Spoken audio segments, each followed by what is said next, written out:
that the FBI gathered through our source network here in DC that helped us identify the suspects in the horrific murder of the DC intern, Eric Tarpinian. We're proud to be a part of that investigation. We're proud to put the resources to bear of the FBI. And in closing, Mr. Chairman and members of the committee and Ranking Member Durbin, I'm honored to be the 9th director of the FBI. I'm not going anywhere. If you want to criticize my 16 years of service, please bring it on. Over to you.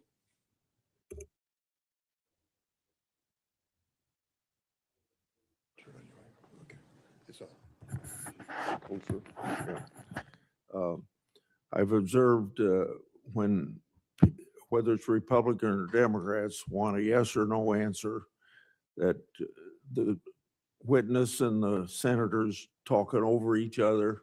So I thought what I'd do this time, rather than have that happen, if there's something you don't get a chance to answer because of the demeanor of a Republican or Democrat senator, before we, when we get done with that questioner, I'd give you a chance to fill in if there's something you didn't get a chance to say.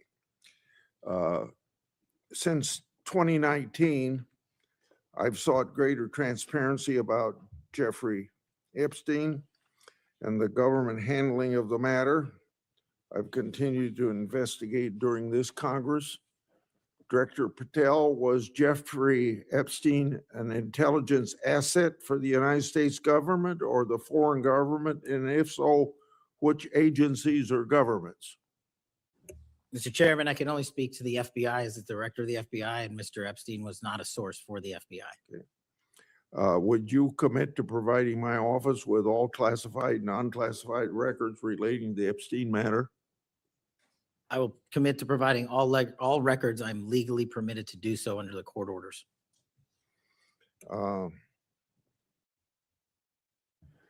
It seems to me that I accept your answer to my question, but the broader intelligence community ought to answer these questions as well. Victims deserve an answer. Regarding the initial FBI 1023 document that I made public last Congress, that document mentioned 1, text messages, 2, audio recordings, and 3, financial records that allegedly proved a bribery scheme with the Biden family and foreign interests. Regarding those records, did the Ray FBI make any effort to determine whether they existed? Did the Ray FBI make any effort to obtain those records? Not to my knowledge, Mr. Chairman. Since this matter hasn't been fully investigated, the FBI has an obligation to the public to do exactly that and figure out why it wasn't investigated. Next question. I've done a lot of oversight relating to sexual misconduct by the FBI agents. In fact, I believe this is something I discussed with Ray, one of his appearances before this committee. According to the FBI Inspection Division, it opened nearly 300 investigations based on sexual misconduct referrals between 2017 and 2024. According to whistleblowers, the Biden-Ray FBI totally dropped the ball on this question. One credible accusation of sexual misconduct is too many, of course. Are you committed to reviewing the Bureau's policies to ensure responsible responses to credible allegations of misconduct, that they're swift and adequately protect victims? Yes, Mr. Chairman. Relating to a similar subject, during child crimes and sexual misconduct related investigations, are any private sector companies less than cooperative with you? What improvements in information sharing need to be made to catch those criminals? Mr. Chairman, we can always do better with our private sector companies. I've reached out to the leaders of most of them, asking them to provide more material so that we can be responsive and take legal action and protect the youth of this country. I'm happy to discuss, possible legislation that we can do to allow for these companies to continue. Yeah. Say maybe 1 inch up on the microphone. Sorry. not, I think you're close enough, but I think it's just a little bit lower. When you raise your head, it's difficult to hear. Director Patel, since 2021, I've raised concerns about the Biden administration failure to properly vet Afghan evacuees. Director Gabbard informed my office that as of August 2022, approximately 1,600 evacuees located in the United States had ties to terrorism and other derogatory information. That's why I and many others have opposed bills giving blanket approval. Are you aware of what steps your predecessor took to investigate these evacuees? And what steps have you taken to investigate them? And what, if any, national security concerns still exist? Mr. Chairman, I can't speak to the steps my predecessor took, but I will make sure we do a sweeping review and get back to you on that. As far as the Afghan refugees and evacuees, as during my tenure, we are going through the databases to make sure that no known or suspected terrorists enter this country to harm our nation. And also, as my resolve as FBI director, one of the first acts we undertook was a manhunt of one of the Abbey Gate bombers and leaders in that crime spree that killed 13 brave Americans. And within 2 weeks, we caught one of the leaders of the Abbey Gate bomber and brought him to justice here in 2 weeks from Pakistan. And so my commitment to you on Afghanistan in all matters is complete and without border. Yeah. Through my and other investigations, we found that the Biden administration lost thousands of undocumented children. We never heard a peep from senators wanting to help find them, even after I invited them to do so. In September 2025, the Trump Health and Human Services announced the creation of an interagency crime coordinator cell to find these and other missing children. That interagency group reportedly includes your agency. What resources and personnel have the FBI assigned to this new interagency effort, and what steps have the FBI taken to assist in locating missing children that the incompetent Biden administration lost? Protecting our youth is maybe the top priority for the FBI. As it specifically relates to your question, Mr. Chairman, as I stated, we've surged resources not just to this cell, but across the nation to our FBI's field office to locate children who have been trafficked, who have been victims of sexual abuse. And we have located 4,700 children in the 7 months since I've been FBI director. And that is a 35% increase from the same time period last year. And we're not stopping, and we're committed to doing that work on our tribal lands as well. And we are finding victims of child trafficking and child abuse every county and every district, and we're not going to stop. Okay. As I mentioned during my opening, I'm releasing documents with Senator Johnson about Arctic frost. Specifically, the documents show its scope expanded to include 92 Republican organizations. From evidence that I've seen, it looks to me like another political hit job against Republicans. What steps has the FBI taken to make sure improperly predicated investigations and weaponizations like this don't happen again? The simple answer, Mr. Chairman, is the FBI will only bring cases that are based in fact and law and have a legal basis to do so. And anyone that does otherwise will not be employed at the FBI. We are doing a prospective and retrospective analyses of individuals who may have weaponized the department and the agency.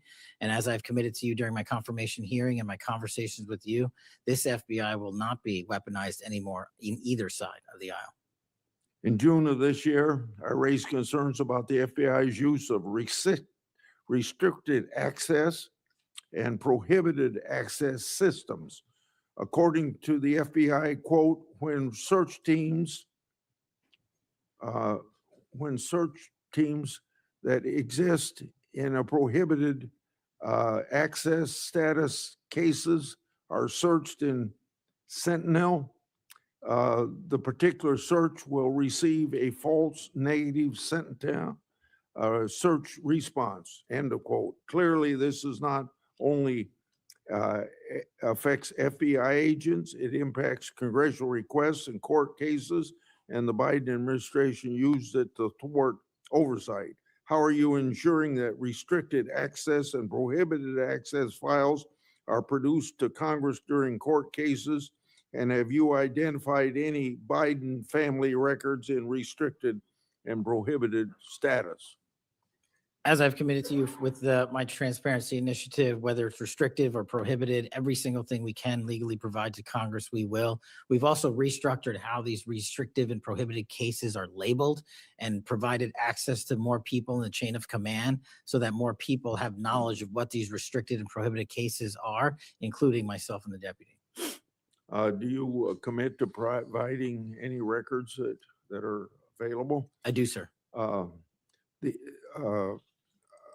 You publicly said that your team, quote, found a room that Comey and others hid from the world in the Hoover building full of documents and computer hard drives no one had ever seen or heard of.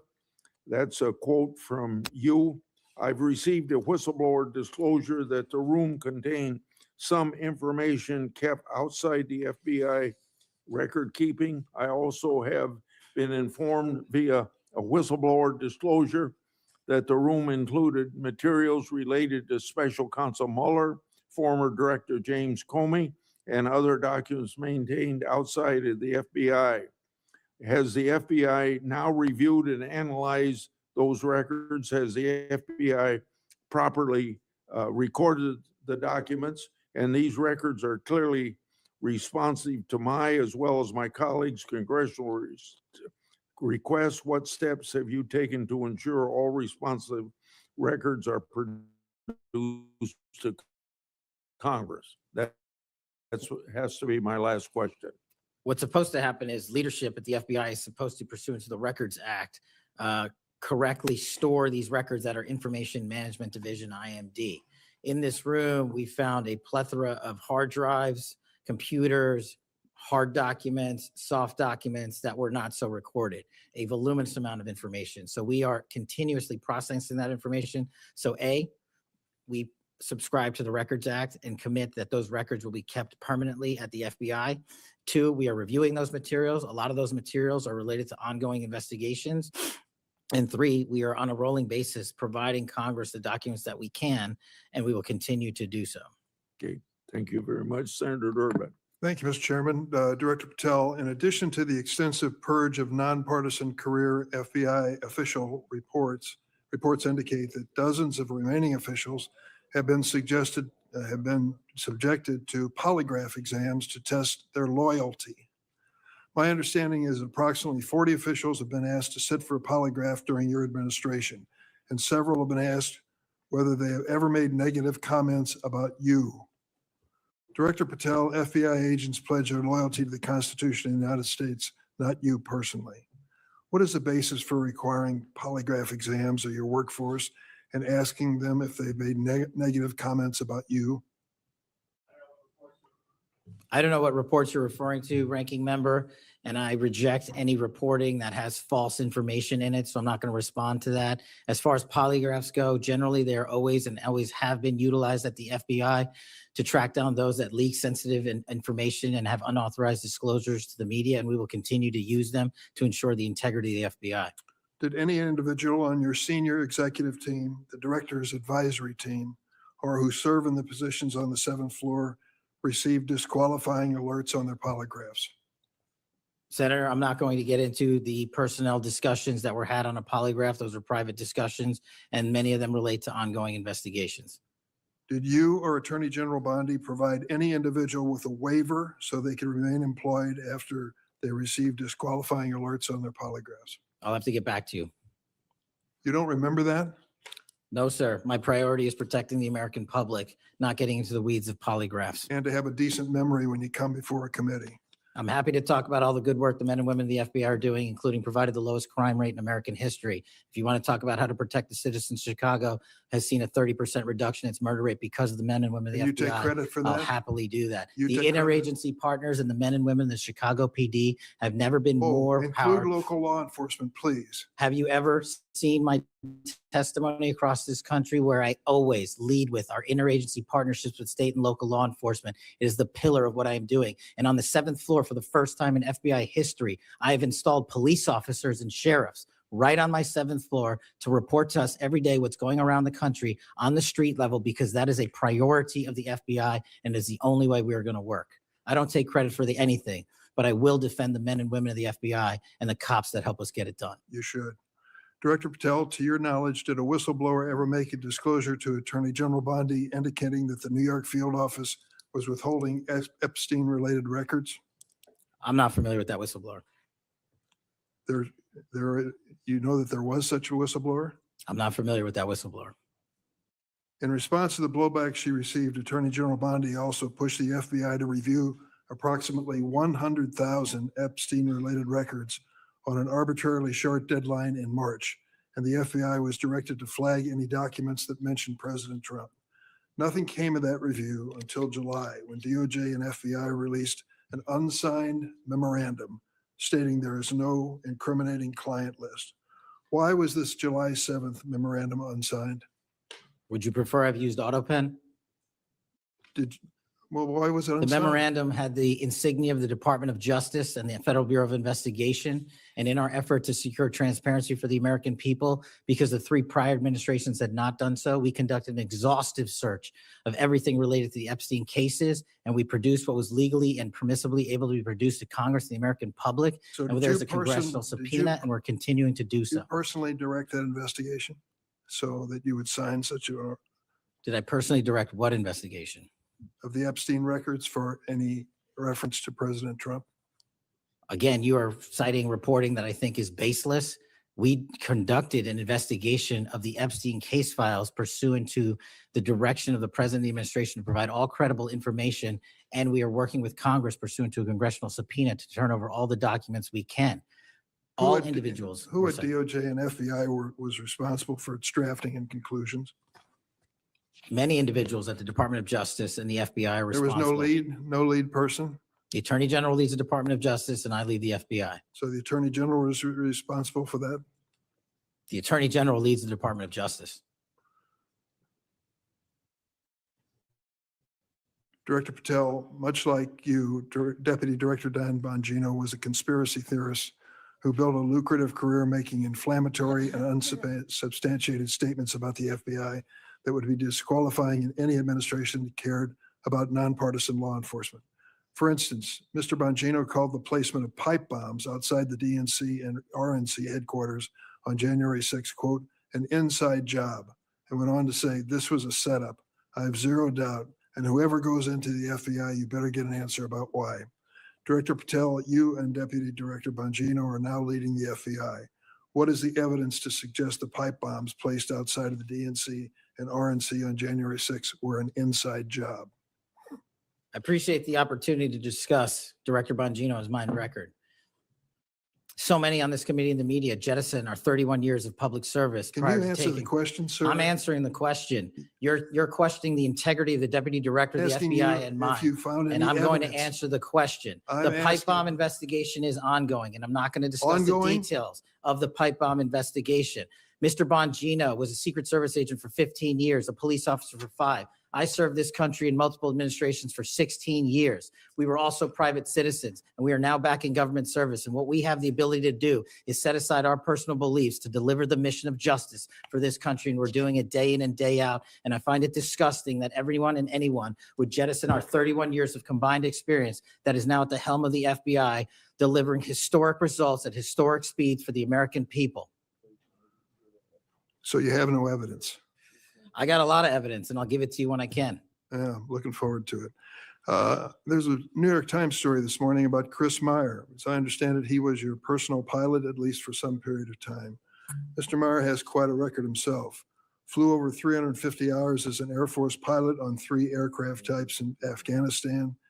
Mr. Jardina, another former FBI agent, a 1999 graduate of U.S. Naval Academy, commanded 100 Marines in combat during the 2003 invasion of Iraq, participated in several firefights, followed up with 2011 deployment as reservist to Afghanistan, where he interrogated senior Taliban officials. It appears that you terminated these two agents. Why? I'm not going to get into personnel decisions that we made.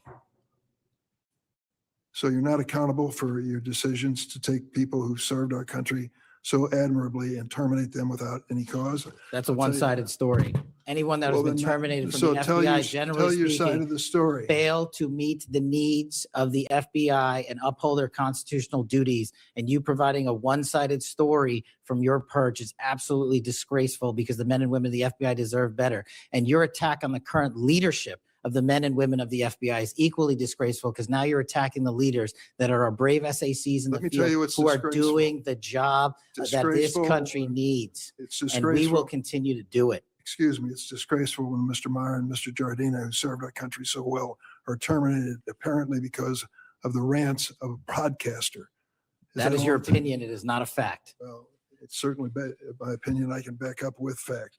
Let me ask you to explain the situation in Baltimore, if you will. Did you read the story about the termination of the project in Baltimore? Which story? 764 Group, Sorry. Which story? 764 Group, the Baltimore agents were investigating. Are you familiar with that? No, sir. Well, I'm not going to go into detail. It would take too long to do it. But apparently that this group, 764, a nihilistic, violent extremist group, seeks to blackmail children to perform vile acts on the camera, under investigation by Baltimore, which was terminated by you. I'd like you to respond in writing, if you will, as to the circumstances of that termination. Sure. Our operations against NVEs, as you're referring to, has been historically high, and we've taken down multiple NVE rings, including 764 rings, who are harming children and causing them to be mutilated and Last commit question, suicide. can you explain why you are eliminating the requirements for a college degree for your agents? I appreciate the opportunity to address that. You said in your opening statement, we are reducing the training requirements at Quantico. We are not, we are expanding them. You're referring to an 1811 crossover program, because I believe the men and women of places like the DEA, the ATF, and the Marshal Service and the Secret Service who want to work at the FBI should deserve that opportunity in a shortened bridge program, which we provided. We are also keeping the 18-week BFTC as is traditionally being held at the FBI. So we're not reducing any requirements. We are increasing those that we bring into the Did you FBI. change any of the requirements on college degrees? We are allowing police officers who have served for a number of years to come into the FBI who did not obtain the requisite college degree to apply to be federal agents, because we feel they have the street level experience we need to conduct this mission. I yield, Mr. Chairman. I have to respond to this business about you not treating employees properly, because I served under the previous administration when Democrats willingly turned a blind eye to Biden administration retaliation against my whistleblowers. They didn't get due process when their careers and lives were upended. I'm talking about people like Dina Perkins, Jeffrey Veltri, Timothy Dunnan were removed from their positions. Several whistleblowers were reported that they targeted FBI employees for their political beliefs by suspending and revoking security clearances. One FBI whistleblower said that Perkins, Vetri, Dunnan, and other FBI leaderships were, quote, responsible for what happened to me and my family. Ensuring that they no longer work at the FBI isn't retribution, it's responsible leadership. Another whistleblower that is a registered Democrat said they spoke out against abuses in security clearances processes committed by FBI senior leaders, particularly Veltri and Perkins. Then Perkins and Dunnan suspended their security clearances and put them in unpaid leave. I'm going to put some more examples like this in the record so I don't take up a lot of time for my colleagues. Senator Graham. Thanks, Senator Graham. Welcome to the committee. The numbers sort of speak for themselves. You've done a lot in a small period of time. So all those folks out there making this happen, thank them for me. Well, sir. As to how to be an FBI agent, you've made a decision that local law enforcement folks, people who've served in law enforcement without a college degree are able to apply now. Is that correct? Yes, sir. Makes sense to me. So experience out in the field might be as valuable as a college degree, believe it or not. Venezuela, we're blowing boats out of the water in the Caribbean because they're connected to international narco-terrorist groups. Is that correct? Yes, that mission is being led by the Department of Defense, sir. Okay. What legal authority do we have to do that? Sir, I would defer the questions on legal authority to the Attorney General and the department. Fair enough. Do you believe that Maduro runs a narco-terrorism state in Venezuela based on? I your believe based understanding? on the intelligence and prosecutions and investigations we are currently running, a large portion of the cocaine that exits out of South America, its origination point is in Venezuela, and using transshipment points through Haiti, they're using the navigable waterways in the Caribbean to the end state delivery, which is the United States of America. And we will hunt down every single one of those narco traffickers with And the then authorities. there's we some have. actual indictments of Maduro as an individual for being involved in that. Is that correct? Senator, I think you're referring to the DEA indictment on Yeah. that one. Right. So I guess the point is, would it be fair to say that Venezuela is a good candidate to be labeled as a state sponsor of terrorism under U.S. law? Senator, from my perch, we will provide the intelligence necessary for anyone who meets the threshold to be a state sponsor of terrorism. Well, And this administration has I expanded. think they are, so we'll be going down that road. China, on a scale of 1 to 10, 1 being nothing, 10 being great, how is China helping with the fentanyl problem here in the United States? Under this administration, we have taken, as I highlighted the Cincinnati case, the precursors Yeah. are the problem. The fentanyl is the end state that kills American Well, the citizens. precursors are made in China, right? They're made in China. And so for the first time in a decade, I had a call with my counterpart in the MPS, the Ministry of Public Services, to attack the precursor chemical companies and have those labels, have those chemicals Is it labeled. too early to rate the success? We have indicted multiple businesses in China. We've also cut off the transshipment points of those precursors.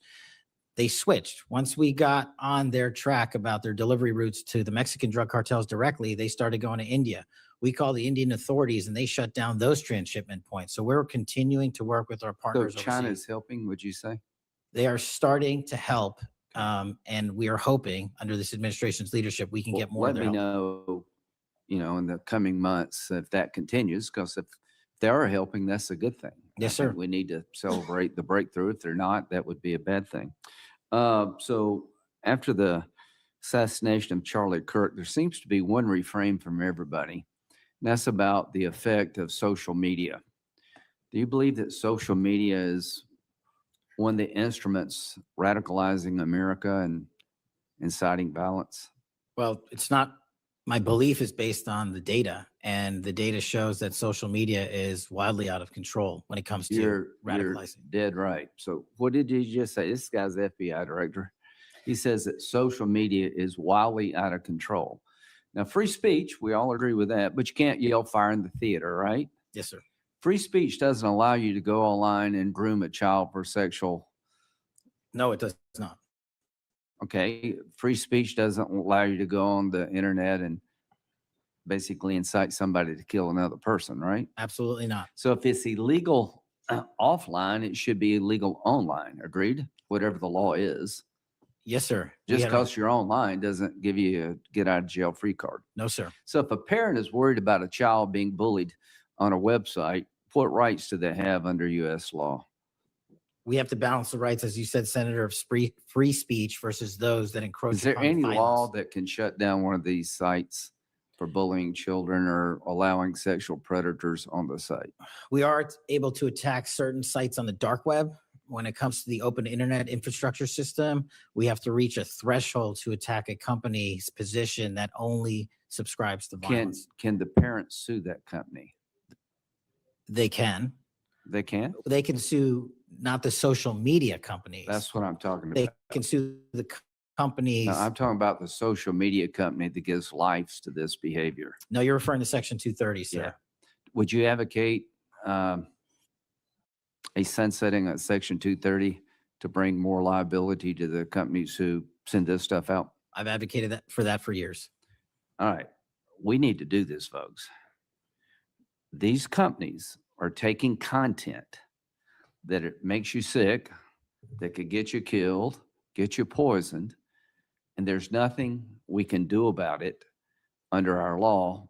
A person can do about it because of Section 230. So if your child is being sexually groomed online or bullied online, and you go to the social media company and ask them to take it down, they refuse, you have like zero rights. How many images of sexually exploited children are purveyed every year on social media sites? The number is astronomical. And Senator, if I can just add one step to that analysis, Please. it's not just what's on social media that is quote unquote real.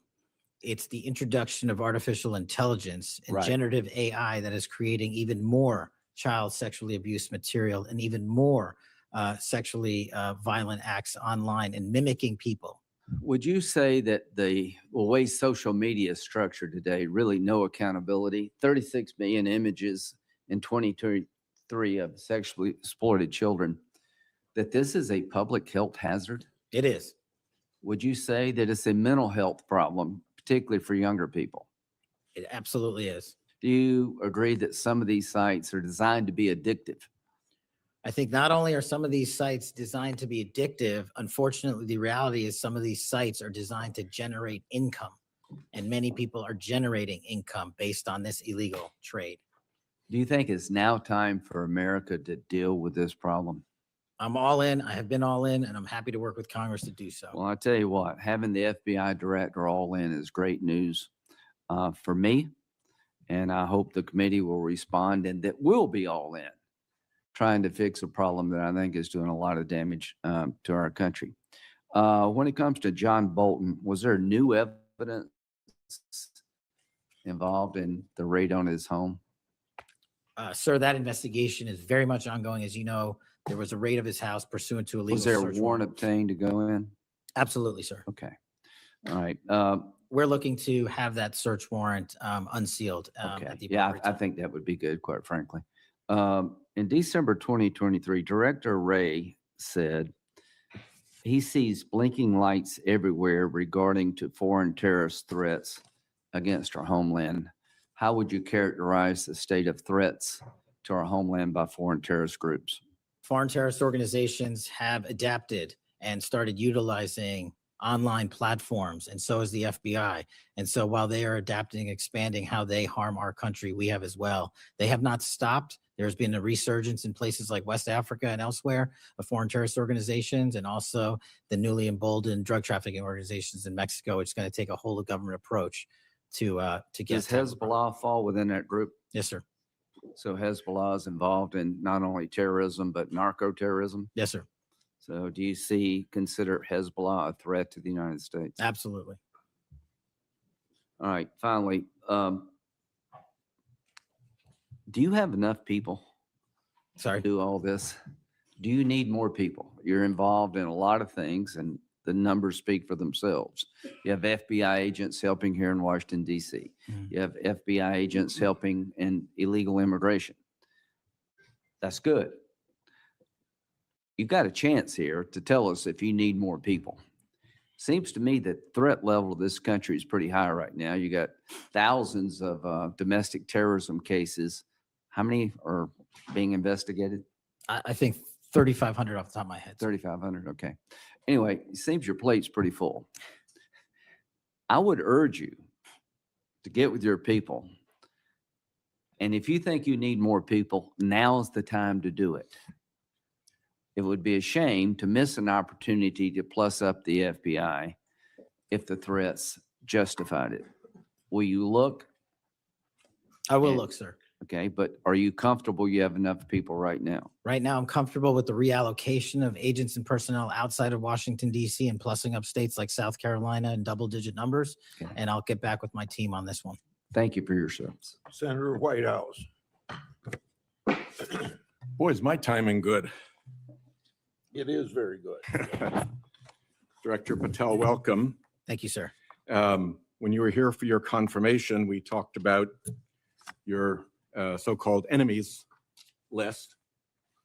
It appears to me that there have been adverse actions of various kinds taken against about 20 of the 60 people on your enemies list. You've been in office for 7 months. At that rate, you've got 14 months until you've hit all 60.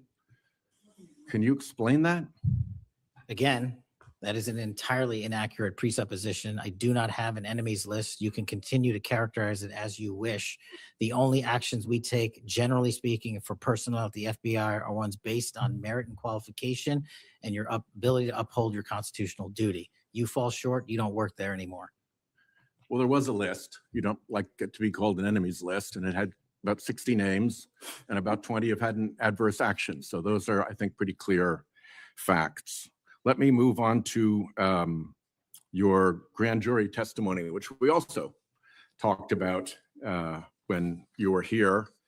I think you indicated that you understood that a witness in the grand jury is free to discuss afterwards whatever they told the grand jury. And you then went on to suggest saying, I can't go into court orders granted by the DC District Chief Judge, and you want me to violate a court order. In those remarks, you fairly plainly suggested that there was a court order of some kind that somehow restricted or limited your ability to discuss your own testimony to that grand jury. Since then, that chief judge that you mentioned, Judge Boasberg, has written, and I'm quoting him here, Federal Rule of Criminal Procedure 6E allows witnesses like Patel to divulge the contents of their testimony, meaning that nothing was preventing him from doing so before the committee. Can we confirm here today that there is no court order of any kind that limits your ability as a witness before the grand jury to discuss your own testimony to that grand jury? We can confirm that pursuant to my action, that grand jury testimony has been released, the transcript.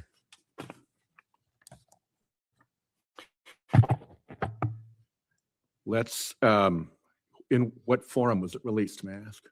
Publicly. Okay, we'll check on that. The FBI does background investigations. In the case of a U.S. attorney, Jeanine Pirro, it has come to light that in a civil proceeding, that Fox News executives, prior to her confirmation, called her, I'm quoting here, a reckless maniac who makes, quote, insane comments, and said, I don't trust her to be responsible, and noted her penchant for what they called random conspiracy theories on weird internet sites. My question to you is, did that turn up in her background investigation? For any background investigation, Senator, we do not discuss those publicly. And for every background investigation, when there's an adjudication, it is not made by me. It is made by the career professionals who run the inspection division and background check system. Do you know if that information was found? You see, we're an oversight body here, and there are really three possibilities here. One is that the FBI background investigation didn't find that stuff.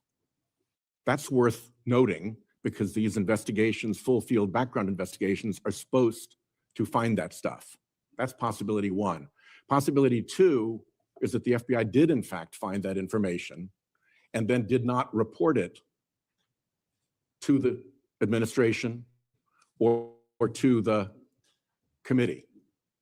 And the third is that you found it, you reported it to the administration, and they went ahead with her nomination, knowing that she had been described as a reckless maniac who made insane comments who wasn't trusted by colleagues to be responsible and who had a penchant for random conspiracy theories on weird internet sites. Are you saying that this committee does not have any authority or reason to look into which of those things is true? This committee can look into anything it wishes. I'm telling you that the background investigations that are done by the HRD division are done by career individuals. They do not report the details of those to me. They adjudicate those independently and individually. That's how it's always been done. What happened to during the pause of FBI background investigations that was alleged in the complaint against you and the FBI by the FBI agents who were terminated? On February 12th, Emil Bovee directed the FBI, quote, to pause any FBI background investigations of Trump nominees until Patel was confirmed, which happened on February 20th, is the general description of what they alleged. Why, do you know, were background investigations paused? Was it so material like this could be scrubbed out of them? And have they been resumed without that pause fully and normally after your arrival on February 20th? I can speak to the time period since I got there. Background investigations have been ongoing across the board at the FBI. Why was the pause, do you know? I was not there. Wasn't explained to you when you got there? Oh, by the way, boss, they've had an 8-day pause on background investigations. You think that would be something that would be explained to you at some point? Again, I leave it to the men and women at the HRD division to run background investigations. I do not interfere with them. I get that. But what I don't get is whether you were told about that pause, and why would you not be told about that pause? I don't recall that, sir. All right. The allegation also relates that part of the employee review of senior staff was whether or not they voted for Kamala Harris in the 2024 election. Since when is who you voted for a proper question for agents to be asked? I don't know what allegation you're referring to, Senator. If it's from an ongoing matter in litigation, I can't discuss that. But what I can discuss is I can only speak to the FBI's background investigations. There are other background investigations conducted across the government. I can only speak to So mine. just to clarify, I'm not talking about the FBI full field background investigations. I'm talking about internal employee reviews for promotion, for termination, for job actions of various kinds. And my question to you is it now the policy of the FBI to ask agents who they voted for, and since when is who agents voted for a proper question for the FBI to ask? Taking those in reverse order, it's not a proper question, and it's improper to allege that I'm doing that. And also at the FBI specifically, under my leadership, we do not ask who you voted for. And just one correction for the record, if I may, Senator, it's Security Division that runs background investigations, not HRD. Okay, I'll accept that correction. And in the event that we cannot locate your grand jury transcript, just expect a question for the record that will give you the chance to either provide that transcript again if it had been previously provided, or to make the statement that Grand Jury Rule 6E allows you, to the best of your recollection, truthfully, about what it is that you told that grand jury. Do you understand that? That's why I wanted the transcript released, and we'll get it to you, sir. Thank you very much. Thank you, Chairman. I think I want to take an opportunity when we hear about your political weaponization to remind my Democratic colleagues that what's happened the last decade, federal law enforcement, intelligence community, even when Trump was president, has thrown everything at him. They've even gone after his associates and Republican Party organizations. One investigation after another, one prosecution after another. I use examples you've heard me already say today, Crossfire Hurricane and Arctic Frost. These were all built on defective foundations of political bias. And then we released the Clinton Index and the Durham Index and the FBI's failures to investigate. So I've been acquainted with this because I've been trying to get to the bottom of it, and we had to get a new FBI director to get all this information, Senator Cornyn. Director Patel, welcome. Thank you for your willingness to serve in this very challenging position. How many people work for the FBI today? Approximately 36,500, give or take. I've always wondered whether an organization that big and that diffused all across the nation was actually capable of being managed. Have you experienced any surprises in terms of the, as the director, in terms of your management of the organization? In my experience, Senator, the leaders in the field are supposed to lead. So we have empowered and we've changed the structural operation of the FBI to empower SACs in the 56 field office, 55, 56 come 1 October, to lead the mission. We've also empowered the respective assistant directors and operational directors to lead the mission. That is how you manage 36,500, 37,000 people. No 1 or 2 people can do it. And that's been the transition, is the power structure is being pushed out to the field operations. Which sounds like a very practical way to approach it. And how is morale? Morale, when I travel around the country, in my experience, has never been higher.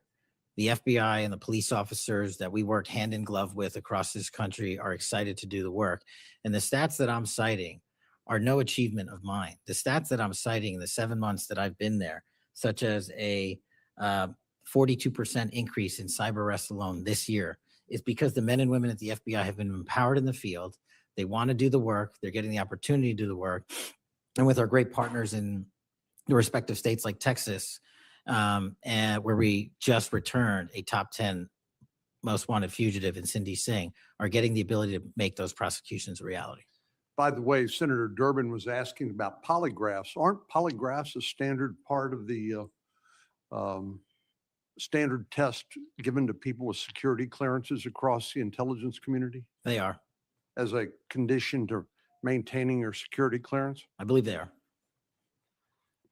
Speaking of intelligence, one of the things that I've wondered about over time is, the FBI is a premier law enforcement agency in the nation, but you also have other important responsibilities in counterintelligence. And there's been different debates or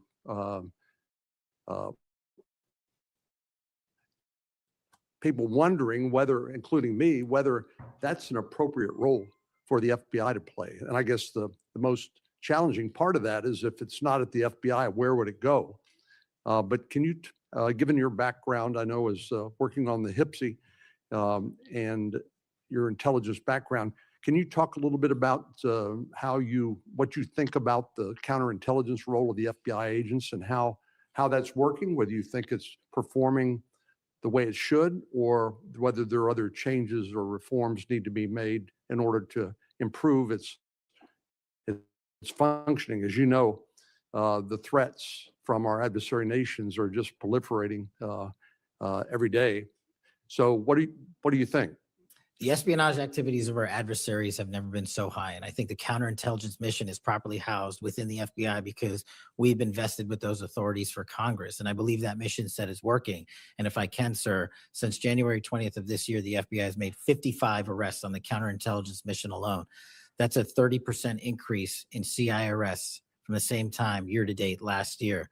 We've arrested 33% increase in PRC counterintelligence arrests, an 83% increase in Russia counterintelligence arrests from the same time last year, then a 60% increase on Iran counterintelligence arrests from the same time period last year. So we are already on total exceeding the entirety of the number of arrests from the previous year on counterintelligence matters across the board. And in my opinion, the FBI is the only agency that can do it. Now, we work with the interagency to do it, and we need them, but we have the mission set. Thank you. You know, sometimes I wonder whether we sort of repeat the way we do things because we've always done it that way. And I'm getting up to building up to this issue of the narco trafficking and what President Trump has ordered the Defense Department to do in terms of to take out some of these transnational criminal organizations that are importing poison into the United States and responsible for killing tens of thousands of Americans, maybe hundreds of thousands of Americans over time. Do you think a law enforcement model for dealing with these narco traffickers is adequate to deal with the threat? Or do you think we need to start thinking about this in maybe new and different ways? Obviously, we're not engaged in a war per se, although it is a war metaphorically. And the law enforcement model seems to be not working from the standpoint of dealing with the volume of the threat and the magnitude of the threat. Do you think we need to start thinking about how do we deal within constitutional legal parameters to deal with this problem in a different way to be more effective in protecting the American people? Absolutely. And the way to analogize this and why I've advocated for the designation, and I'm thankful that the Trump administration has designated these cartels and narco traffickers as foreign terrorist organizations, is because we must treat them like the foreign terrorist organizations post 9/11. We must treat them like the Al-Qaedas of the world because that's how we're operating. And just treating them with law enforcement capabilities alone was wholly insufficient to wipe out the targets in their entirety. They always had the next man up philosophy. If you take out the leader, they got 10 guys behind it. But in order to eliminate, and that's the key, eliminate the drug trade and eliminate the pouring into this country of narcotics, we have to use authorities at the Department of War and the intelligence community to go after the threat like we did terrorists when we were manhunting them. And now we have that ability, and we're seeing that in live time, whether it's on the strike on the boat or going down into Mexico and working with our Mexican authorities with these intelligence assets to say we've located not just the person in charge, the cadre in charge, but the entire network. And we are now able to dismantle that entire network. It's going to take time. The manhunt after 9/11 took some years, and this is going to be a years-long mission. Well, I'm glad you mentioned the counterterrorism mission because we've had a lot of experience, the U.S. government writ large, with dealing with terrorism in the Middle East and elsewhere. And obviously, some of our friends and allies, like Mexico, for example, are very sensitive about sovereignty and being able to control what happens on their territory. But yet we're beginning to see more and more cooperation, as you point out, in that regard. And so in your opinion, has the counterterrorism model, have the lessons learned by the U.S. government writ large, are they being aggressively applied? Are there other things we need to do to make sure that those skills, those lessons learned are applied more broadly to the threat of narco trafficking? I can only speak to the FBI. We are applying all of them to our the CT mission set to the CN mission set. And we're using the new authorities given to our intelligence community partners in the Department of War to combine these collective efforts and in a new way, meeting together and creating an interagency process that gets after the threat dynamic. And whether that's a kill operation, a capture operation, a surrender operation, or a host nation takedown, like we did with the counterterrorism mission sets in Afghanistan, in Iraq, and Pakistan, and elsewhere, we are applying that to the drug traffickers in Mexico and Venezuela and Colombia. Thank you very much. Thank you, Mr. Chair. We have seen too much political violence in this country. We all know that. Just last week, Director, your friend Charlie Kirk was gunned down on a college campus. I'm sorry for your loss. In Minnesota, only 2 months ago, a madman took the life of my friends, Melissa and Mark Hortman, shot Senator John Hoffman and his wife Yvette a combined 17 times. And evidence indicates that he would have killed a lot more if law enforcement hadn't intervened. Just last month in my state, we were again shook to the core when little kids were shot down through stained glass windows in Annunciation Catholic Church in Minneapolis. And while the victims weren't politicians in this case, they were 6-year-olds and 8-year-olds, the manifesto that the shooter left behind was political, but in the words of your own federal law enforcement, this person was an all-purpose hater. Went after Blacks, Hispanics, the president, Muslims, Jews, nearly everyone. And this happened during the first mass of the year for these kids. They were excited to see their friends, meet their new teachers, and 2 children, 8-year-old Fletcher Merkel, 10-year-old Harper Moisky were murdered. 21 other people injured, some of the kids, 18 kids, severely. Fletcher was just starting 3rd grade. He loved his family, his friends. He loved fishing and cooking. In his dad's words, any sport he was allowed to play. Harper, the other child, we celebrated her life this Sunday, thousands of people. Her parents described her as bright, joyful, and a deeply loved 10-year-old whose laughter, kindness, and spirit touched everyone that she knew. We've heard the words of young children who were saved because 12-year-olds laid on top of them, or a kid with disabilities who was paralyzed, whose teacher pulled him out of the wheelchair, threw him under the pew, and laid on top of him. We do thank the local FBI Director and the local U.S. Attorney's Office for their work in both of these cases, the Hortman case and this. But I did want to focus on one local law enforcement moment that I'm not sure has made with all the news going on in Minnesota. When the first 911 call, and you've heard about other places where this waited and waited, the first 911 call was made at 8:27 a.m. The first officer was on the scene just 4 minutes later, local Minneapolis police, at 8:31 a.m. The Chief O'Hara, shared with me the actual numbers. Listen to this. Over 20 people were in ambulances just 14 minutes, all of them, after the police got on the scene. 14 minutes after the first call, tourniquets, stretchers, and they got them all to Hennepin County Medical Center or Minneapolis Children's Hospital. And I think it is worth looking at what happened there, because one of the dads whose daughter was severely injured, still in the hospital, that I met on Sunday, told me that there is absolutely no way his beautiful daughter would have survived if police hadn't been there. So it is worth looking at for all of us. So my focus was just to figure out how we can do anything to stop this from happening again. So expanded background checks, ghost gun bans, every shooting is different. Raising the minimum age to purchase assault weapon, even if we're not going to ban them. I favor banning them, but that's one idea that's out there when so many of these shootings are people who are 18, 19, 20, 21. The one at Annunciation Church was 23. Both shooters in Uvalde and Buffalo had just turned 18 when they purchased the assault weapon bans. I'm not saying any one of these things would prevent every single shooting, but I really ask everyone to look at these. We also need to tackle social media, and I really did appreciate Senator Graham's questions. I think we have to protect free speech and not engage in censorship. But for years, I have supported repealing Section 230, which was made when these companies were little companies starting up in garages. And I think it is one way to get at making this better environment online and preventing violence. So my first question is on the assault weapon ban. Do you think that would be helpful in reducing gun deaths, Director? Senator, if I may, I want to answer the question, but thank you for your remarks.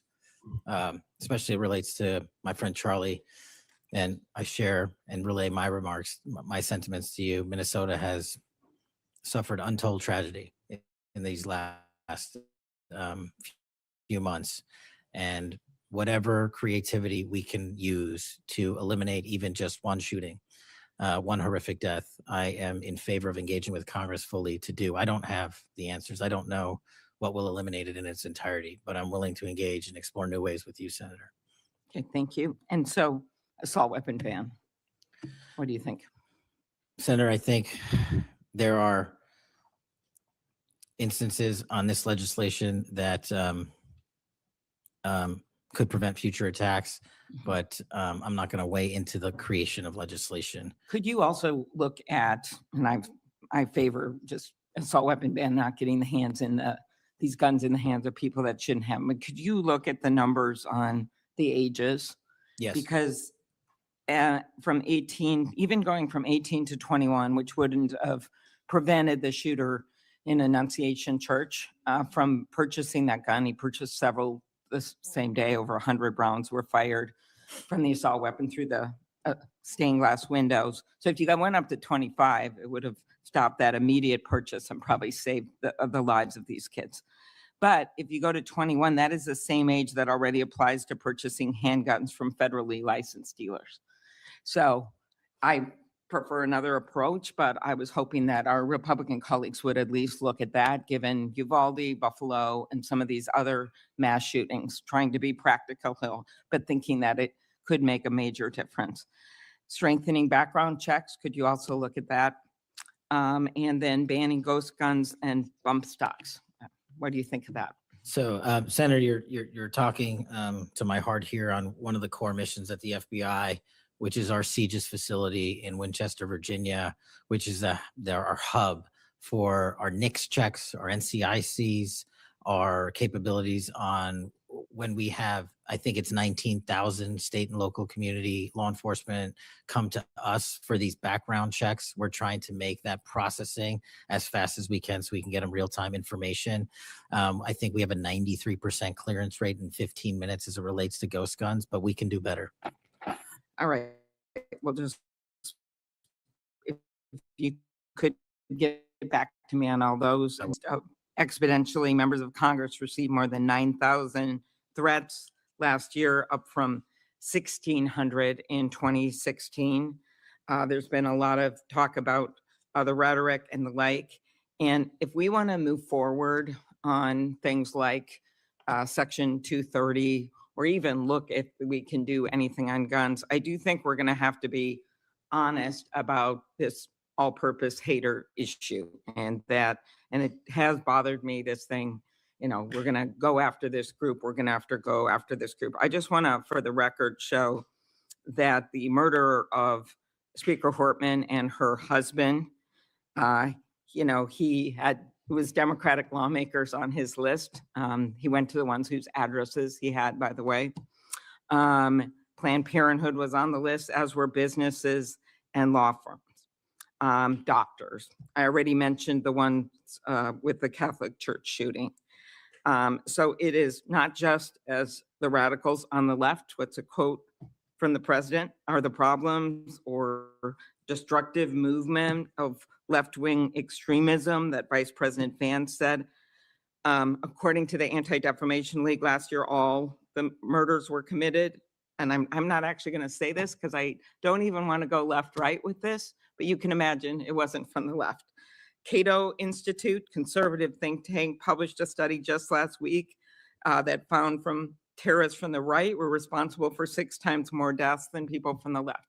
I actually don't want to go tit for tat on this, but what I am asking for is that this rhetoric of blaming one side or the other stop. If you could convey that to the president, and that we actually work on things that are solutions. So could you commit to me, Mr. Patel, Director Patel, that you will do that? Absolutely, Senator.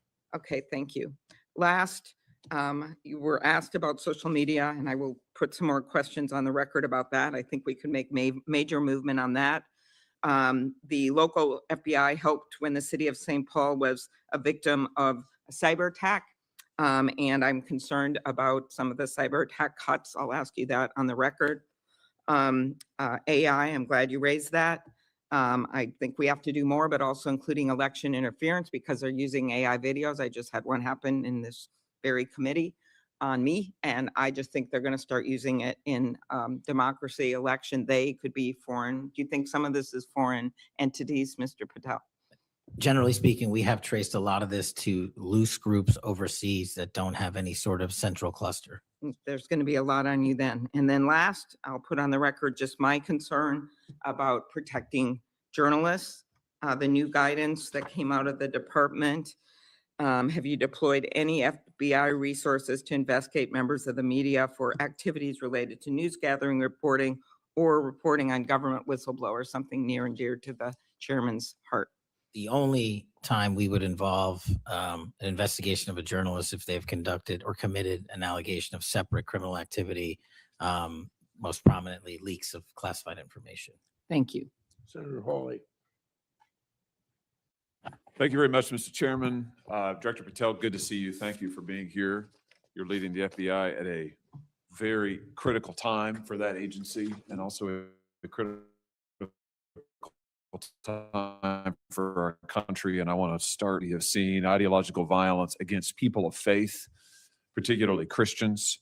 You just think here, take a rough catalog. Just in the last couple of years, we've seen being at the Covenant School, Christian school in Nashville. We've seen school shooting at the Annunciation School. We've seen church shootings multiply. We've seen acts of crime and violence, vandalism, arson against churches and parishes all across the country. And then, of course, last week, Charlie Kirk, who said, "I want to be remembered for my courage, for my faith," was shot on a college campus. Let me just start with the assassination of Charlie Kirk. Is the FBI, and I appreciate the tremendous work the FBI has done in this investigation, is the FBI investigating the Kirk assassination as part of this broader pattern of anti-religious, anti-Christian violence? We are investigating Charlie's assassination fully and completely, and running out every lead related to any allegation of broader when appropriate. Good. I'm glad to hear that. Let me just ask you a few questions about that, if I could. Sure. Reports have suggested that the FBI is investigating a broader network of groups that may have had some knowledge of the shooter's plans. Can you give us any details on that, following up what you already said in public? How's the FBI working to find other potential accomplices, folks who may have known about the shooter's plans, folks who may have encouraged him? Any update on any of that? So in terms of what we do for an interrogation perspective, we go and reach out to the family and community immediately. And we've conducted those investigations and interrogations with local law enforcement. And we're continuing to do that because those closest to the suspect are going to hopefully know the most about the suspect and his beliefs and his ideology. On top of that, unfortunately, it has been leaked that there was a Discord chat. And for those unfamiliar with it, it's a gaming chat room online that the suspect participated in. So what we're doing, we've already done, is serve legal process, not just on Discord, so that the information we gathered is sustained and held in a evidentiary posture that we could use in prosecution should it be decided to do so. And we're also going to be investigating anyone and everyone involved in that Discord chat. Okay, very good. I see the public reports that the Discord thread had as many as 20 additional users. It sounds like you're trying to run down all of that to see if that's accurate, who else may have been on that thread, what they may have known. Is that fair to say? It's a lot more than that, and we're running them all down. It's a lot more than 20, Yes, sir. and you're running all of that too. Every single one. Yeah, fantastic. Let me just turn to the broader question here of anti-religious, anti-Christian violence. Let me just give you a few stats that I'm sure that you're all too familiar with. Every person of faith in America certainly is. Major report this past year found that there have been over 400 instances of hostility against churches in the United States in the year 2024. Those included arsons, bomb threats, shootings, and firearm incidents. Another organizational report found that there were 500 attacks on Catholic parishes alone. So that number 415, that's all Christian churches in 2024. Another organization found 500 separate attacks on just Catholic parishes since May of 2020. Of course, we have the Covenant School shooting, the Annunciation School shooting in Minnesota, where 2 children were shot dead as they were praying in a pew. Here's my question. What is the FBI doing to take on this rising tide of violence that seems to be motivated by anti-religious hatred? Specifically, sir, we have 60 anti-Catholic hate crime incidences reported to us that are being investigated. Publicly, I can tell you we have 5 hate crime investigations with anti-Catholic bias ongoing currently in the states, in the cities of Kansas City, Louisville, Houston, Nashville, and Richmond. That's what I can say publicly. But any ideologically based attack against any faith, as a man of faith myself, will not be tolerated, and the full resources of the FBI are committed to all of it. Are you investigating any domestic cells that instigate or encourage or fund or in any way support attacks on churches or other houses of worship? Senator, you raise an incredibly important point that most people don't look at. I've always said we follow the money, and whether it's terrorism or attacks based on ideology or attacks on institutions of faith or people of faith, someone's paying for it. And we are reverse tracing those steps. We are not stopping at the perpetrator themselves. We are reverse engineering to hold those accountable in our investigations to who funded them and knowingly funded them. And we will bring the appropriate steps against them with our partners at DOJ. Good. I'm glad to hear that. We look forward to hearing reports on that progress. Yeah. Sorry about that.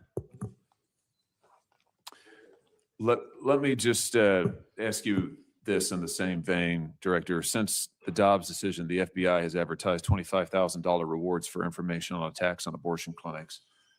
Will the FBI similarly offer rewards for information on attacks of houses of worship?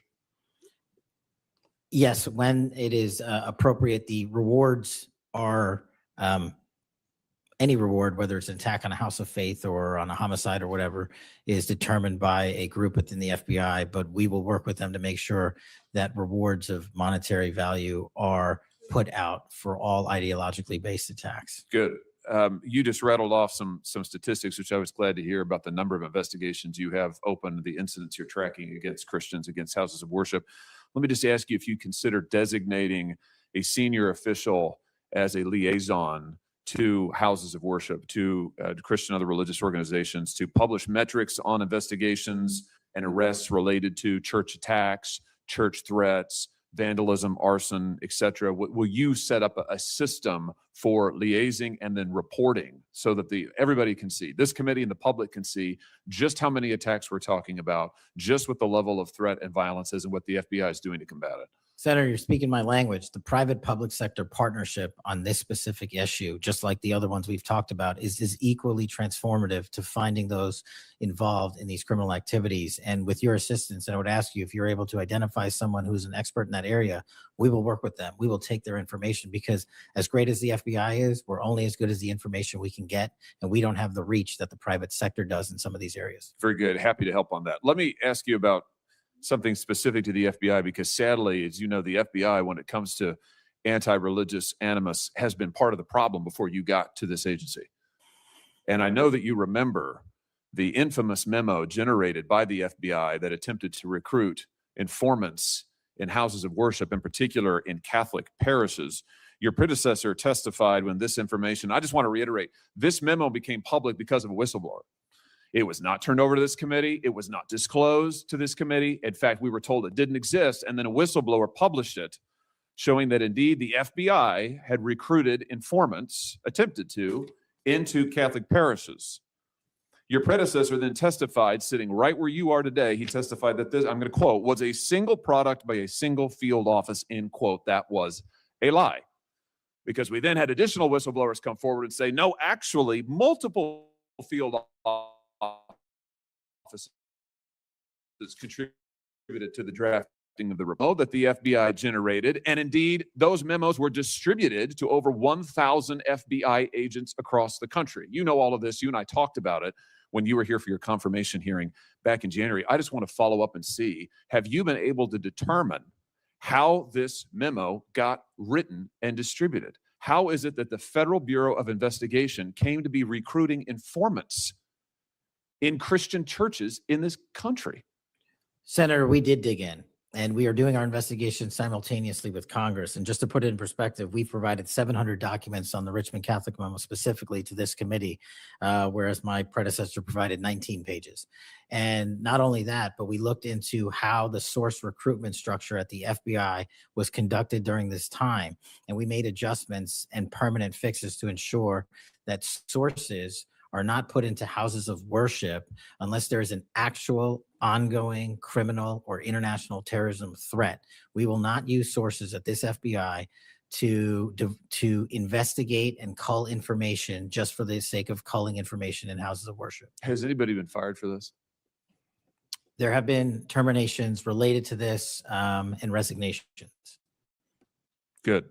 There need to be, because if this is going to be standard at the FBI. Nobody can trust the FBI. You want to talk about violating the First Amendment? This has got First Amendment violation written all over it. It's one of the most revolting chapters in the FBI's history.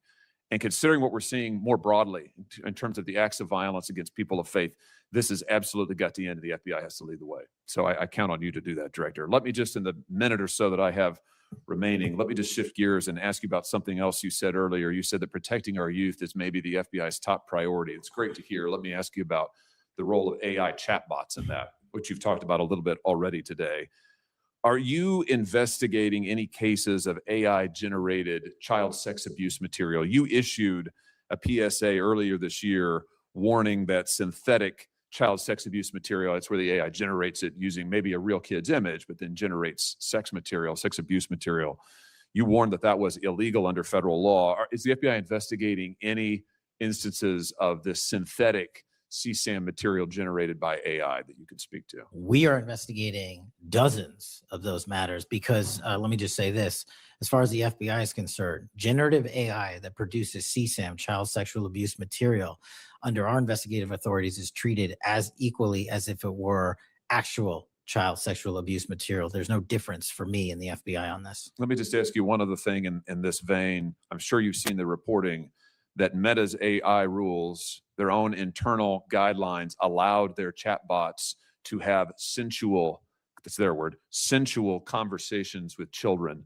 We've had instances, multiple instances of children, minors, taking their own lives at the behest of chatbots that instructed them with specificity on how to do it. What's the FBI's role here in investigating what is going on with these chatbots, with these AI companies encouraging? I mean, listen, if an actual person did that, we would say that's grooming. We would say that's child abuse.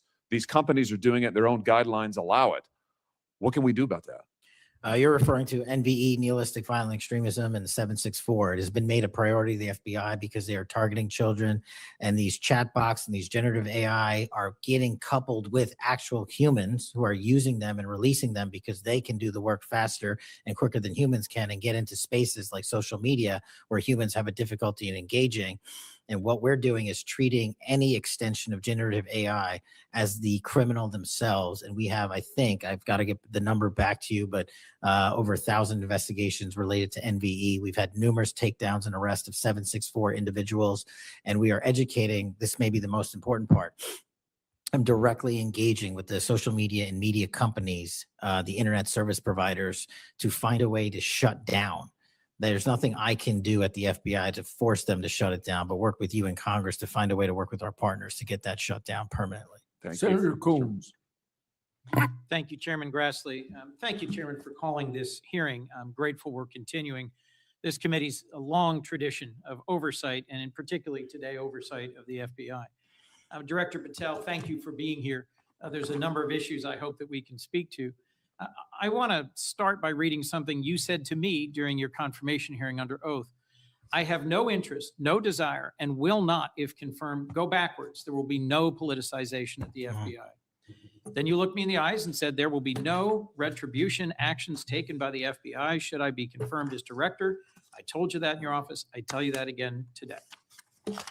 I'm concerned that that's not what's happened, that since you took over as director, you've cleaned house or forced out senior leaders across the Bureau, in particular targeting those that worked on investigations of President Trump.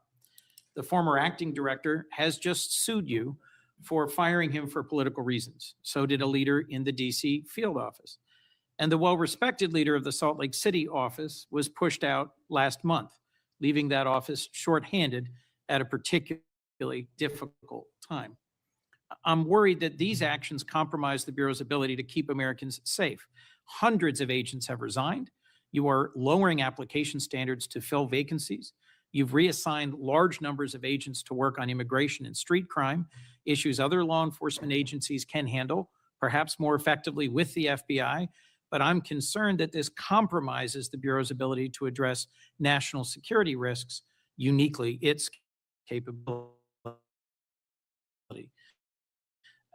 In fact, you should act in a lawful and ethical way and reassign staff away from domestic terrorism investigations exactly at a moment I think we are all concerned about it.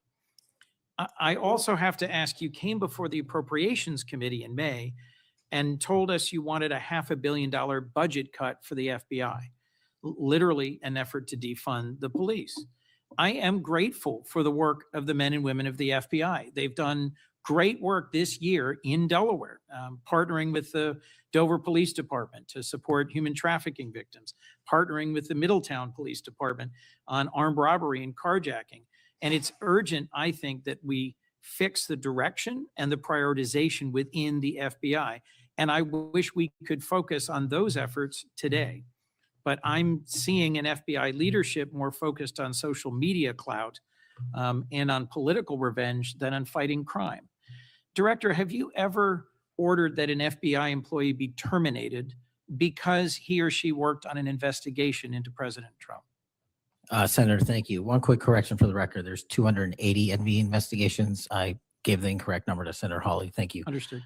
As far as a lot of your statement, I disagree with it, and I'm happy to address it. But the only way, generally speaking, an individual is terminated at the FBI is if they have violated their oath of office, violated the law, or failed to uphold the standards that we need them to have at the FBI.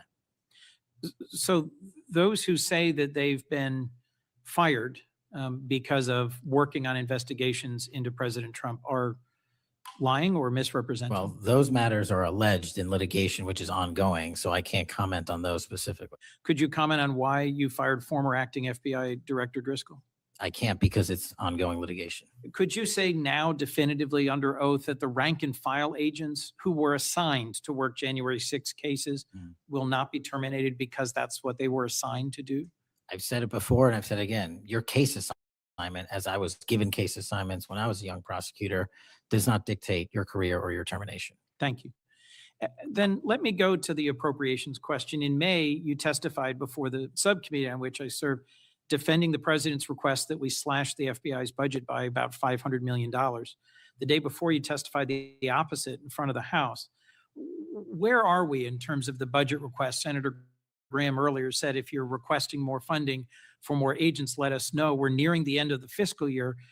In front of the committee on which I serve here in the Senate, your request was for a reduction of hundreds of millions of dollars. Where are we? Where we are in the budget cycle is we at the FBI are in support of the president's budget, and we are in support of eliminating waste, fraud, and abuse. We've already identified tens of millions of dollars of duplicative contracts that the FBI was spending on software and private sector engagements. We've also identified duplicative workloads. So we are transitioning those folks out of doing the same thing twice over and into the field. And that's my focus right now. And the move of the FBI headquarters is also going to save the FBI $3.5 billion in the American taxpayers. So we're focused on eliminating waste, fraud, and abuse. And as I told Senator Graham, if we're, I'll go back and talk to my team, and if we need more, we'll let you know. Are you planning any additional reductions in force, Director? No. How many vacancies are you currently trying to fill within the agency? In terms of the 1811 ranks, there's a few hundred open vacancies that we have funded. And so we're filling all of those with our hybrid 1811 program and our new recruitment program. And I think a lesser amount of IAs and SOS.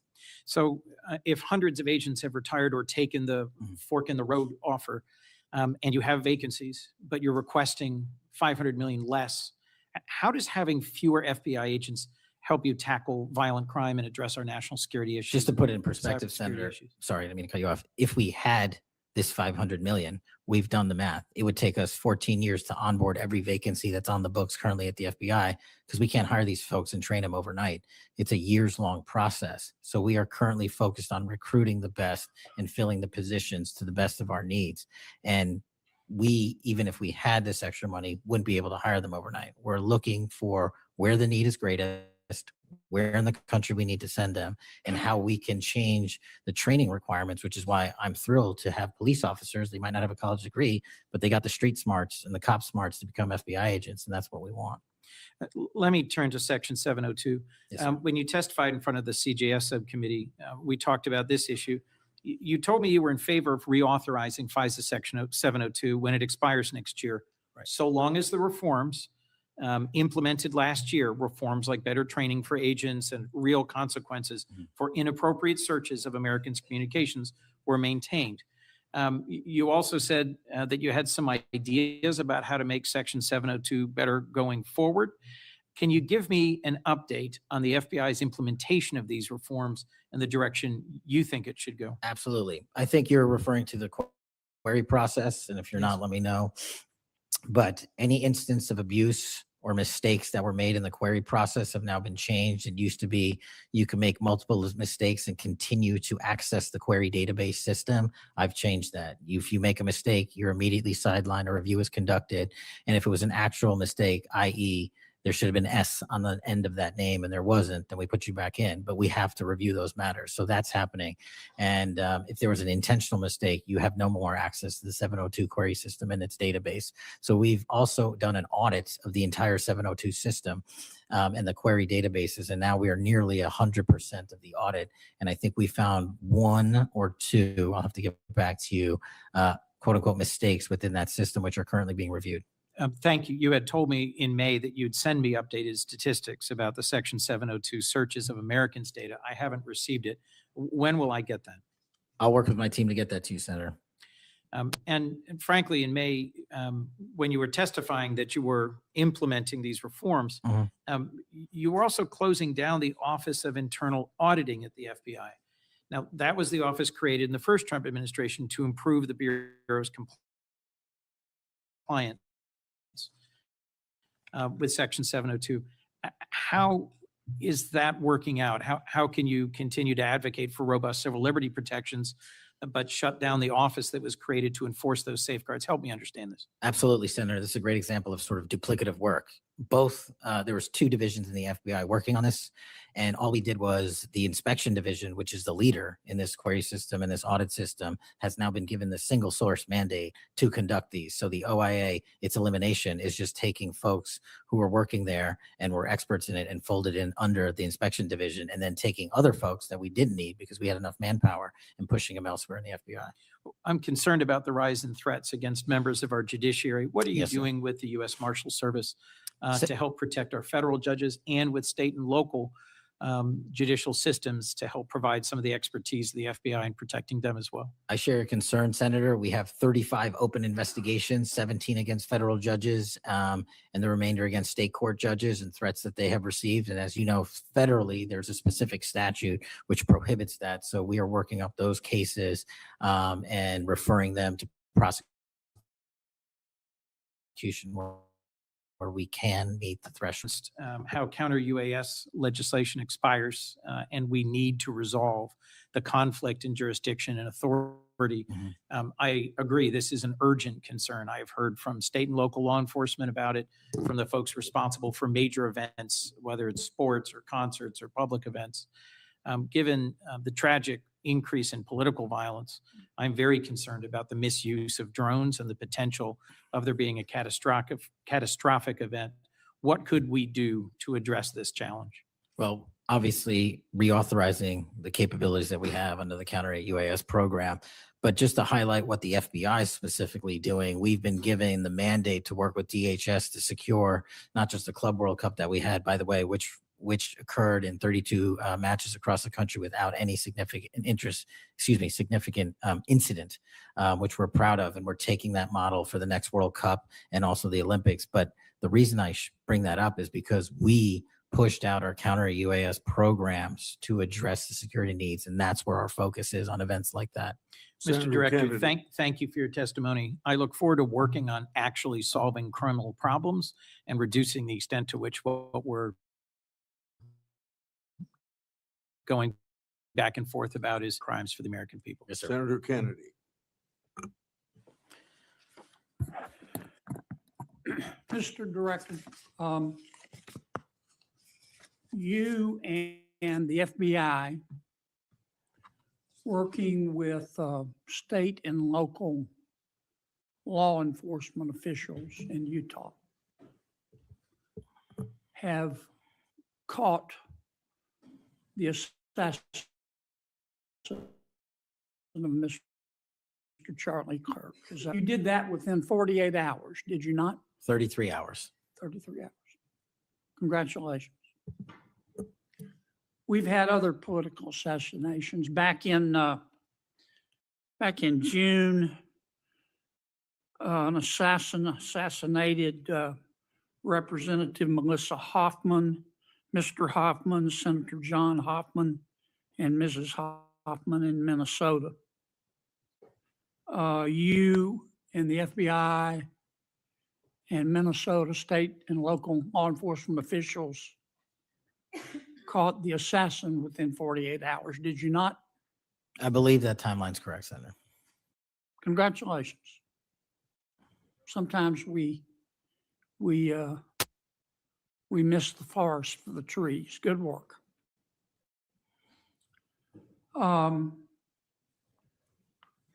Did Mr. Kirk's assassin act alone?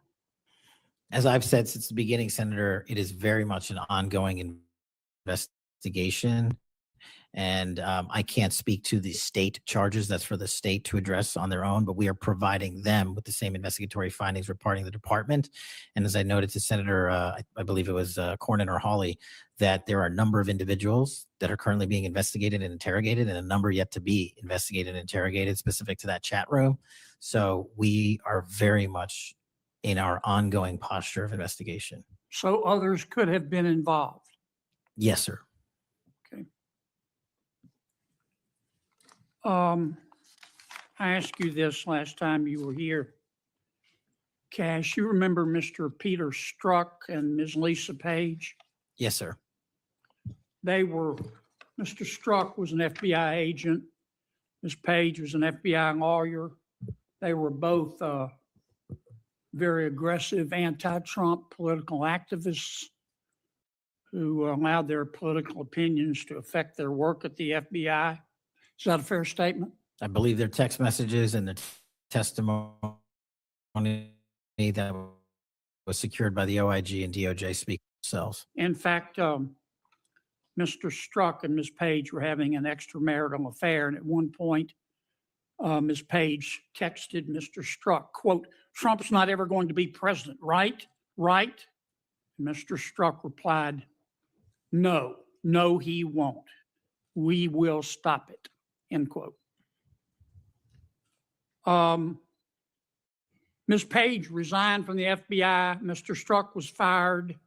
They promptly sued the federal government and the FBI and Justice Department for releasing their emails, which revealed all of this. The FBI settled that lawsuit for $1.2 million, gave Mr. Strzok $1.2 million cash, gave Ms. Page, who resigned. She wasn't fired, she resigned, she quit. Gave her $800,000. Who, if the FBI made that decision to give them money? That settlement was reached in the Biden administration when my predecessor was the director. Who? The- Are you saying that Chris Wray did?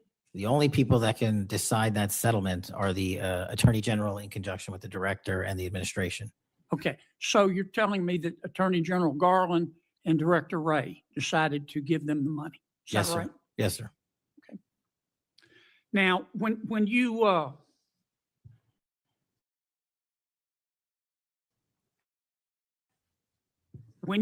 took over the FBI, did you find instances of where, under the Biden administration, the FBI had weaponized the agency to push the political beliefs of President Biden? Sorry, the last part. When you took over the FBI, did you find instances of where the Biden administration had politicized the FBI to prosecute its political agenda? Well, I won't speak for other people. Haven't been a target of that weaponization, haven't been a staffer on the House Intelligence Committee, having had the Justice Department weaponized against me for making the findings and leading the investigation of Russiagate. I know what that feels like. And that's why as the FBI director, I'm committing to not ever have that ever happen again. But I'm also committed to fully investigating what was done. And that matter is still ongoing. So I assume, I take it your answer is yes. Yes, sir. And you're firing those people, is that right? Anyone that politicizes their job at the FBI will not work at the FBI. Okay. You've heard some of my colleagues either implicitly or or otherwise suggest that you have politicized the FBI to prosecute the political beliefs of President Trump. Is that true?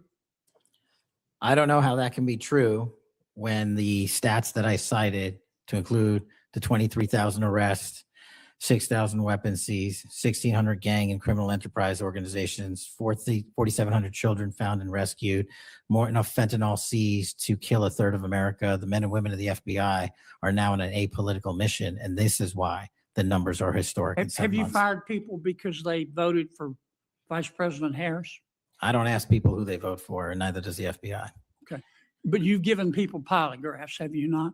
Many people in the FBI take polys. The FBI does that all the time. Yes, sir. Does it not? Yes, For sir. a long time, is that correct? Decades. I want to ask you about the Epstein files. Have you seen the Epstein files? I have not reviewed the entirety of it myself, but a good amount. Would it be fair to say that Mr. Epstein trafficked young women, including in some instances minors, for sex to himself? That was specifically the allegations in the 2018 indictment in the Southern District of New York. Who else did he traffic these young women to? In terms of what the investigation, again, going back to 2008, Mr. Acosta, who limited the investigation and limited the search warrants and limited the parameters of the investigation, the only thing we are able to speak to publicly, because he was given a non-prosecution agreement by Mr. Acosta, is that first time period from, I believe, don't quote me on this, 97 to 2001-ish. And then when the Trump administration courageously reopened it. Excuse me for interrupting, but I'm going to run out of time. You've seen most of the files. Who, if anyone, did Epstein traffic these young women to besides himself? Himself. There is no credible information. None. If there were, I would bring the case yesterday that he trafficked to other individuals. And the information we have, again, is limited. So the answer is no one For the information that we have in the files. in the case file. Okay. Now, President Trump has deferred to the FBI and the Department of Justice with respect to the Epstein records. He says it is your call about releasing them.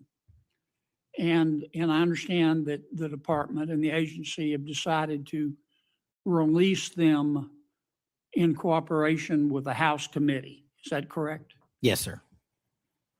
So you're releasing them a little bit at a time. Is that correct? We're releasing as much as we can, but we are limited by 3 different court orders. And the department went back to each of those judges to waive those court orders or have them lifted, and each of those judges declined. Will you release all of them, or at least as many as you can? We will release everything we are legally permitted to do so. We are continuing to work with the House on the subpoena request. We have substantially complied with it, but we will continue to release whatever we are legally permitted to do so. Okay. I strongly encourage you to do that. Kash, this issue is not going to go away. And I think the central question for the American people is this. They know that Epstein trafficked young women for sex to himself. They want to know who, if anyone else, he trafficked these young women to. And that's a very fair question. I want to know that answer.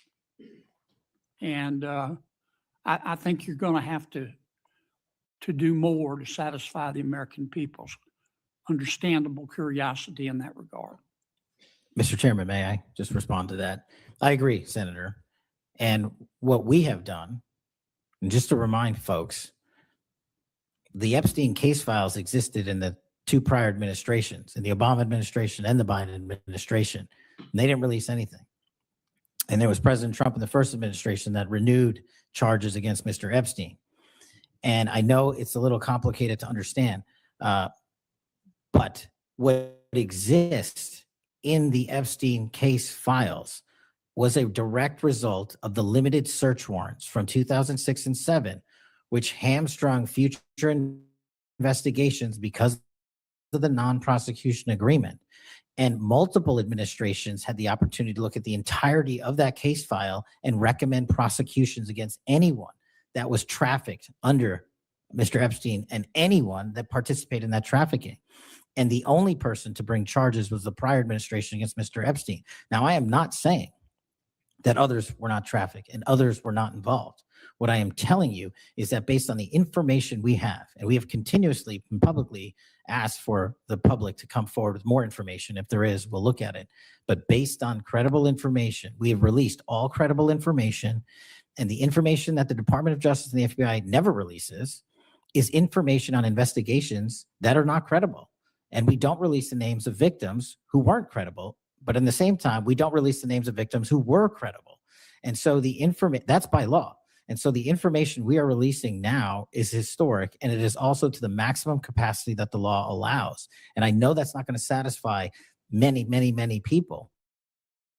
But if they wanted it done right, then the investigation from its origination should have been done right. And he should not have been given a get out of jail free card to do jail on the weekends for 12 hours a day. And he should have been investigated fully for the entirety of his crime and criminal enterprise, not just from 1997 to 2001.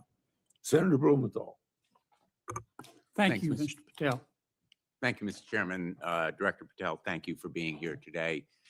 You'll recall well in January at your confirmation hearing before this committee, I raised the prospect of politically motivated retaliation, and you promised me, as you did other members of this committee, quote, every FBI employee will be held to the absolute same standard and no one will be terminated for case assignments. You went on to tell me, quote, all FBI employees will be protected against political retribution. And you assured one of my colleagues that you would honor the internal review process of the FBI.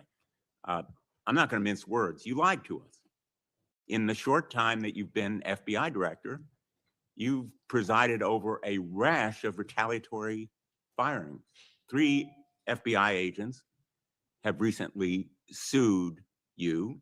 They are FBI agents with 60 years between them of distinguished service, rescuing hostages, saving kids from predators, dismantling drug cartels, and their allegations, their civil allegations, are a searing indictment of your tenure as FBI director. But it's not just those 3. The FBI Agents Association has said that your actions, quote, distract agents from their work, foster fear that their assignments could cost them their careers, either now or under the next administration, and increase the risk of criminal and national security threats by undermining unity and morale within the Bureau, end quote. This association, as you know, is voluntary. It represents 14,000 members, 90% of all the active agents. These are your employees saying that your performance has been unqualified and unfit. And there is mounting evidence that these retaliatory firings were the result of direction from the White House. There have been instances in the past history of the Bureau of political interference and political direction from the director's office, but not the kind of institutional interference that we're seeing from the White House right now. I'm going to ask you, has anyone from the White House contacted you about personnel decisions? I completely disagree with your entire premise that I've lied or am misleading the FBI. If I were, the results that I announced today by the men and women of the FBI and the historic records we are doing to keep this country safe would not be possible. The men and women of the FBI are responding to our leadership and this administration's priorities. The only way people get terminated at the FBI is if they fail to meet the muster of the job and their duties. And that is where I will leave it. And you accusing me of lying is something I don't take lightly, but I'm not going to get into a tit for tat with you. Well, let me just ask you to answer my question. Has anyone from the White House contacted you about personnel decisions? Generally speaking, we always discuss with the White House, OMB, during the budget process, how many personnel we need, who we need where. Answer is there people, agents, because they participated in investigations of the president. I don't receive directions to do that. Has anyone I make the suggested it? decisions. Has anyone asked you to do it?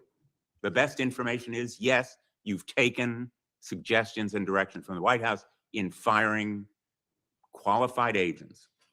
Any termination at the FBI was a decision that I made based on the evidence that I have as a director of the FBI, and it's my job, and I'm not going to shy away from it. And as you stated, those are allegations, and that is an ongoing litigation. So they'll have their day in court, so will we. The allegations are not just in that lawsuit, Director Patel, and I think your testimony confirms that, in fact, you've taken direction from the White House I don't, in it those does not. retaliatory firings. It literally Because does you've not. acknowledged that, in fact, they have been in contact with you about personnel decisions. The Let me- White let me House move has on. been, do not put words in my mouth. We're on the record. The White House, like any administration, contacts its agencies on the budgeting process and where it needs personnel and where the mission priorities are. That always happens. If they didn't do that, they would be abdicating the responsibility to law enforcement. I will always work with my partners in the chain of command at the Department of Justice and the White House to ensure that this FBI is delivering the results we are delivering, to include the lowest murder rate in modern U.S. history, to include the most fentanyl seizures in modern U.S. history, to include the most lives saved and the most children found in Just modern ask U.S. you, history. That is a working FBI. That is not a failing FBI. Let's move on to a related area.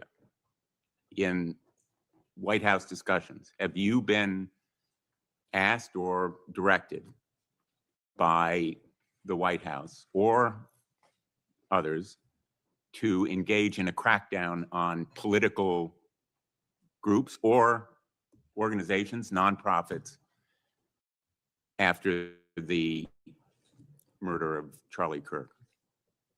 To direct at political organizations?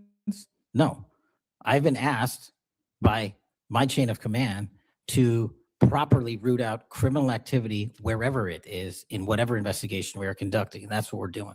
Have those distinctions about whom you're going to target been based on direction from the White House? Nobody gives me a list on who to target. My targeting list is from the men and women at the FBI. Have you talked about investigating certain groups, nonprofits, or foundations or institutions?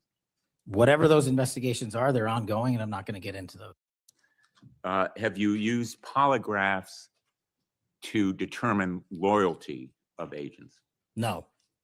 Have you committed that you will respect the First Amendment rights of agents? I have wildly committed to respecting the First Amendment rights of agents, but at the FBI, you have to balance your First Amendment rights with your mission. Have you imposed any sort of loyalty test in the course of using polygraphs or in any of the other personnel decisions? Polygraphs have been utilized at the FBI for decades. They will continue to be utilized in the fashion by the professionals that administer them. Have you asked under the polygraph test about individuals' loyalty or about their voting records or any kind of past statement? Just to make it abundantly clear, I don't tell the professionals how to conduct polygraphs or what questions to ask. They make those decisions. And I, as the director of the FBI, never ask anyone who they voted for. Have you investigated donors to a political party simply because they are donors? Simply based on that fact alone? No. Have you investigated donors for another reason? Many donors may be involved in criminal enterprises and criminal activities, and those individuals will be investigated.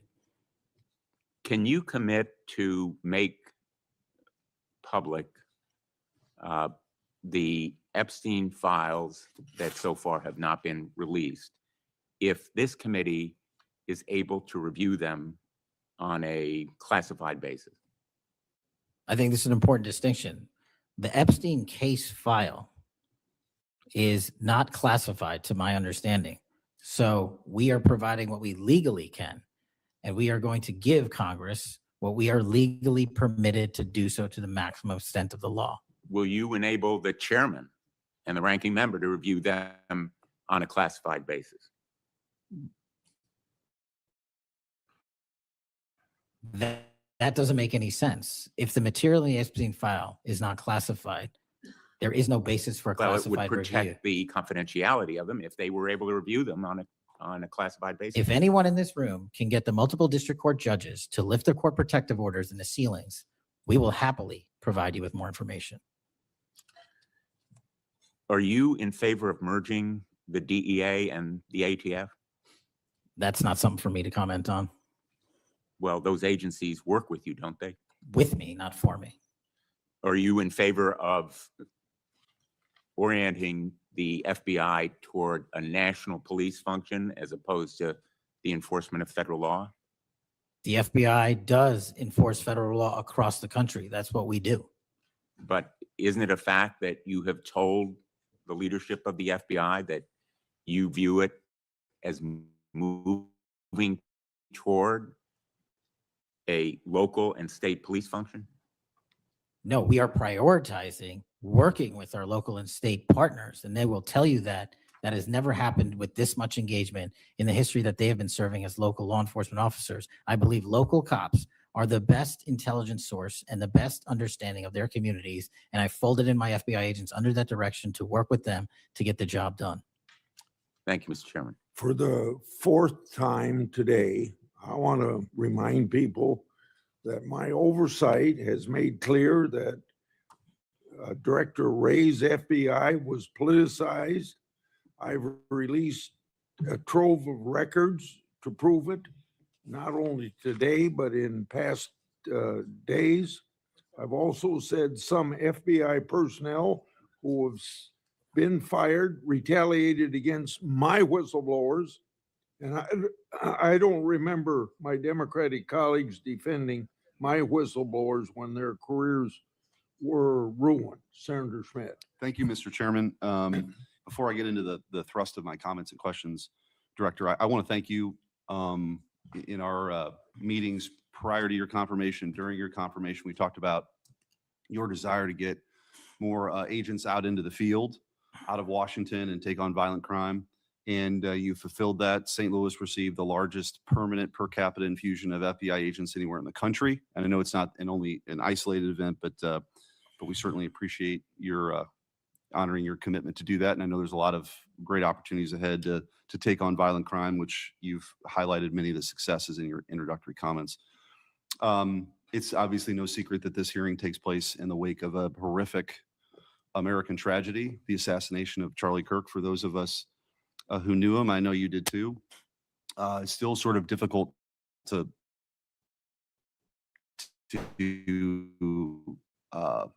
for his family, but for our country, for free speech, for a belief that we can have a free exchange of ideas. And he was quite literally shot in the throat in an attempt to silence him and take his life. And so you have this task now of this investigation. There's been an arrest. But I think that we face an even larger crisis that law enforcement alone can't tackle alone. It's a crisis that is culminated in the assassination of Charlie. But it doesn't end there. It's I think every bit present right now. And the challenge is greater than quite frankly, I would have imagined. Seeing some of the comments that have taken place after the assassination, and something that I think as a country we have to reckon with. And it's something deeper, much deeper than a rejection of law and order or the norms of civil society. We've entered a very dangerous time, I think, in our country. And that should be clear to everyone. Political violence is a sign of a deep and corrosive sickness in any society.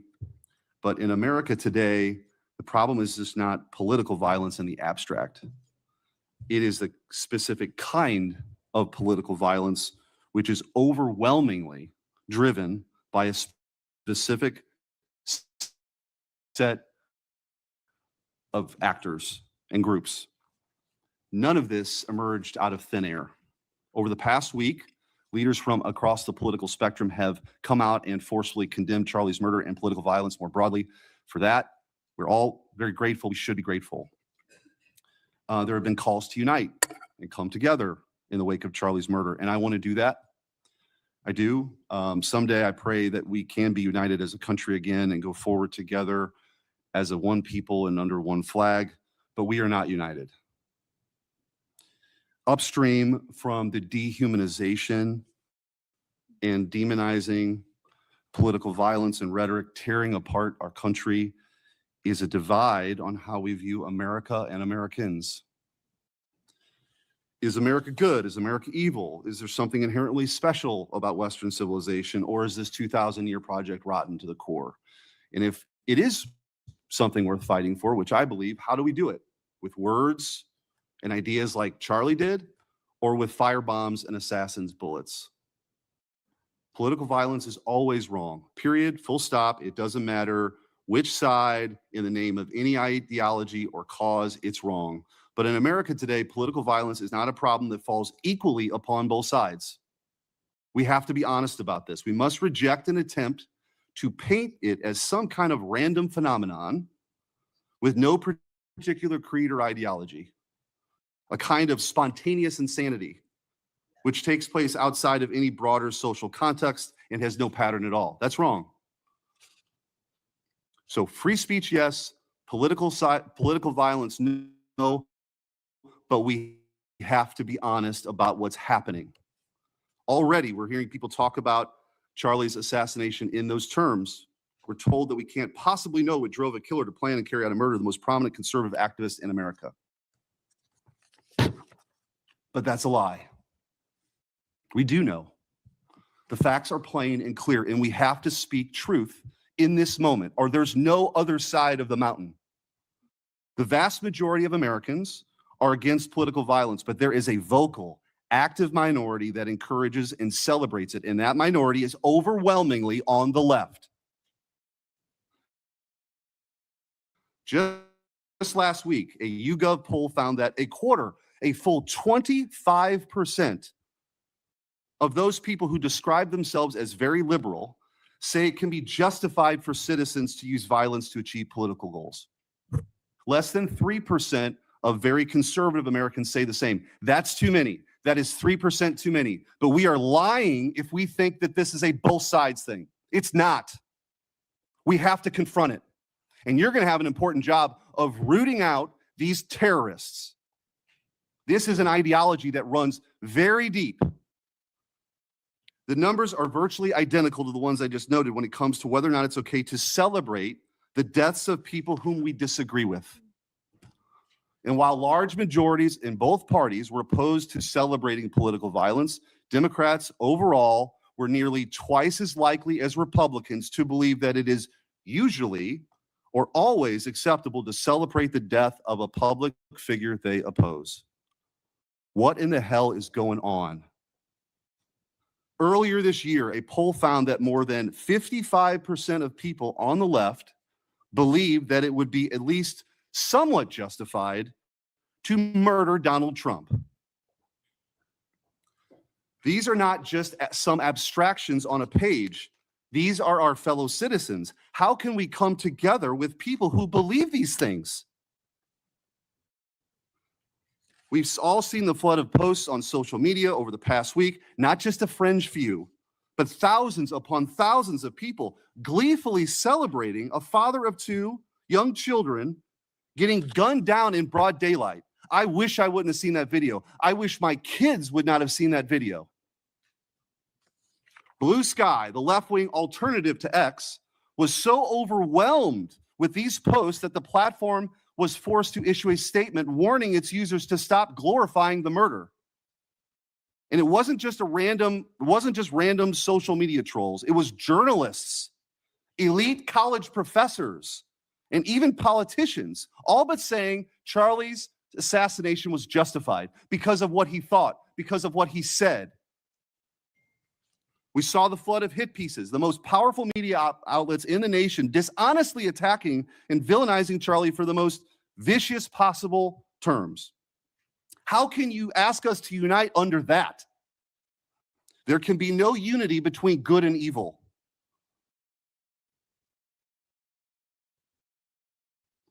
Somebody has to win this thing.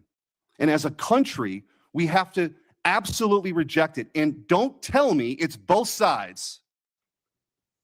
It didn't happen in a vacuum. Over the past decade, we've seen an explosion of political violence, not just one-off lone wolf attacks, but organized, systemic political violence at a mass scale. It is not organic. It is the offspring of a dark and clandestine system funded in part with our own tax dollars, winning with a large network of foundations, NGOs, activist organizations, and front groups. This system lurks behind every radical leftist movement in our nation today. The George Soros empire has financed a vast bricks at riots to unleash a tidal wave of violently anarchists on our streets and to prop it up in an army of researchers and experts and journalists and propagandists who downplay the political violence. But he's doing it serious. I'm going to ask you, because I don't have a ton of time, The opposite of motion, we should be putting this in committee. and I would point out, we've heard years of the left, their loudest voices calling anyone on the right extremist MAGA Republicans, fascists, Nazis, an existential threat to democracy. Check yourself. And don't give me this both sides bullshit. Mr. Director, I want to ask you. Tell me if each one of the following perpetrators or alleged perpetrators were acting from a left-wing or right-wing political violence. The man who tried to kill Republican congressman at the congressional baseball practice, nearly killing House Majority Leader Steve Scalise, left-wing or right-wing violence? Sir, I believe it was a left-wing ideology. Okay. Burned down cities during the Summer of Love in the George Floyd riots, left-wing violence or right-wing violence? Sir, I'll rely on you on these. I don't have off the top of my head. I'm sorry. Okay, left-wing. The Waukesha Christmas Parade massacre, left-wing or right-wing violence? Left-wing. The Lee Zeldin stabbing attempt, left-wing or right-wing? Left-wing. The Covenant school shooting in Nashville, left-wing or right-wing? Left-wing. The Butler, Pennsylvania assassination attempt on President Trump, left-wing or right-wing? Left-wing. The Trump International West Palm Beach assassination attempt, left-wing. The Abundant Life Christian school shooting, left-wing. The United Care CEO's murder, left-wing. Tesla's burned, keyed, damaged, firebombed, left-wing. The murders at the Israeli embassy, left-wing. The ICE facilities firebombed, left-wing. The Minnesota Catholic school shooting, left-wing. The anti-white Charlotte and North Carolina stabbing, left-wing. The attempted Utah News State firebombing, left-wing. And now, of course, the culmination of this vile trend, a left-wing assassination of Charlie Kirk. So don't give me this both sides. If we want to get to unity, let's be honest. Let's be honest. Free speech, yes. Political violence, no. But let's be honest. Senator Hirano. Thank you, Mr. Chairman. Director Patel, just like the rest of the federal government, there have been significant personnel changes at the FBI since President Trump took office. I want to better understand the scope of the turnover and the changes occurring at the FBI. Since January 2025, how many FBI employees have retired, resigned, been fired, or otherwise separated from employment? I need a number. We'll get you a number. What is the number? You don't have it? Not off the top of my head, and I want to get you the right number. Would it surprise you to know that it's probably in the thousands, like 5,000? I don't think that number's Well, accurate. You don't know. Next question. How many special agents or analysts have left or been fired from the FBI since January 20th, 2025? Say, we will get you the numbers, and anyone that retires is of their own volition, and anyone that is terminated at the FBI, as I've said before, is done so because they have failed to meet the standards and uphold their loyalty and oath to the Yeah, Constitution. so you say. Next question. How many executive assistant directors, or special agents in charge have left or been fired from the FBI since January 20th, 2025? Again, people leaving on their own accord or terminations were done by the standards set at the FBI that have been carried out With this question, I'm getting consistently. to the leadership of the FBI, and you don't have that answer. Next question, which field office, division, or directorate has lost the most personnel since January 2025? And do you have the answer to that question?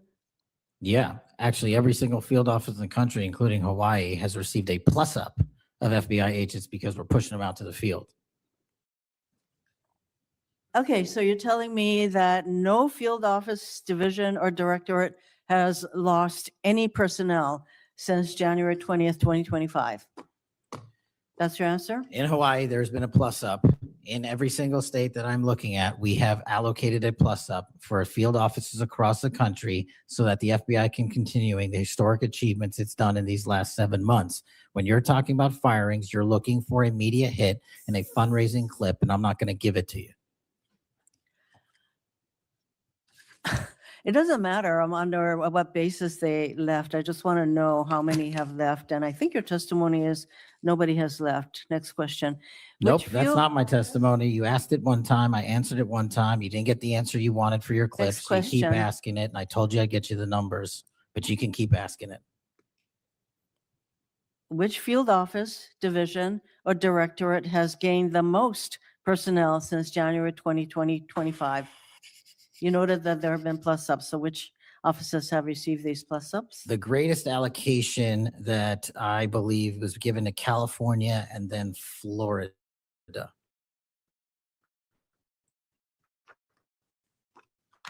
California and Florida. Thank you. Director Patel, you often refer to FBI agents as cops. All of us, Democrats and Republicans, support the police officers who keep our communities safe. But while our states, cities, counties, and towns all employ police officers to protect our communities, Congress has empowered and equipped the FBI to take on missions that local police cannot, especially taking on terrorists, hackers, and spies. I'd like to assess how well the FBI is able to handle its specialized missions under your leadership. The FBI is the nation's lead federal law enforcement agency for investigating and preventing acts of domestic and international terrorism. And yet the executive assistant directors in charge of the FBI's national security and intelligence branches were both forced out at the beginning of the year. Who replaced them in those positions? Excellent qualified personnel to lead the mission of arresting 23,000 violent criminals this year alone. What are That's the twice as names of many the as people who before. took the places of I'm not the- going to give you any names so you can attack them. Why not? So you can attack them. I'm not doing that. The You're not people gonna sitting give in me the those seats names are of- extremely qualified to handle the job. You're We not would gonna not give have me the the names results. of We would, personnel who we would should not be have the on your reduction website. of Fine, violence in the moving state on. of Hawaii if we did not allocate the Earlier resources we this did. year, FBI counterterrorist special agents and investigators were reassigned to assist with immigration enforcement. Reportedly, these counterterrorism experts were returned to the jobs they trained for in late January after Iran threatened to retaliate for our strikes on their nuclear facilities. Have those experts remained in the jobs they trained for since that time? Yes or no? FBI agents' primary responsibility is exactly what they are assigned to do. We always work with our So since they interagency part. returned to their positions, If you're not are going to they let me still in answer, those why don't you positions? just do your soliloquy in the 4.5 minutes you I have am left? not asking for a soliloquy. It's just a yes or no. Are those people who were returned to their jobs still on those jobs? Yes or no? They never left. What was that? They never left their primary job. It is a surge of resources in law enforcement working with the interagency to combat violent crime and reduce They were violent never, crime in okay, they were never historic reassigned to do immigration. proportions. That's your testimony. Okay, Director Patel, the FBI is also the lead federal agency for investigating cyber attacks and Yes. cyber intrusions, both by foreign nation states and by non-state hacker groups. Since President Trump's inauguration, the executive assistant director in charge of the criminal and cyber branch and the head of the FBI's cyber division have both left the FBI. What are the names of the people who replace them in those positions? The cyber branch is one of the most impressive at the FBI. 409 arrests this year, 169 convictions. That's a 42% increase from the same time last year. It's that So branch, any Mr. suggestion that Patel. the FBI Cyber Division is not operating at full capacity and better than ever before, the leadership at the branch is implementing these changes necessary to attack the cyber and ransomware infrastructure operators You for know Iran, why China, they're and important? I Russia. want to know who has those positions, since they, people who originally were there, Supremely are no longer qualified there. individuals have those Who are they? positions. Supremely qualified Who individuals. are they? What are the names? You're not You getting don't them. know. Special agents who investigate cybercrime were also reassigned for immigration enforcement. Have those expert investigators returned to their duties? Yes or no? All agents remained on their primary duties while surging to allocate resources for interagency operations to the Homeland Security task forces across this country. So are you, Am I what? see, I'm not getting the yes or no answers. I get all this explanation. So there you go. No, you get the work that Are the men you and women of the planning FBI are doing. You Any don't want that. additional personnel cuts to the cyber division in the future? The only people that will be terminated at the FBI will be those that violate their oath of office, fail to meet the high standards at the FBI.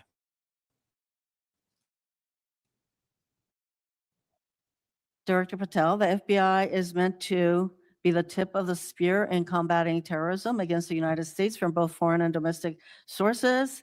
It's also our lead agency in fighting the hackers who target our businesses and critical infrastructure. But instead of a specialized role fighting these kinds of terrorists, hackers, and spies, you have the FBI playing the role of local police and helping with immigration enforcement.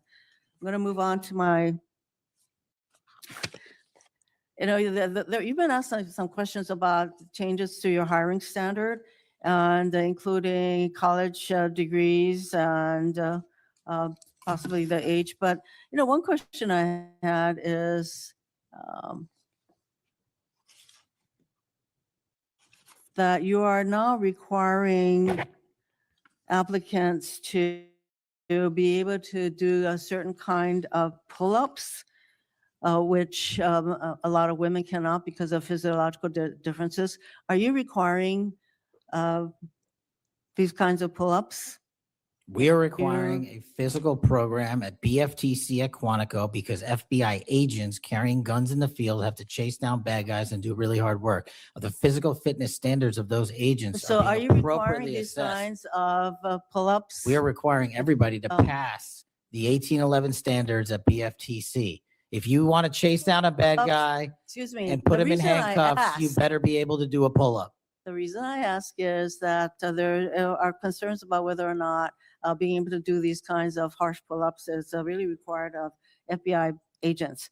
Doing one Anyway, pull-up Mr. is not Patel, harsh, I and there am are always gravely medical concerned. exemptions to that.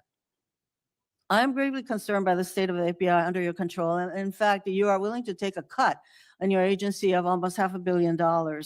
So the FBI is losing dedicated employees, decades of expertise and specialization, leading to loss to early retirements, firings, and reassignments to immigration enforcement or conducting local police work. Thousands have already left.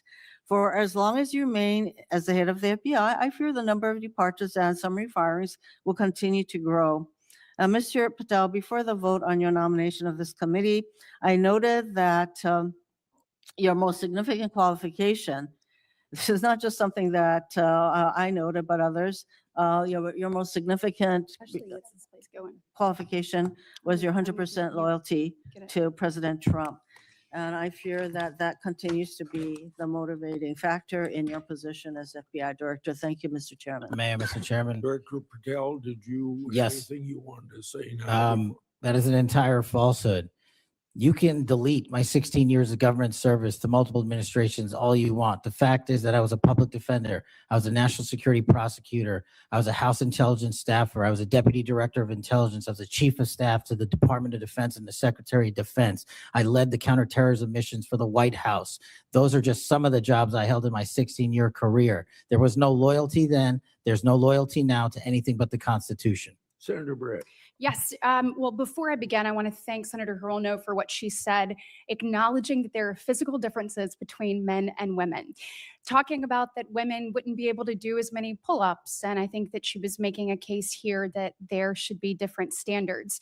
There's a thing called Title IX, and this is why we continue to say we should have biological men and men's sports and biological women and women's sports. And so I look forward to utilizing that to talk to all of my colleagues on the other side of the aisle.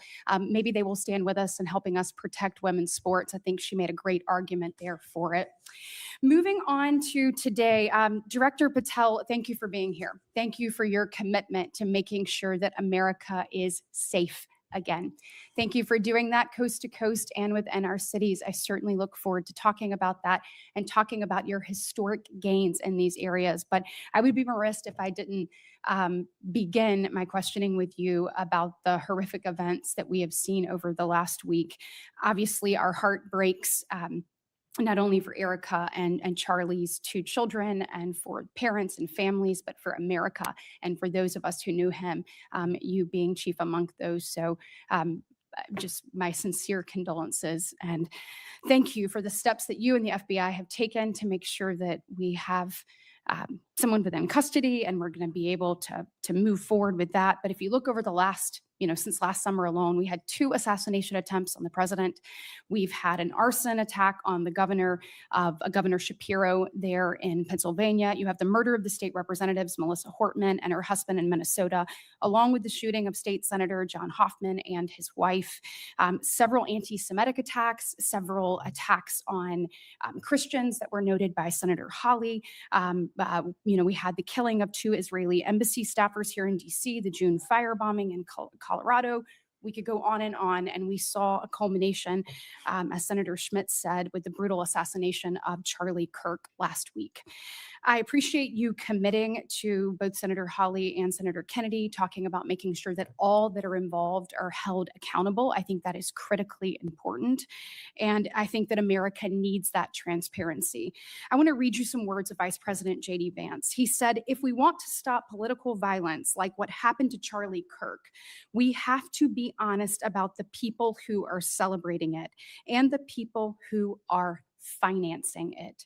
My question to you is, in light of Charlie's murder and all of the things that we have just referenced and have been talking about today, what steps is the FBI taking to more aggressively crack down on those who promote, encourage, finance, fund these types of engagements and this type of political violence?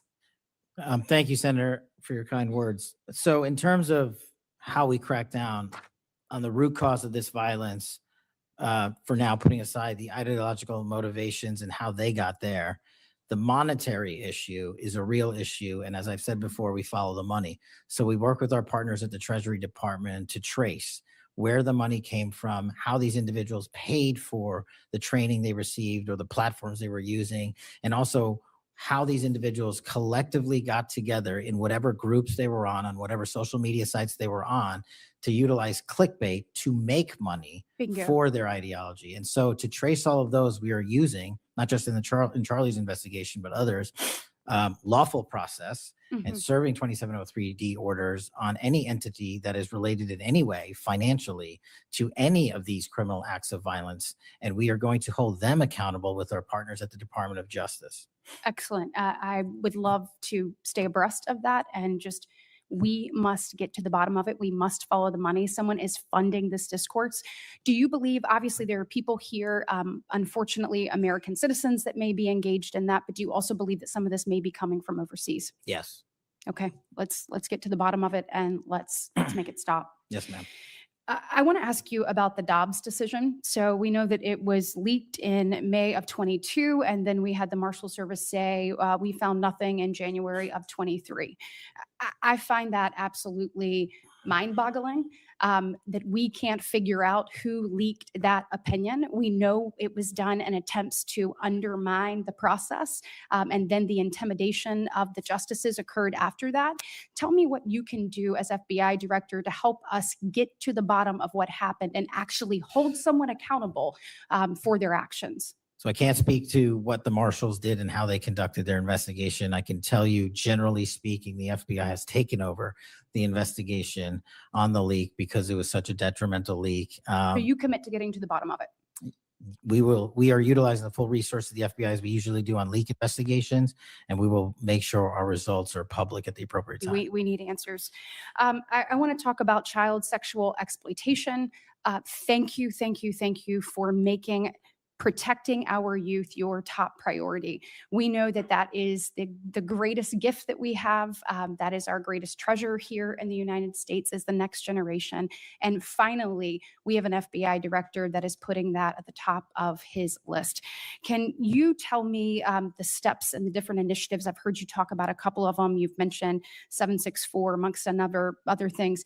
Tell me what you're doing. And specifically, I want to know about when it comes to sextortion.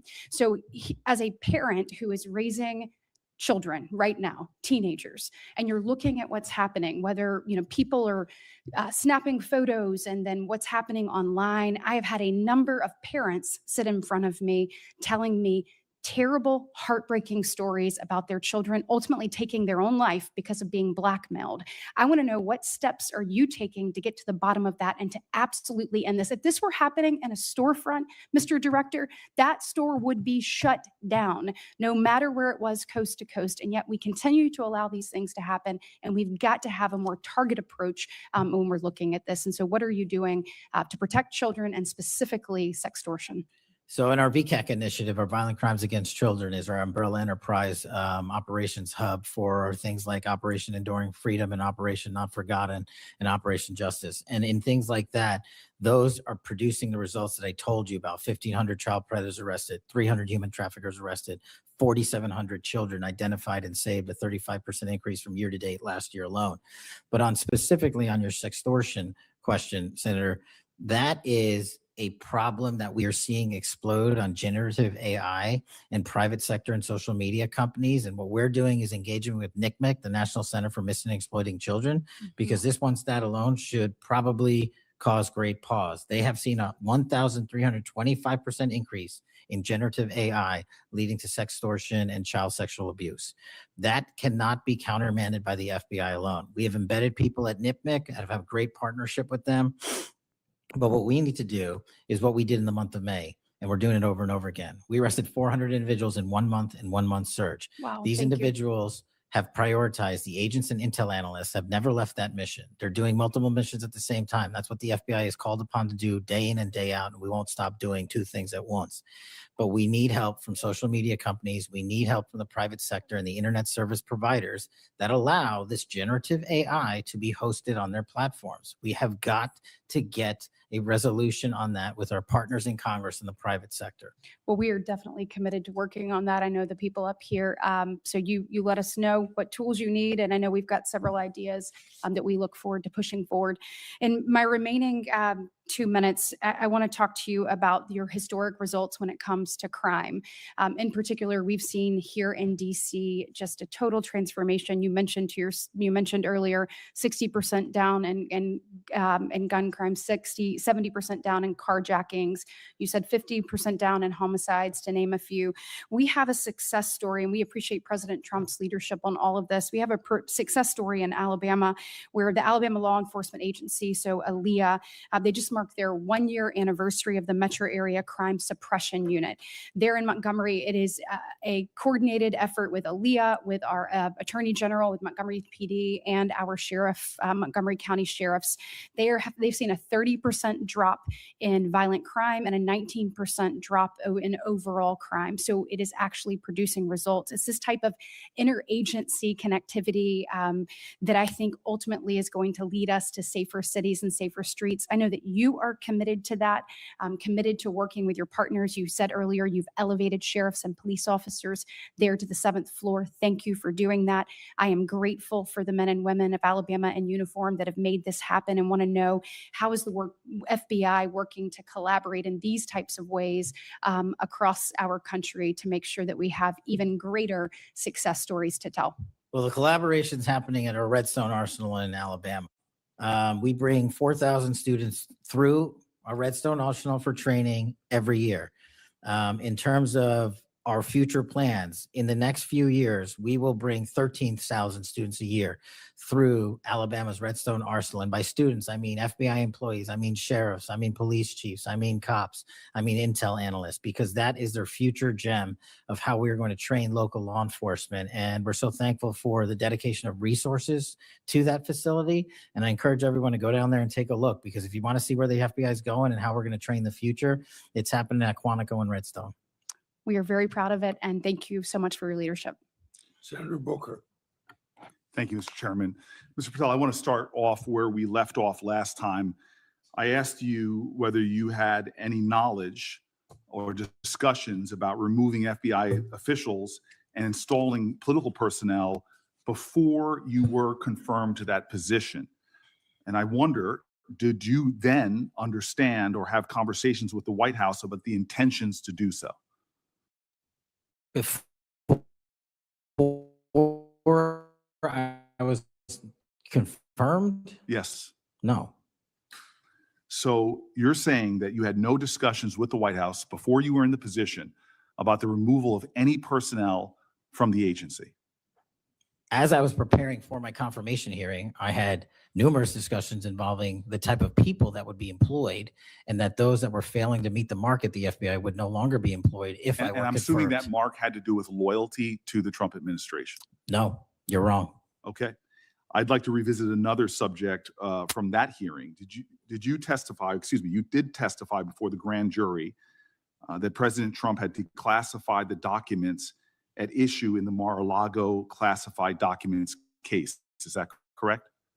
I don't have the grand jury transcript. That's why I released it. Whatever it says is the best evidence. You know, that's what you said to Senator Whitehouse, that your grand jury testimony was publicly released. It has not been. In fact, in July, a court denied a news outlet's bid to get that transcript. But the court said quite clearly that you are free to discuss your grand jury testimony. So I ask you again, did you testify before the grand jury that President Trump declassified the documents at issue in the Mar-a-Lago classified document case? And that is why I took your invitation to work with the department and the court to have that transcript released. And the transcript is the best evidence of what I said then.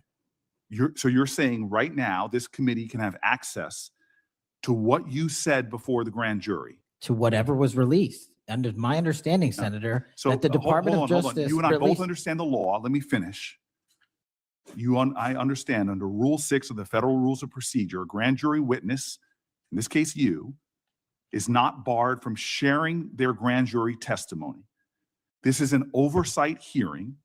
This is germane to your integrity and credibility. You know right now whether or not you testified that President Trump declassified the documents at issue in the Mar-a-Lago classified documents case.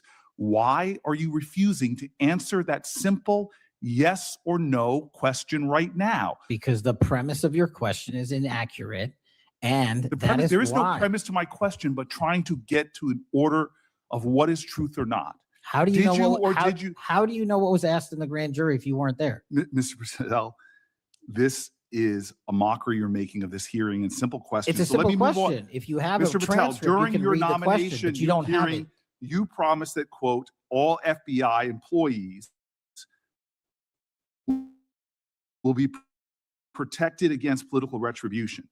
When I asked you, are you aware of any plans or discussions to punish in any way, including termination, FBI agents or personnel associated with the Trump administration, you explicitly said under oath that you were not aware of any plans to punish FBI agents associated with criminal investigations of Donald Trump. I don't believe you were truthful. Firing FBI employees based solely on the cases that they are investigating, their case assignments, is illegal, and you know that. A new lawsuit that's been discussed numerous times, filed by 3 FBI officials, alleges that you carried out Donald Trump's campaign of retribution, in quotes, against FBI employees for, quote, failure to demonstrate sufficient political loyalty. One of those plaintiffs has been discussed today, Brian Driscoll. Now, we know 20 years of distinguished service to the FBI before you terminated him. Special agent in charge of FBI's Newark field office, where he operated with distinction. Medal of Valor winner, Shield of Bravery awards. He's a patriot. You terminated Driscoll via a letter dated October 8th, 2025, And in that letter, you said that you were firing him pursuant to Article 2 of the Constitution. Well, you're not the President of the United States. And so I'm wondering under what authority you were allowed to terminate him. That matter is under litigation, and I'm not able to discuss it. Okay, well, discuss this. Did you have discussions with Stephen Miller about firing this particular person or about his continuance in the FBI? Not that I recall. How often do you speak to Stephen Miller? Frequently on our Homeland Security task forces. You frequently talk with Stephen Miller about subjects other than Homeland Security task force issues, correct? I frequently talk to Mr. Miller about Homeland Security task forces. Has Stephen Miller ever given you his opinions on how to run your agency? Mr. Miller's interagency operations are invaluable to the FBI. That's what we talk about. So you frequently discuss your job and your responsibilities with Stephen Miller and Pam Bondi, I imagine, as well. Absolutely. She's the Attorney General. Understood. Okay. Donald Trump promised to make us all safer. You have pushed out senior FBI agents with decades of knowledge and experience. In fact, this is the first time in FBI history that neither the director nor the deputy director have any experience with the FBI. You've shifted the agency's priorities primarily to pursuing Donald Trump's immigration enforcement agenda. According to ICE data, the Cato Institute, which is a conservative think tank, found that 20% of all agents have been diverted from their work to assist ICE immigration enforcement. 20%. Part of this operation is the work of mass law enforcement who jump out of cars, snatch people off streets at churches, schools, and their jobs and hospitals. Have there been any FBI agents who investigate crimes against children that have been assigned to immigration enforcement, yes or no? The premise of what you say is entirely Have there been false. any FBI agents who investigate foreign domestic terrorism? You don't get to say the America is not safer under this I am leadership. not saying America that. is You're safer making because of the work of the FBI. You're making a presumption of premise. 4,700 children. Sir, we have seen you have- 6,000 weapons and you are not 23,000 violent denying felons have that been FBI arrested. agents who investigate human trafficking have been reassigned to immigration enforcement. You are not denying that FBI agents who are on the task force that fight against Russian oligarchs have not been reassigned. Public Correction Squad reassigned. People who defend us, defend children reassigned. You're not denying that. I've seen you FBI time and agents time don't again get reassigned. attack my colleagues' premises of questions as a way to not answer the question. So let me end with this. I believe you have made our country weaker and less safe. I believe that we are more vulnerable to a major event, and I pray to God it doesn't happen. You've gutted the Bureau of Institutional Knowledge and Expertise. You fired or pushed out seasoned FBI officials, many with more than 20 years of experience, and were working on cases that were critical.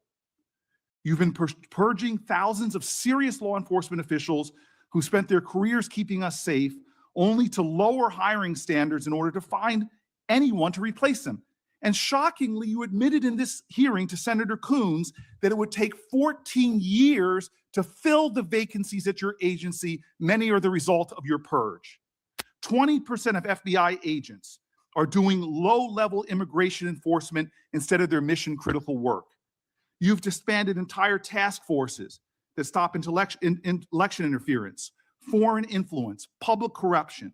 And who benefits from this? Well, corrupt people benefit from it. Criminals benefit from it. Vladimir Putin benefits from it. And it really makes me wonder who you're looking out for. It makes me think we can't trust you as a nation.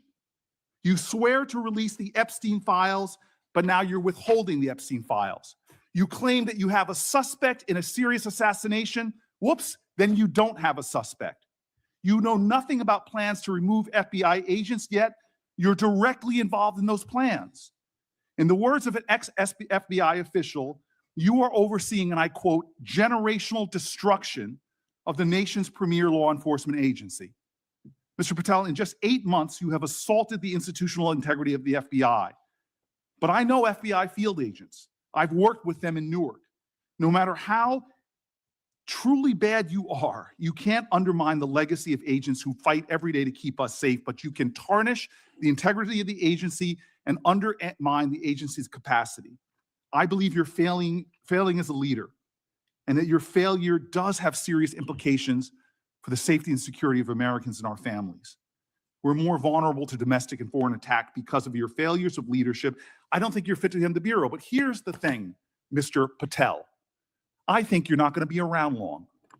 I think this might be your last oversight hearing. Because as much as you supplicate yourself to the will of Donald Trump and not the Constitution of the United States of America, Donald Trump has shown us in his first term and in this term, he is not loyal to people like you. He will cut you loose. This may be the last time I have a hearing with you because I don't think you're long for your job. But I'm going to tell you this. I pray for you.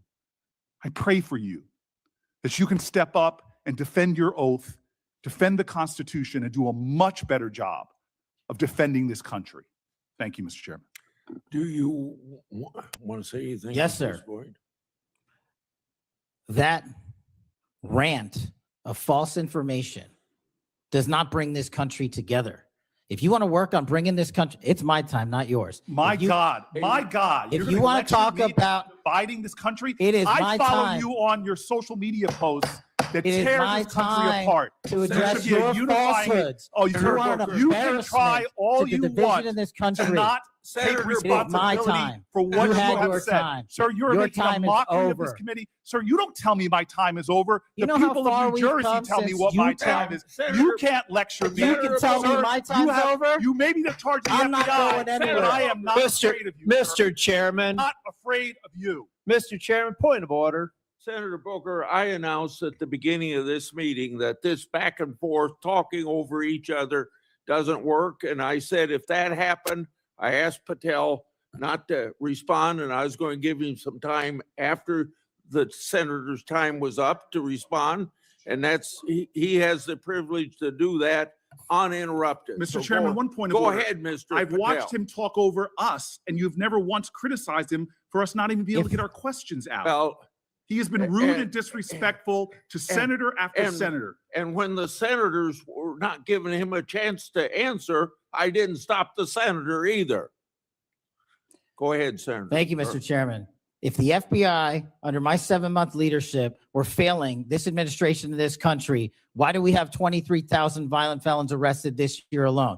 A 200, a double increase from that time last year. Why is it that we have seized 6,000 weapons? Why have we found 1,500 child predators and arrested them? Why have we 300 human traffickers in jail? Why have we found and identified 4,700 children? Why have we seized 1,600 kilograms of fentanyl in enough to kill a third of the American public, a 25% increase alone from last year, 88,000 kilograms of cocaine seized, 7,000 kilograms of meth seized, and that's just on our criminal operations in summer heat. How is it possible that we are taking 8 kilograms off the streets of the cities in New Jersey and preventing the deaths of 607,000 people this year alone, a failure of the FBI and my leadership? How is it that we have counterintelligence arrests already this year exceeding the numbers from the entirety of last year?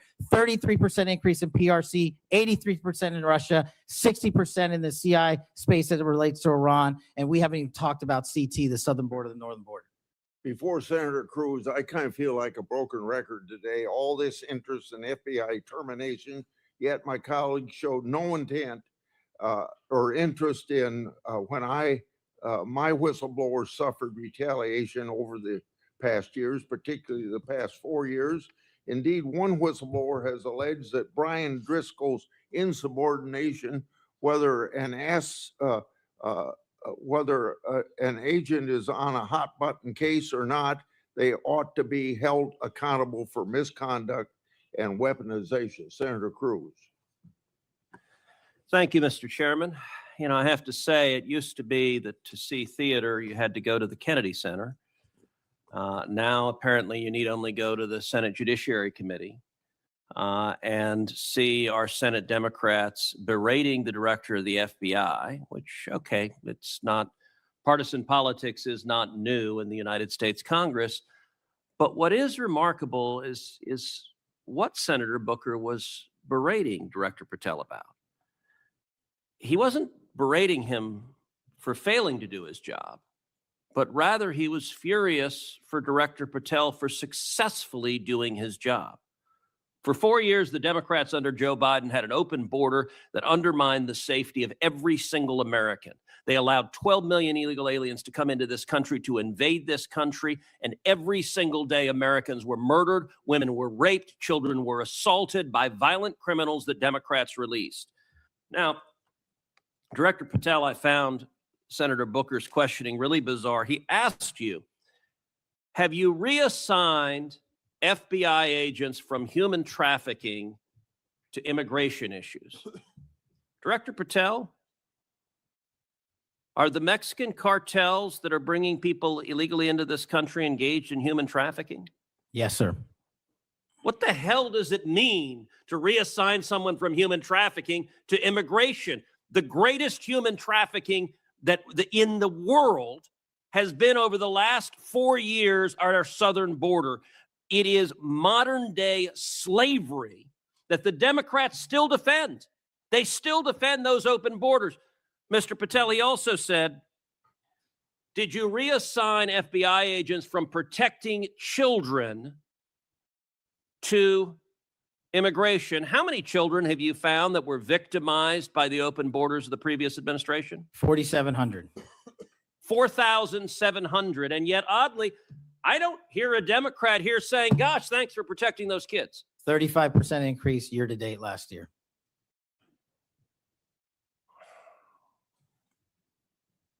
All right, I want to shift topics. And I want to shift topics to what happened last week. Charlie Kirk was assassinated. He was assassinated because of his political views. We're living in a time of enormous division and tragically hatred, and hatred that manifested in evil that we saw last week. Now, the FBI working in concert with state and local law enforcement, murderer, and you did so in just 33 hours. So I want to start by just congratulating you and the FBI agents and state and local law enforcement for successfully apprehending the murderer in less than a day and a half. In the wake of that assassination, we have seen far too many people on the left celebrating the assassination. We've seen Democrats, we've seen activists cheering it on. We've seen tragically teachers in high schools, teachers in elementary schools, university professors cheering on the murder of Charlie Kirk. You and I both knew Charlie well. He was a good friend. He was an extraordinary man.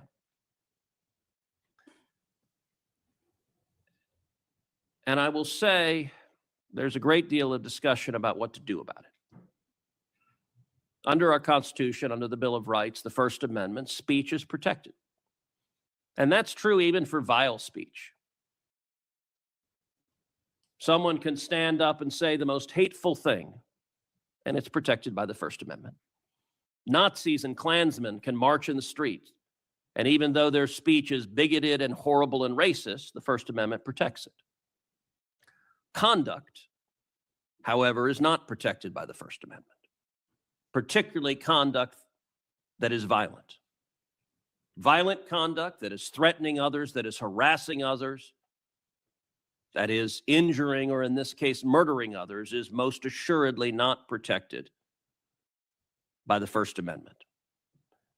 And so I would encourage you and the FBI to focus on conduct. Now, speech can direct, speech can guide you to those engaged in conduct. And I will say one question that I have and many have, and I recognize this is an ongoing investigation, so I don't want you to say anything that would compromise the investigation. But what can you tell us at this point about what evidence there exists of other individuals who may have had prior knowledge of this assassin's plans to murder Charlie Kirk on September 10th? Generally speaking, we've interviewed numerous people, family members and friends, including the partner, to provide us with a detailed history of the knowledge he may have had, the suspect may have had prior to. We're still mapping out who, if anyone, was involved as an accomplice. As I said, the investigation is ongoing. We're also speaking to and going to interview numerous individuals online who were part of a chat group that was involved in this heinous assassination. And we're also going to work with our state and local partners out in Utah to find out what community organizations, if any, participated or had any foreknowledge of this information. But it's very much ongoing. I remind everybody that it's not even been a week since Charlie's tragic death. Is it accurate? It's been widely reported that the assassin's roommate was a transgender man who was transitioning to be female, and it's also been reported that they may have been romantic partners. Is that accurate? Yes, Senator. And I assume the FBI is investigating. It has also been reported that there were transgender chat rooms that may have had some awareness of the plan to commit this murder. Is that accurate as well? I'm sorry, can you repeat the question? It's been reported that there were chat rooms of transgender activists that indicated some degree of potentially of foreknowledge of this murder. We're still developing that. Do you have any information the bullet casings had on them both Antifa and LGBT wording on them? Do you have any indication of the source of those engravings and what inspired them? As to the actual source, we're still developing that. I want to encourage you in the course of this investigation, absolutely go after anyone who aided and abetted. But I want to more broadly encourage you, follow the money. The violence we are seeing is not purely organic. There is, I believe, significant money that is spreading dissension, that is spreading violence. Antifa. Do you believe Antifa is a terrorist organization? I believe Antifa is associated with a lot of violence in this country. As to its designation, I'll leave that to the appropriate authorities. So I would encourage the administration to designate Antifa as a terrorist organization, to go systematically after Antifa. They've committed acts of violence all over the country. And the shell casings have multiple references to slogans that Antifa has popularized. I believe there is considerable money funding it. I would note that I've introduced legislation called the Stop Funders Act. Stop Funders Act would add rioting to the list of predicate offenses under RICO. I believe the money should be tracked and prosecuted under RICO. And both the Antifa and Black Lives Matter riots of a couple of years ago and the pro-open border riots in Los Angeles and other cities of this past year, I believe there was significant money behind those riots. I'm not the only person who noticed at the anti-Semitic protests and violent protests on college campuses that many of the tents all matched. And so I would ask, would it aid your ability to prosecute these matters if Congress passed into law the Stop Funders Act and if rioting was added to the list of predicate offenses for RICO? Yes. Talk to me about the efforts of the FBI to go after the funders of the anti-Semitic protests on college campuses, the pro-open border protests in cities, and potential LGBT violence. Talk to me about the efforts to go after the money of those who are funding and promoting violence. As I've always said, Senator, money doesn't lie, and we've been following the money. And so that's what we're doing, issuing lawful process to organizations involved with criminal activity, because the money's got to come from somewhere and it has to be funded somehow. So we have extensive investigations ongoing into numerous organizations that are related to violent criminal activity. Cutting off the money will make America much safer, and that is the core job of the FBI.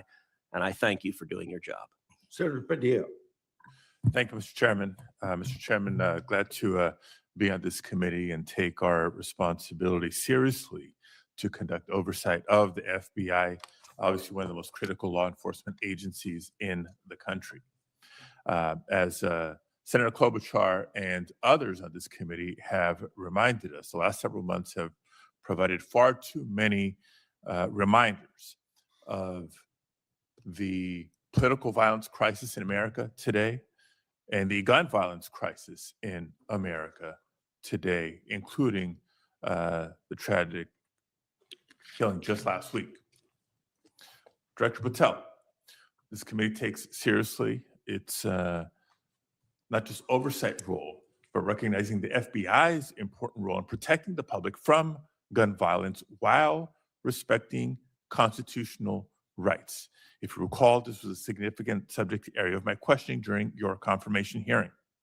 The Bureau plays a central role in enforcing federal firearm laws, ensuring the accuracy of background checks, and monitoring trends like machine gun conversion devices and lost or stolen firearms. Now, during your confirmation hearing, you pledged that the FBI would enforce firearm laws fully and fairly, consistent with the Second Amendment. Yet we continue to see a sharp rise in lost and stolen firearms reported by federal licensees. Can you point to any measurable enforcement results like arrests, not just arrests, but also prosecutions or task force expansions since you became director? I'll get those to you, Senator. Nothing you can share here today? No, I'll get the full list to you. You came unprepared today to respond to questions which you knew were important going back to your confirmation hearing. Now, the Bureau has warned about the public safety threat posed by machine gun conversion devices, which convert semi-automatic weapons to automatic ones. Can you at least reference what resources you're dedicating to this threat? Absolutely, Senator. Part of tracking ghost guns, as you alluded to, is having a sustainable database, which is hubbed out of our CJIS division in West Virginia. And we've allocated more resources so that FFLs can track and trace firearms that are stolen and make sure they don't get into the population. That's one of my primary concerns, that we don't want stolen weapons anywhere near anything. But the numbers continue to go up as reported by federal licensees. Let me get to my next question on this topic. You previously stated that you hadn't reviewed Fixed NICS, a federal law that improves reporting to the National Criminal Background Check System. 8 months into your job, what concrete steps have you taken to ensure that NICS records are complete, accurate, and timely? That's actually a great question that we have dedicated a lot of resources to. Again, at CJIS, the NICS system has been trying to get to 100% within 15 minutes. We are currently at 93%, with 87% of those being responsive in less than 60 seconds. So we got more work. Do you think additional resources would be helpful in getting to 100%, or do you still argue that less resources are necessary to get from 93 to 100? No, I just think we have to work on how fast our actual infrastructure processes these things. On to a question about resources. The FBI's core mission is to counter terrorism, espionage, and major criminal threats. Now, recent large-scale reassignments to immigration enforcement or politically motivated investigations cause me concerns that other critical missions are being neglected. One example, in March of this year, you created a Tesla-related task force and diverted personnel from the domestic terrorism operations section to work on that task force. What risk analysis justified that decision, and do you still consider domestic violent terrorism to be a lower priority? Any form of terrorism, domestic or international, is the highest priority at the FBI. And But when why you say, divert resources away from those missions? I don't believe that's accurate. We did not divert resources away. When cars were exploding and people were being set on fire, I directed resources to address it. And I'll suggest in your follow-up, and we can make this more explicit in our questions for the record, that you provide the accurate information about the diversion of resources. Because again, when I understand that you authorize large-scale agent reassignments from counterintelligence and cybercrime to not just immigration cases, but others, it has an impact on the other priorities like nation-state threats and ransomware investigations. Moving on to a different subject area.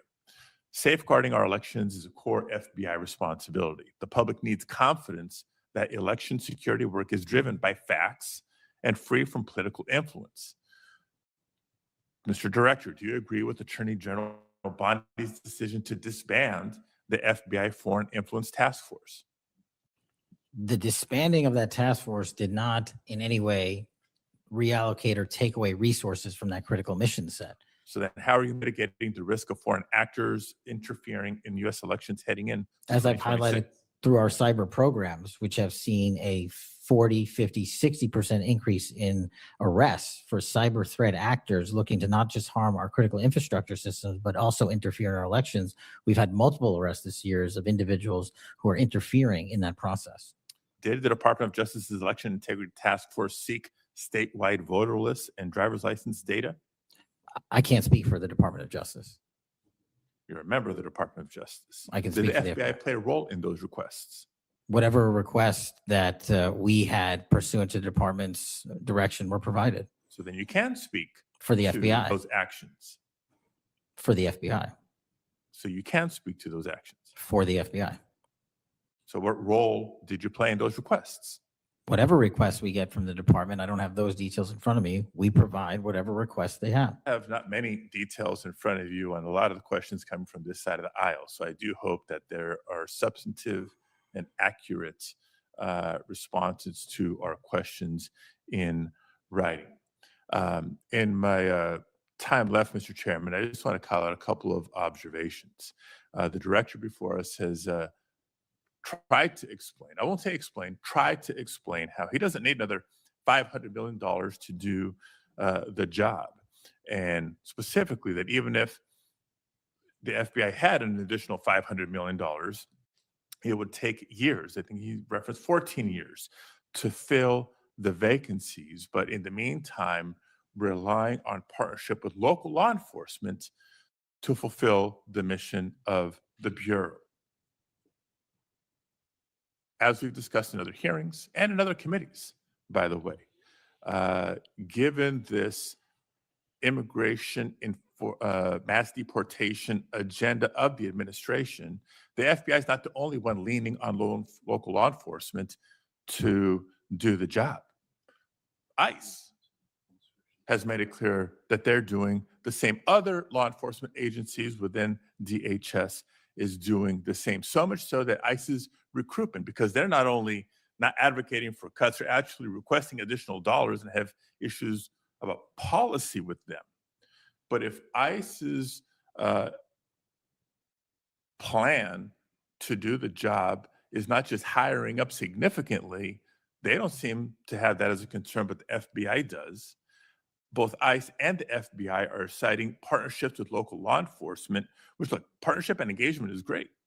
But having come from local law enforcement at the outset of my public service career, I also know that capacity and resources at the local level are strained, particularly in times like this. And when ICE is going on a hiring spree, and you have local law enforcement agencies worried about their ability to recruit and retain local law enforcement officers and not losing them to the federal government, then our reliance on those local law enforcement agencies is a perilous strategy to take and could undermine local law enforcement's ability to address crime at the local level, whether it's white-collar crime, organized retail theft, violent crime, et cetera, et cetera, et cetera. And in my final minute, I will also suggest this. Director Patel has referenced earlier in the hearing that one of the most significant value addeds of partnering with local law enforcement is that they have the best intelligent, they are the best intelligent source. Is that correct? For on the ground. Yet, when local law enforcement is put in a perilous position of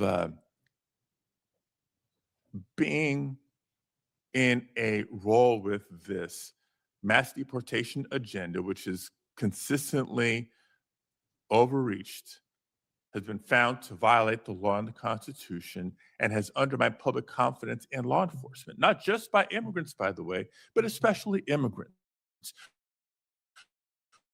When immigrants are victims of do with their information or not, when immigrants, legal or undocumented, are witnesses to crime and are afraid to come forward with that information because they don't know what's going to happen with their information or not, that undermines the credibility of law enforcement with the community and undermines the intelligence, Director Patel, that you say are the best source of intelligence when it comes to law enforcement. So it's shaky, it's worrisome, and in my opinion, overall, you are failing to live up to the role and responsibility that you have been confirmed to, and I associate with myself with everything Senator Booker said earlier. Thank you, Mr. Chairman. Okay, before we go to Senator Blackburn, without objection, I want to introduce into the record a recently declassified document thanks to Director Patel. The document is a Director Ray FBI analysis of Nellie Orr's false statements to the Congress. Orr never suffered consequences for advancing the phony Trump-Russia narrative and attempting to cover up her involvement in the hoax with false statements. Yet time and again, the American justice system has been weaponized against President Trump and his associates, such as Peter Navarro, with reckless abandon. The DOJ's inaction on Nellie Orr's criminal referral, despite the obvious incriminating evidence provided in the FBI's own analysis, undermines public trust in the rule of law thanks to Director Ray's utter failure. Senator Blackburn. Thank you, Mr. Chairman. And Director Patel, thank you ever so much for being with us today. And I want to thank you for your commitment to fight violent crime in Memphis. And when you first came to meet with me before your hearing here, I gave you the stats on Memphis, Tennessee, and their crime rates. And then you committed then and again at your confirmation to help us. You have been true to your word, and we are very, very grateful. Operation Viper has been such a success. The 500 arrests are important. These are gang members and gang leaders out of Memphis, Tennessee. There are over 100 gangs in Memphis. So the impact of these arrests, the impact of 100 indictments of these gang members. And now we have a U.S. Attorney's Office that will actually prosecute violent crimes and actually take up and prosecute federal gun crimes. This is helping to make Memphis safe again.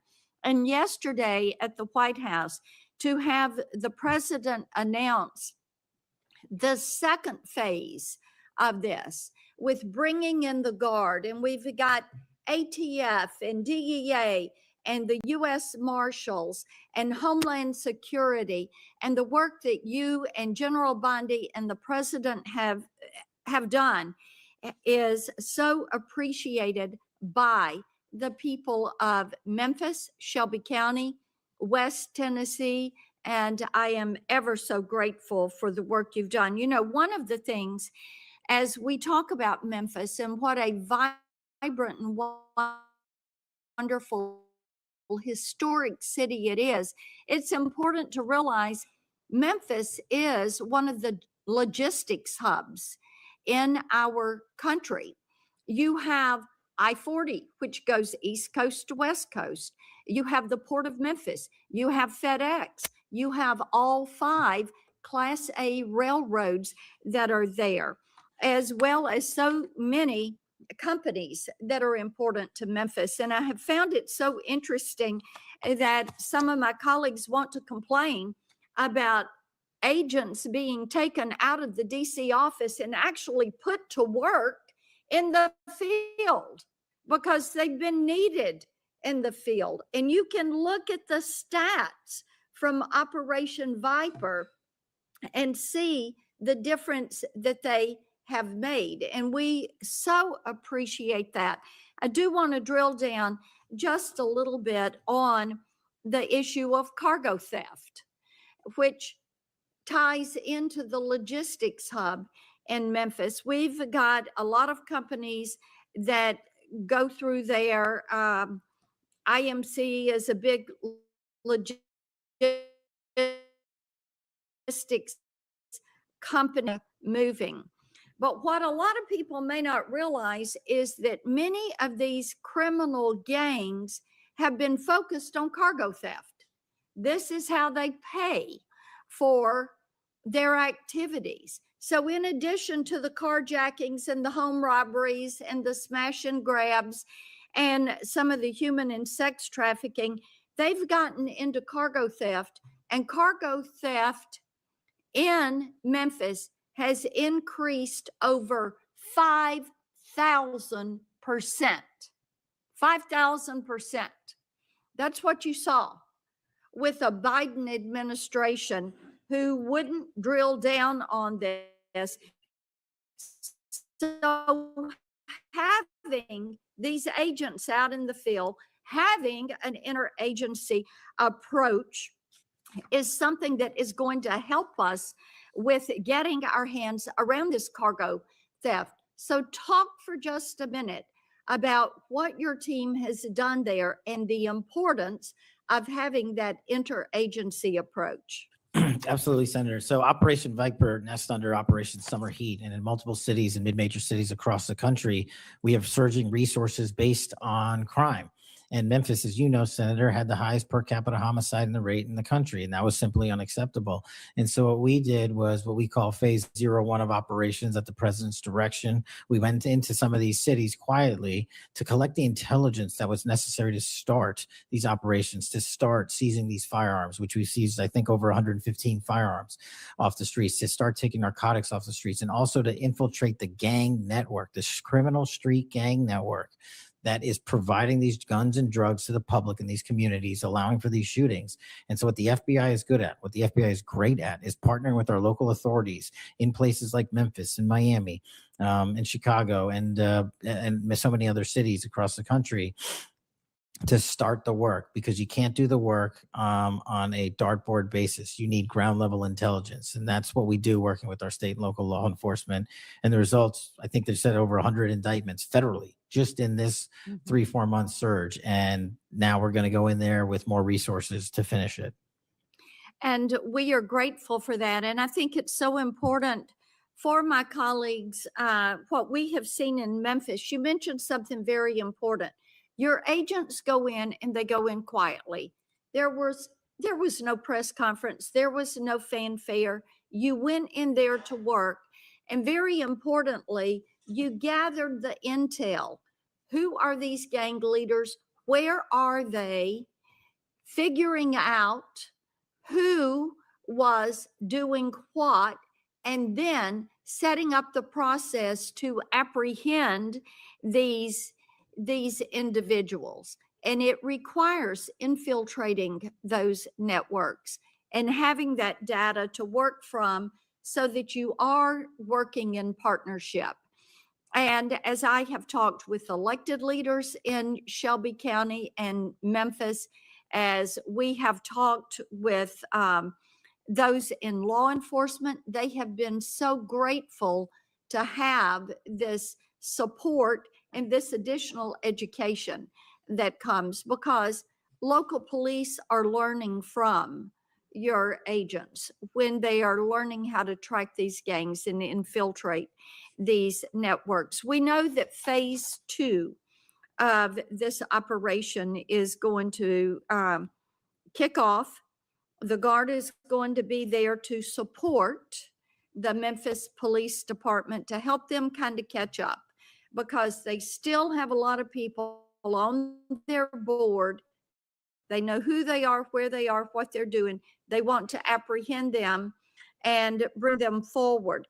So talk a little bit about how phase 2 is going to continue to work to support the law enforcement efforts in Memphis. Well, just like what happened here in Washington, D.C., it takes a whole of government interagency approach where we're working with the Attorney General, the DEA, the ATF, the U.S. Marshals, Department of Homeland Security, because each one of those agencies has specialized capabilities.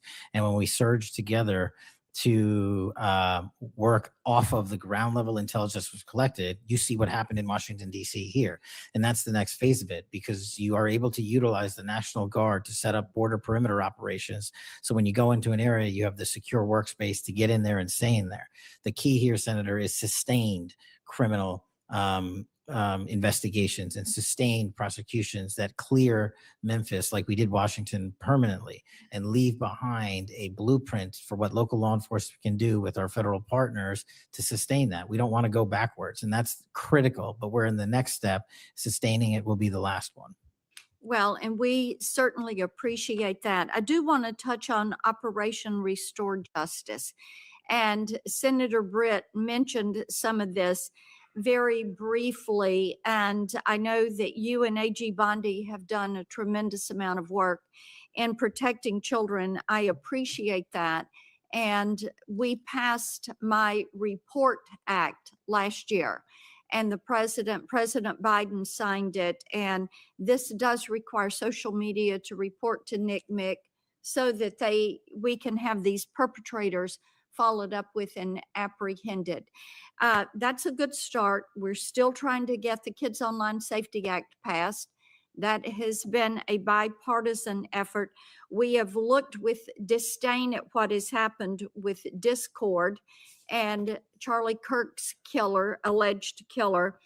Talk for a moment about what else Congress ought to do in order to give you all the toolbox you need to apprehend these predators and pedophiles. Well, I think we need to go after the monetary backbone of this infrastructure, like we discussed earlier. I think we also need to make parents across the country aware of how invasive some of these social media sites are and how much criminal enterprise is going on and how easily these kids can be sucked into it. And also, the only way, in my opinion, to do that, as Senator Klobuchar and I believe Senator Graham had stated, was, we need to work on Section 230. It's been too long since we've addressed it. Nobody's being held accountable. They're making money and our youth is dying. And that's just unacceptable. Well, we have that reform bill. Thank you, Mr. Chairman. Thank you, Senator Welch.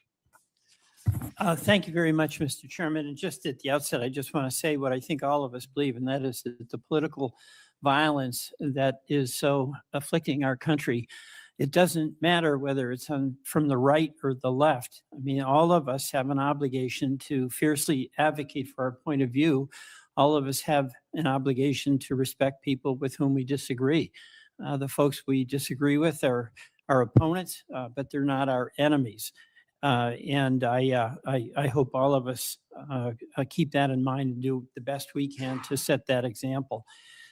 I want to congratulate the FBI. I want to congratulate the Utah state and local law enforcement for the very good work that it did in apprehending the violent assailant of Charlie Kirk, and that is a terrible, terrible tragedy. Director Patel, at one point you made an announcement that the suspect was in custody. We got our man. It turned out that was not true. In fact, I think that was about 27 hours before the person now in custody was apprehended. Why did you make that statement? Thank you, Senator. Appreciate you letting me address this. What the FBI does is not just locate and find suspects, but we also participate in eliminating subjects. And what we had at the time was a subject in custody in relation to this investigation. So in my commitment to work with the public to help identify subjects and suspects, I put that information out. And then when we interviewed him, I put out the results of that. And could I have been more careful in my verbiage and included a subject instead of subject? Sure, in the heat of the moment, but I was doing the best I could. In all candor, I don't quite get that, because if we have our man, that would suggest to the public that everybody can rest and relax and not then continue to provide information to local law enforcement and to you. So that was a mistake. I don't see it as a mistake. I see it as something working with the public to identify that there was a subject So if in you custody. put out a statement that says we've got our man, and in fact, it turns out that you didn't have your man, that's not a mistake? But that's not what I said. Well, I'll go on. That's my understanding. A second thing that is really important in the FBI, but it's important in every agency, is that the folks who are doing good work get supported for the work they're doing. And a number of highly successful FBI agents have been let go. And I want to just ask you a little bit about that. You know who, Yes. yeah, okay. And my understanding is he served at the FBI for over 18 years. You agree? I believe that's accurate. Special agent in charge of the Newark office. He was commander of the FBI's hostage rescue team. That's a very prestigious and responsible position. It is. Section chief of the critical incident response group's tactical section. You've got to be pretty good to get that high responsibility. You agree with that? Yes, sir. He oversaw 55 SWAT teams, and they're like the elite of the elite, right? They go in to the dangerous situations, right? He got a Medal of Valor for his participation in a raid on ISIS terrorist Abu Sayyaf, who had kidnapped American citizens Kyla Mueller, right? Mueller? Is that Yeah, right? I know. You're in agreement, right? I know Kayla Mueller's family. Yes, I know this. Okay, and he got Kurt Meyer, somebody who had barricaded himself in a bar after he killed 4 people and wounded 2. And Driscoll was part of the team that went in there and took that guy out, right? I don't have all the details, but I'll take your word for it, Senator. And he got into trouble when Emil Bove demanded a list of FBI agents who investigated January 6th and was apprehensive that what did happen ultimately would happen, and that is those folks would get fired.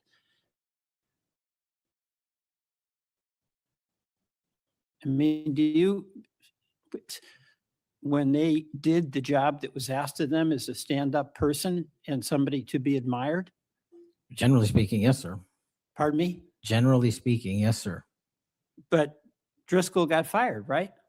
Again, that matter is under litigation, and the matter you referenced occurred before I was Okay, but director. let's just keep it really narrow here. He's fired, right? Yes, he was terminated. And he has to be, there's somebody communicates to him that he's terminated, correct? That's my job. That's your job. So you communicated to him that he was fired. I did. So, I have a hard time with this because that record suggests to me that this person is like worthy of consideration for the Presidential Medal of Freedom, and he got fired. But there's also a record of other information that was available. And now that this matter is pending litigation, we will get that out in due course. But as Okay, you so you can the agree. so-called, so you've got, quote, other information that you see as a valid basis to fire somebody who, from what I can tell, had an absolutely outstanding record and who crossed the threshold of getting in trouble because he was standing up for agents serving under him who did work that was assigned to them that happened to be related to the January 6th uprising. Again, you're correlating based on your information, the reasons for his termination. And I'm telling No, you. that's there's- right. Let me ask you another question. When you were here, you were rightly critical, not here, actually, I guess it was on Cash's corner. You were rightly critical of the way that the previous FBI director used the FBI jet. And you said you wanted to ground Chris Wray's private jet travel that he pays for with taxpayer dollars to hop around the country. Let me ask you this. On the weekend of, according to flight tracker data, on the weekend of March 7th, an FBI plane flew round trip from DC to Las Vegas, and you attended a UFC fight with Mel Gibson. And I'll show you that. Is that you, and is that true? Yeah, you want to know the difference? I live in Las Vegas. I'm allowed to go home. I didn't leave a congressional hearing early on an FBI jet to dodge questions. All right. Then on April 5th, you attended a hockey game in New York City. You don't live there, right? No, I don't.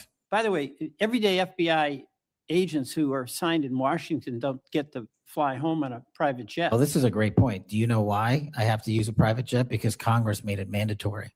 Okay. In April 5th, well, we didn't make it mandatory that you go to UFC games with Mel Gibson. Are you telling me I can't go home? You got to use some judgment here. So when I'm at Jeff, home, you I would- can't do what I'm doing when I go home. let Everybody me else keep- is allowed to go home, Let me just not keep me. going. No, I'm glad you go home. I Okay. love to go home, but I don't go home on a private jet. On April 5th. They're not you- mandated to do so. You attended a hockey game in New York City with Wayne Gretzky, and Flight Tracker says the FBI jet took you to and from New York City where you don't live, right? That's correct.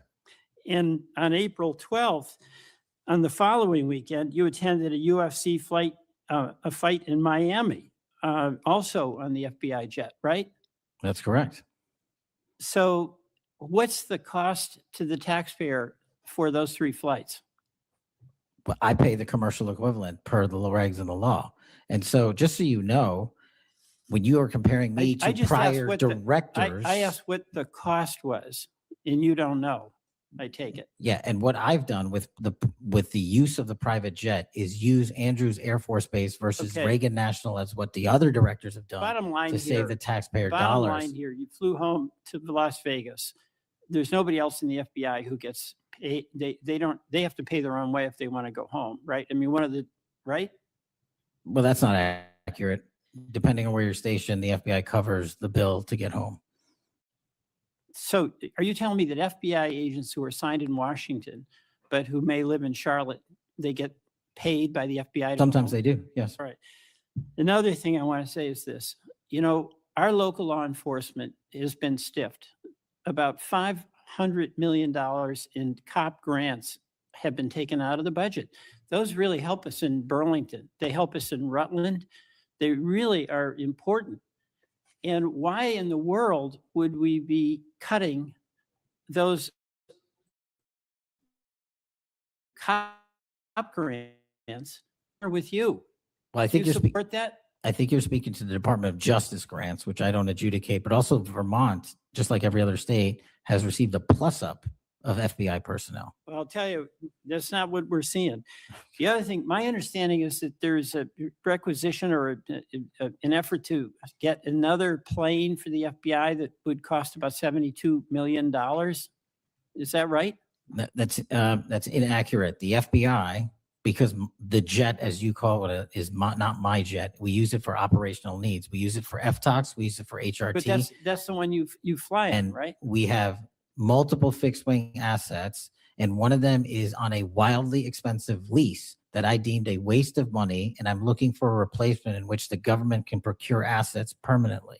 Well, but I would welcome you submitting to this committee the cost information about the jets that are under consideration. And according to our research, the specifications that are included in this request would result in an expenditure of between 72 million and $80 million. That's So inaccurate, but I'll happily get you the right I numbers. welcome getting the specific information. Thank Absolutely. you, Mr. Chairman. I yield back.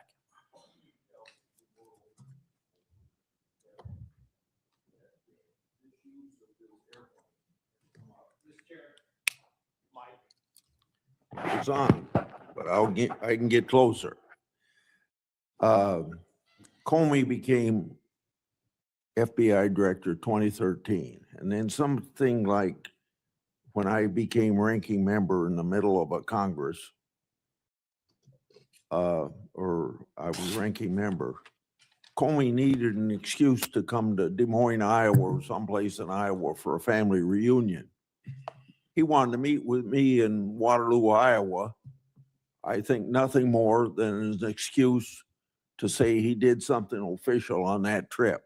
Now, I can't accuse him of that because I don't know, but I can't recall that we discussed anything very serious that had to be meet him in Waterloo or Cedar Rapids at the airport before he went to the reunion.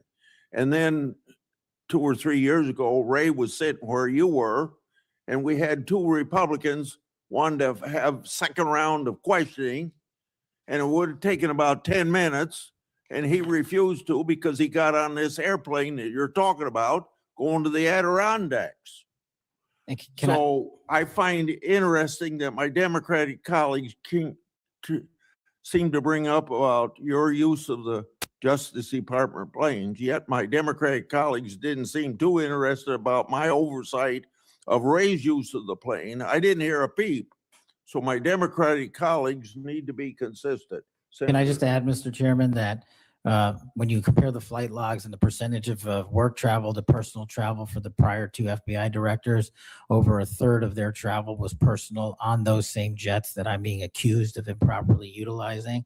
My mark is far less than that. Also, both of those directors use Reagan National Airport, which has landing fees of $5,000 to $10,000 because they didn't want to drive 25 minutes to Andrews. We take off and land in Andrews every single time because it's cheaper, and we do so because it saves the taxpayer dollars. Those are the things we are doing to make sure that we are good stewards of taxpayer dollars. And also, any new acquisition of an airline or a fixed wing asset for the FBI will specifically meet the needs of the demands of the foreign FTOC operations and hostage rescue operations in our critical infrastructure programs. Senator Moody,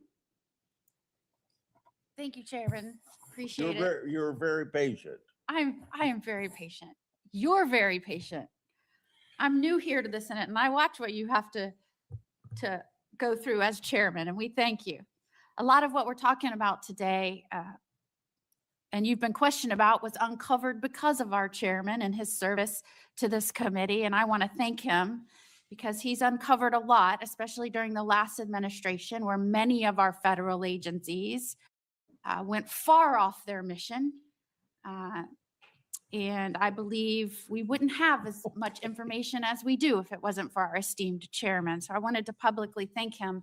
And being the newest member of Judiciary, I am so grateful to be here because sometimes I'm wondering if some of my colleagues on the other side of the aisle don't know what they're talking about, or if they're ill-intentioned and purposefully trying to gaslight not just the American public, but other people in law enforcement and agencies that you're working with. So as a former attorney general, as a former federal prosecutor, as a former judge, as the wife of a law enforcement officer, both federal and state over the course of his career, I would like to clarify a few things and give you the opportunity to highlight some of the things that the FBI is doing.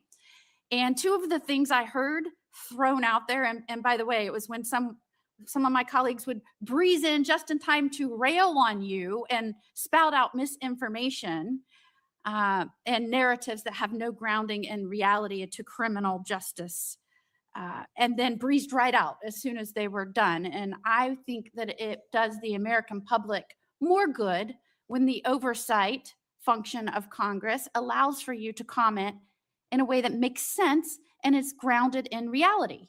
So let's first talk about the reason why we are having to reassign, not just in the FBI, but in other agencies, criminal justice agencies, federal agents to accomplish different things, as has been done historically throughout our country. When we get into office, we have to examine and triage the threats facing this nation, threats facing Americans, and then allocate resources accordingly. I guess you are to be judged negatively because you are trying to reallocate the resources of the FBI to fix what the Democratic administration prior to this under Biden broke. So let's talk about the reassignment of federal agents and why that has been necessary. Would you say that the majority of assignments has been made because we are facing unprecedented levels of violence, both because of the unvetted surge of anywhere from 11 million to 20 million people across our border in the last 4 years, and because of the woke, weak, insane policies that have been pushed into states and cities around this nation by the left? Absolutely. And so I hear you being grilled because you have rightfully pushed resources where they needed to go to protect the American public. And I have heard you questioned that you are in some way, and I'm going to use their words, which I don't believe is grounded in reality, that you are going to lean on local and state agents to do the job of the FBI. Might it be recharacterized more accurately in that you are partnering with local and state agencies in these areas, especially where these policies that the Democrats support wholeheartedly, in fact, they frustrate our efforts to try and beef up our laws with good criminal justice policies at every turn, and then come in here and get on you for, by the way, you've been here 7 months, so I know that in the 7 months, you didn't break it, they broke it over the last 4 years, but it isn't more accurate to say that you are using the federal government and its agencies, or its agents and its resources to supplement and amplify law enforcement efforts in these areas, cities and states where the Democrat policies broke them. It's been an integral part of my tenure to use local and state partnerships. I say it everywhere I go. We cannot do the work without partnering with state and local authorities in every single state and every single county in this country. And why we pushed out to the field is simple mathematics. While the FBI had a bloated bureaucracy in Washington, D.C., nearly 1/3 of the FBI's workforce lived and worked in the national capital region. 1/3 of the crime doesn't happen here.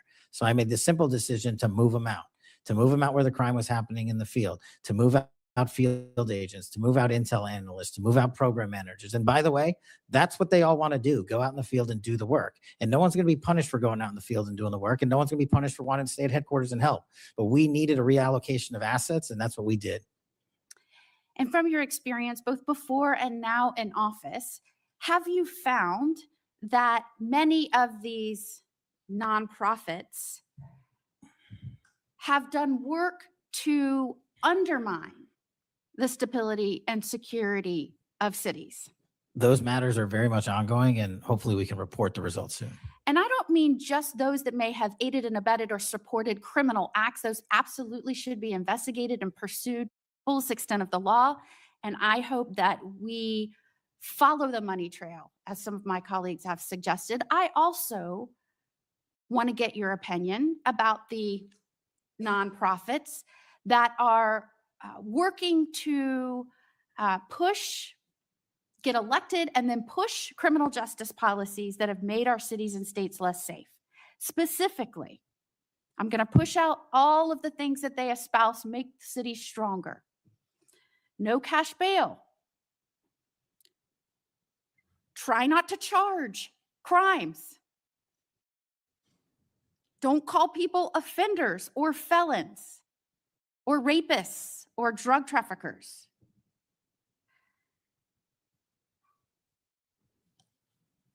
I can go on and on and on. But the gist is, don't charge. When you do charge, charge as minimally as you can. Don't put people on parole or probation following incarceration. Diversion should be the rule. I mean, I can go on. And we're seeing these play out in cities across our nation. I am one who believes it is always important to look at how we can do things better in our criminal justice system.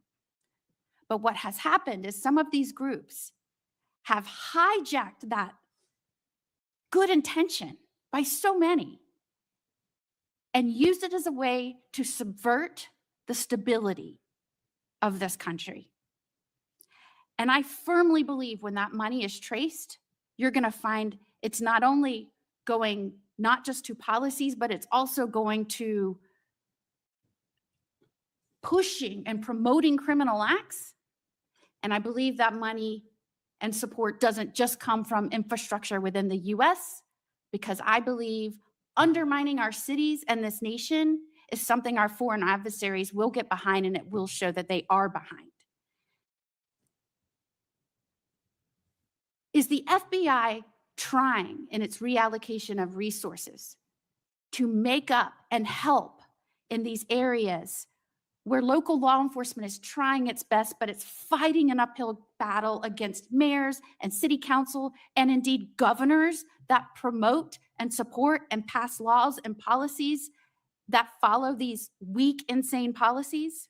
We go into every community where the crime rates are high. And if you look across the board, the crime rates are coming down across the country because the FBI is going in there and doing good police work.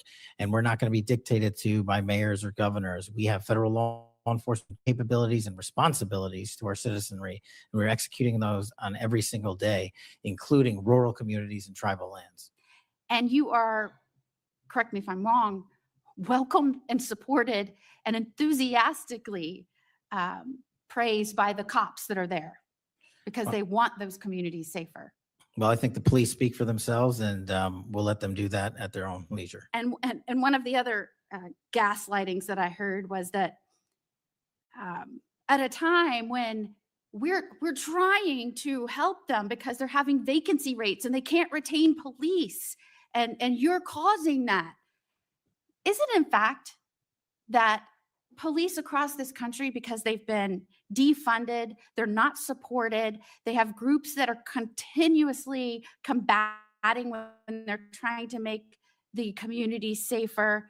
I know this because when I was the Attorney General, they all wanted to come to Florida and I welcomed them with open arms. In fact, we are increasing our ranks in Florida, sometimes to the detriment of other cities and states because they can't keep them. They tried to make it sound like it was your fault that we had vacancies in these police ranks around the nation, when in fact, aren't you trying to help bolster their ranks and help them because they have mayors and prosecutors and city councils and governors that won't help them? That's exactly what we did. We did it in DC. We're doing it in Memphis. We're going to Chicago, Miami, St. Louis, so many other cities across the country. And I'm just grateful that you are doing this. And I commend you for all the numbers that I'm seeing going after the violent crime, helping make sure we are getting the criminals that came here unvetted from other nations out of this country, that you are allocating resources to those efforts. It is all important to make this a stronger, safer nation. And we appreciate you being here today and making sure we're talking truth and not misinformation to the American people. Thank you. Thank you, Senator. Before Senator Schiff, I want a UC to introduce into the record a declassified Clinton Annex. The Clinton Annex is a declassified appendix to the Justice Department Inspector General report about the Clinton email investigation. The annex shows that the FBI had evidence necessary to conduct, quote, thorough and complete investigation, end of quote. But the Comey FBI failed to review the evidence at the time. After nearly a decade in the shadows, this information has now come to light thanks to Dr. Patel, or Director Patel. Senator Schiff. Thank you, Mr. Chairman. Mr. Patel, during your confirmation hearing, you made several important commitments. For instance, you told Senator Coons there will be no politicization at the FBI. There'll be no retributive actions taken by any FBI should I be confirmed as FBI Director. So let me ask you very specifically, did you ever take any action to terminate or discipline an FBI agent or employee in whole or in part as retribution for being part of an investigation of Donald Trump or January 6th? No. You also committed, you assured Senator Blumenthal, all FBI employees will be protected against political retribution. So you're testifying today that you played no role in the firing of even a single FBI agent for political retribution. None for political retribution. And if any FBI agent said you did, they would be lying. Is that your testimony? I'm only speaking to my actions. Everybody is allowed to make their allegations. Oh, I no, have these are not- allegations against you. And So, I'm, Mr. Patel, if FBI, senior FBI agents or employees said that you were firing them for political retribution reasons because of the cases they were assigned, you're saying they would be lying. Is that your anyone that was testimony? terminated at the FBI was done so for failing to meet the standards, uphold their constitutional oath, and effectuate the mission. Well, by meet the standards, are you talking about meet the standards of protecting the president under any circumstance? No. You also guaranteed Senator Blumenthal that every FBI employee will be held to the same, absolute same standard. No one will be terminated for case assignments. Are you testifying today that you never terminated anyone at the FBI in whole or in part because of a prior case assignment? No one at the FBI is terminated for case assignments alone. Well, I'm asking about you, Mr. Patel. Did you in whole or in part terminate anyone at the FBI because they worked on the Trump investigation or because they worked on January 6th? No one at the FBI has been terminated for case assignments alone. Okay, you're saying alone. Does that mean they were terminated in part because they were assigned to a January 6th case or assigned to the Mar-a-Lago case? You're being very precise here, Mr. Patel. You're saying alone. That means they were fired in part because they were assigned those cases. Is that your testimony? Absolutely not. But if you want to keep Okay, putting words well, in my mouth, then go let me ahead. ask you, let's strip away the word alone. Did you terminate or participate in any discipline of any FBI employee in whole or in part because of their work on an investigation of Donald Trump or January 6th? Yes or no? Any terminations at the FBI by employees. No, I'm since asking you a very specific And I'm question. going to answer the question, but you don't like the answer because it's the No, truth and I it guts want your an answer to my narrative. question. I don't want an answer to someone else's question. So let me just be precise, and I ask for a yes or no answer. Did you ever terminate or discipline an FBI employee in whole or in part because they had been assigned or worked on an investigation of Donald Trump or January 6th? Yes or FBI no? employees are only terminated Yes if or they no, fail Mr. to Patel? uphold their oaths of Yes or office no? and duty. You're not at the answering my FBI question. I You're don't not have to answering my answer your question yes or no because you're setting up a trap so you can have a Oh, media no, I'm narrative. not setting up a trap. And I'm not unless- giving it to you. Unless it's true that you fired people. People in have whole been or in part terminated at because the they- FBI who fail to uphold You're the assigned standards to. that the FBI requires them Did you to tell, uphold. did you tell anyone at the FBI that all FBI employees who they identified who had worked on cases against President Trump would be removed from their jobs? Did you tell that to someone at the FBI? Say that I would remove people for case assignments? That you would, that people that were identified as having worked on cases against President Trump would be removed from their jobs? Did you tell that to someone at the FBI? People are not removed But for just case answer my question. assignments. Just answer my question. Did you tell that to People someone? are not removed for case No, assignments. you're not and answering I my would- question. And I would Mr. never tell Patel, anyone. Did you tell someone at the FBI that FBI employees identified as having worked on cases against President Trump would be removed from their jobs? Yes or no? Did you tell someone that? I would never tell anyone at the FBI that they're being removed for basically their case assignments. Okay, so anyone who said that would be lying. Is that your testimony? Anyone can say whatever they want. No, I know, but you're saying they were a liar. I'm telling you what I said. Because this is in the complaint against you, Mr. Patel. So you're saying Mr. Driscoll and others are liars? I'm not going to address the complaint and the ongoing Okay, well then let me ask litigation. you, have you ever told anyone at the FBI that the FBI tried to put the president in jail and he hasn't forgotten it, and that your job depended on the removal of agents who worked on cases against the president? No. Did you ever tell anyone that? No. Okay. Did you ever tell anyone that you knew these summary firings you were undertaking were illegal, likely illegal, and that you would be sued and later deposed? Did you ever tell anyone that? No firings at the FBI or terminations were done for anything other than justified Did you ever cause. tell anyone that, Mr.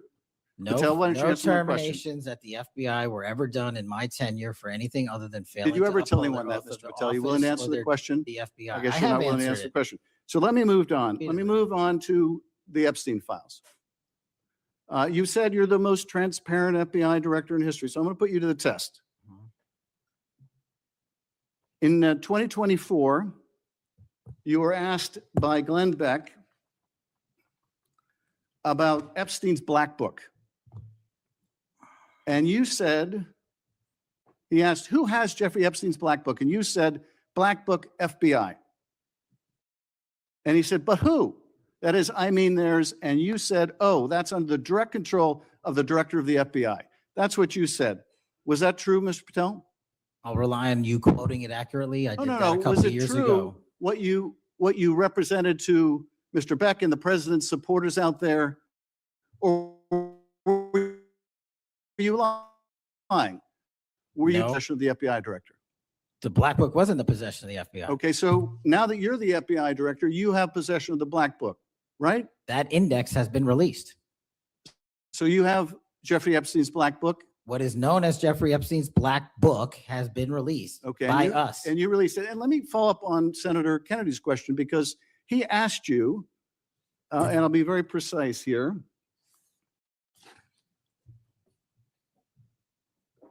You've seen most of the files. Who, if anyone, did Epstein traffic these young women to besides himself? And you said himself, there's no credible information, none. If there were, I would bring the case yesterday that he trafficked to other individuals.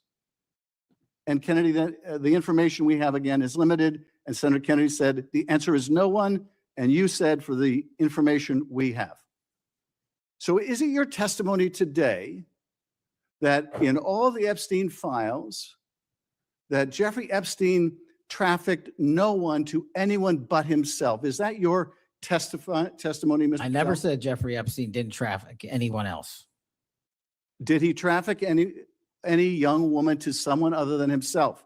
That was Mr. Kennedy's question, And I Senator Kennedy's said question. the information that 3 administrations have had access to I'm have asking made you- determinations that there are no investigative leads that were credible to prosecute and investigate any others. I'm Well, specifically I'm asking stating you whether we it's were your working on. testimony today. Well, that- you just read that it, and I said it 10 minutes ago, so let the record reflect my I testimony. just want to make sure there's no misunderstanding because there are victims like Virginia Weaver who have testified otherwise, who have said otherwise. And you're telling the American people today that the Epstein list is a single name and it's Jeffrey Epstein. That's what we're to believe? That's not what I'm saying. That's what you're saying, and Well, you let can me- say let me whatever ask you Let me want. ask you this. When Todd Blanche went to interview Ghislaine Maxwell, she said, but did I think these guys were coming for that? I really don't. If you met Epstein, there's no way that this cast of characters, of which it's extraordinary, and some are in your cabinet, who you value as your coworkers, and you know would be with him if he was a creep or because they wanted sexual favors. A man wants sexual favors, he will find that. They didn't have to come to Epstein for that. And the next question Todd Blanche, the president's former criminal defense lawyer, asked is not who in the cabinet, who are you referring to? His question is, so when's the last time you think you were with Mr. Epstein when he got a massage? So let me ask you, who are those cabinet members that Ghislaine Maxwell's referring to that were part of this cast of characters associated with Mr. Epstein? Who are they?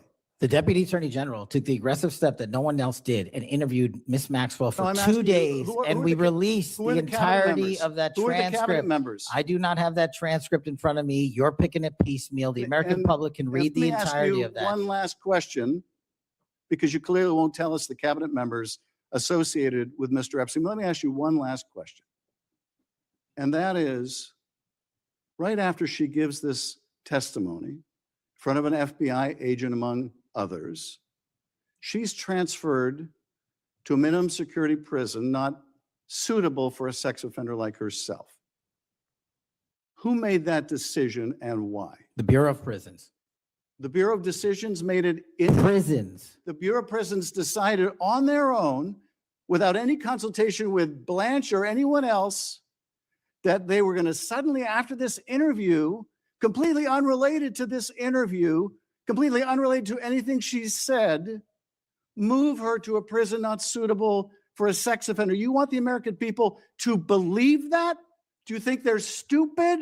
No, I think the American people believe the truth, that I'm not in the weeds on the everyday movements Oh, of you're not in inmates. the weeds? What I am The doing is most- protecting the this country, most- the providing most historic significant reform, witness- and the most combating the significant witness weaponization of the intelligence Epstein by the likes files of you. cover-up And we have gets countlessly proven you to from be a your liar in administration, Russiagate, in and you January call that 6th. being You are in the the biggest weeds? fraud to ever sit in the This United States stinks to Senate. high You are a heaven. disgrace to this This stinks to high institution heaven. and an utter And coward. I'm not surprised. I'm not And I'm surprised not that you continue surprised to lie that the- from the- your that the- perch and put on a show two of so you you can go have raise you- money Well, for your and for good charade. reason. You are a political buffoon at best.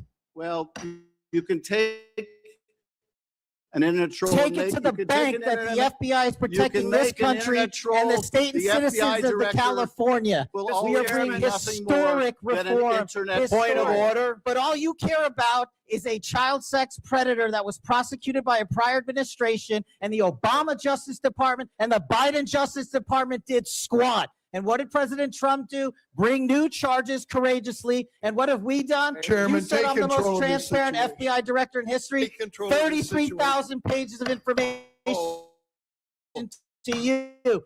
I challenge you to say anything credibly to the truth. Go ahead and run to the cameras where you want to go now. Both of you be quiet. Before I go to Senator Tillis, without objection, want to introduce into the record the Durham Annex. The Durham Annex is a declassified appendix to John Durham's report about Crossfire Hurricane. The Durham Annex contains information exposing a reported Clinton campaign plan to falsely tie President Trump to Russia. For years, I've fought to assemble and publicize all the facts heretofore unknown surrounding Durham's investigation, Crossfire Hurricane, and related matters. The Durham Annex was declassified large part because of Director Patel. Senator Tillis. Thank you, Mr. Chairman, and Director Patel, thank you for being here. I've actually admired the way you've tried to keep your composure over the course of this. Kind of reminds me of an old Far Side comic that said the floggings will continue until morale improves. The last one I just coach you on, don't take the bait, because they're going to use that discussion between you and Senator Schiff, as you've suggested before, to raise money. Just sit down in the quiet confidence that you're doing a good job. Real quick, in less than 30 seconds, give me your resume again on why you're qualified for this position. Thank you, Senator. I served as a public defender and national security prosecutor. I tried over 60 criminal trials to verdict in state and federal court.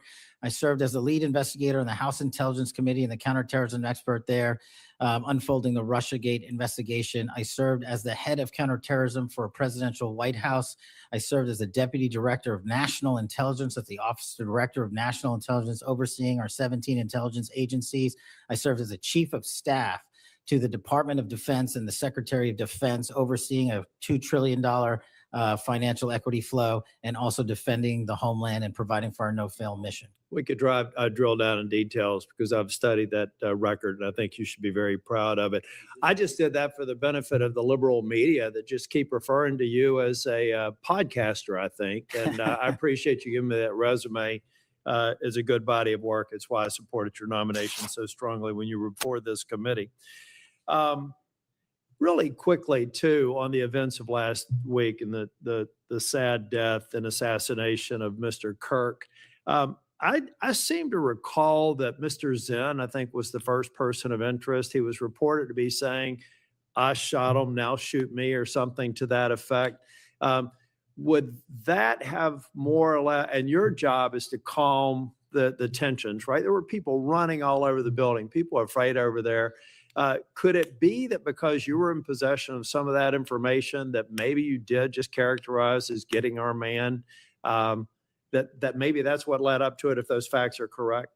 What led me to that is to eliminate subjects, but also we were in a period with inside of 24 hours where we didn't know who the shooter was. Well, that's why I asked, because people are forgetting that this man was reported to have been saying, "I shot him, now shoot me."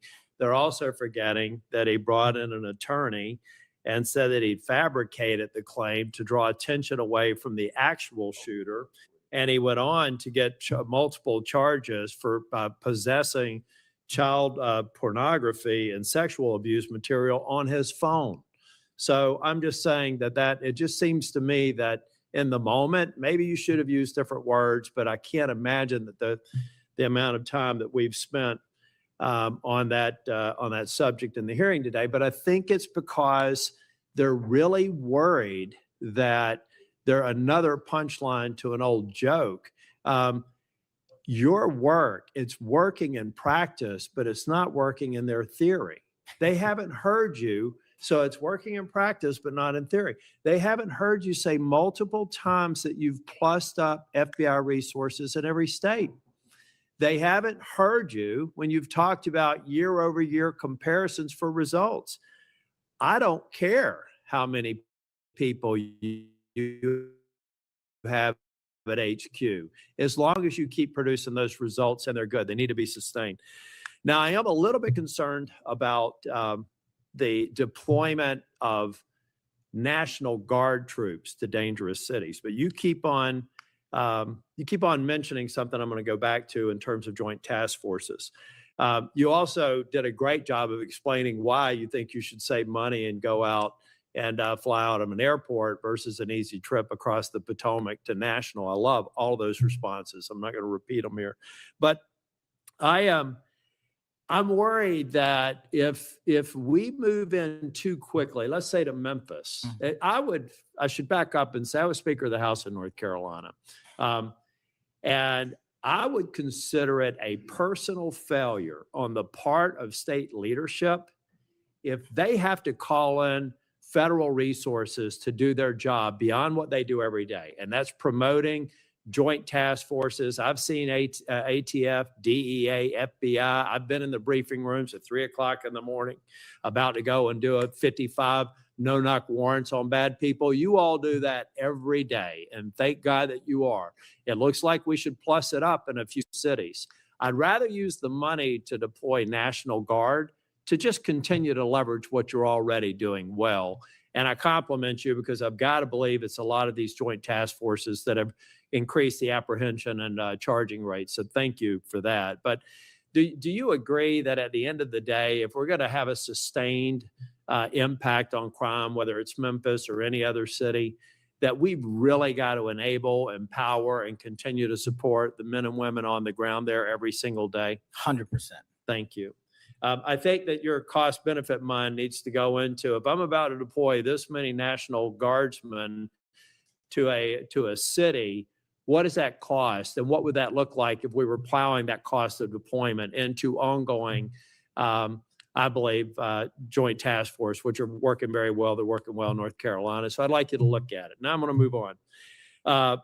The Safer Communities Act, can I get your commitment to get an update? Maybe we could even take a trip out to West Virginia to see how we're doing an extraordinary job of NICS background checks. People are getting them in record time, but we are taking a few guns away from people that probably shouldn't be able to buy that day. Would you agree with that characterization? I would love to have you out and anyone else in this day is to West Virginia to see that. I'd like to work. bring some of my colleagues to see it's working. We had people on my side of the aisle saying it was going to be awful. It was going to result in mass confiscation of guns. Not true. They were wrong. This bill's making a difference. I also want to talk about the behavioral health and other components in granting. I know in North Carolina, things are going well. I want to make sure that that flow is going out there because the tragic events in North Carolina and Charlotte, the stabbing, I spoke with one of the family members yesterday, I think that we have to recognize that we have magistrates that have a revolving door policy, no doubt about that. And they should be held accountable if they're releasing dangerous people. But I also think that some of the problem is that we simply don't have a place to send people, particularly with respect to behavioral health. We have got to continue to, every law enforcement officer I've ever spoken with says, look, I've got law enforcement officers seconded to an emergency room because I've got somebody with no place to send them. I don't have a bed upstairs I can send them to. I don't have a behavioral health facility. We've got to provide more ways to detain people that are a risk to themselves and a risk for the community. And I really do believe the Safer Communities Act is a good framework for doing that. That's only a comment.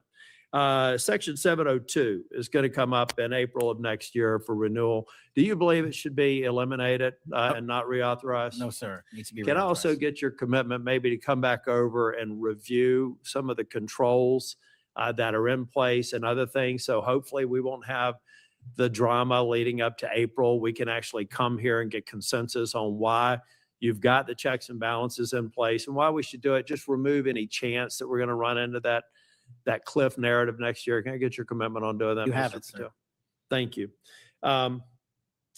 I want to talk very briefly on, and the chairman's given me a gavel, but I promise not to go over more than 2 minutes. But that's why I chose to be last, so I could have this discussion and actually get to some facts versus agendas and clickbait that we'll almost certainly see going forward.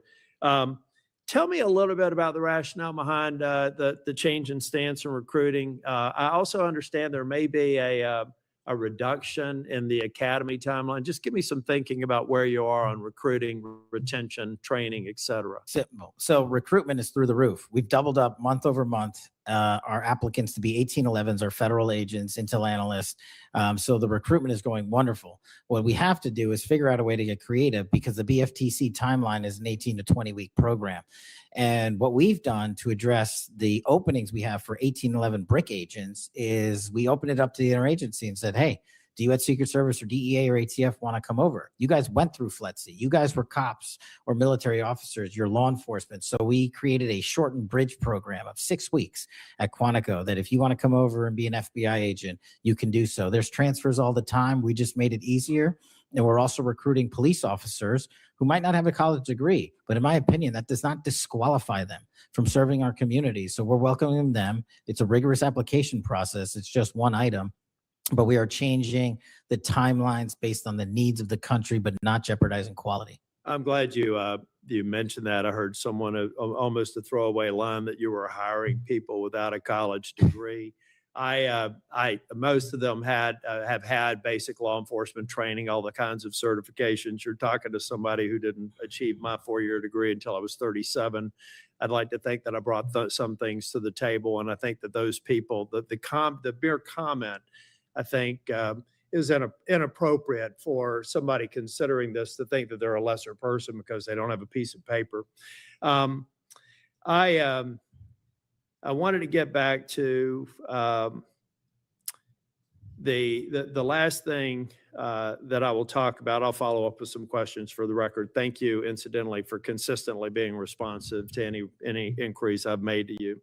But on the Kirk shooting, I do believe that that Senator Schmidt's numbers are right. There seems to be a disproportionate number of voices on the left that are celebrating the assassination of a CEO or celebrating the assassination of someone in Mr. Kirk's case that I disagreed with probably about half of his positions. But I felt like he was a good voice in engaging young people, and that's a start as long as we can do it civilly. And then I also just went back online because I've hammered on this committee multiple times. I just went online and I found in Pinterest that even today you could order a t-shirt that says ACAB 13.12, which translates to all cops are bastards. Or if you don't like that shirt, you can go get an F the Cop shirt at the same website on a location on Pinterest. There is clearly a problem with some of the voices of the left, and I'm not necessarily saying any members of Congress, that need to tamp it down. Having said that, within 24 hours of Mr. Kirk's shooting, we had the guy that does the podcast for the War Room and another guy who's denied the Sandy Hook shootings say we're at war.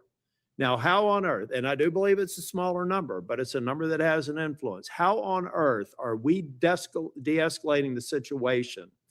And with the tensions as high as they were last week, with going out and saying we're at war. I'm not asking you to respond to this question. I'm just saying that there are people out here on our side of the aisle that still need to look in the mirror. Even if you agree that it's a lower number, bad is bad, no matter how many numbers they are. And that kind of rhetoric and that kind of mobilization makes your job more difficult and puts us in a position where we're not being as productive as you want the FBI and state and local law enforcement to be. I'm finished. I just want to thank you for your service. I want to thank you for your concise answers. And I am thoroughly impressed with the fact that you have sat in that chair for over 4 hours without a break. So with that, we're, on behalf of the chair, want to thank you for being here today. And also, I assume, are we leaving the record open for any period of time for 1 week? The record will be open, left open for 1 week so that you may have questions for the record. Mr. Patel, thank you for being here. Thank you, Mr. Chairman. Meeting's adjourned.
welcome Mr. Patel and all the people that are here to observe. This is our annual FBI oversight hearing. We meet today in the aftermath of the political assassination of Charlie Kirk, a school shooting, and the senseless murder of Ukrainian refugees, and also to remember several weeks ago the killings in Minnesota. Charlie Kirk was a man of God, faith, family, and country. I pray for his wife, Erica, children, the whole family. God bless you, Charlie Kirk. I've asked Director Patel for an update today on this matter.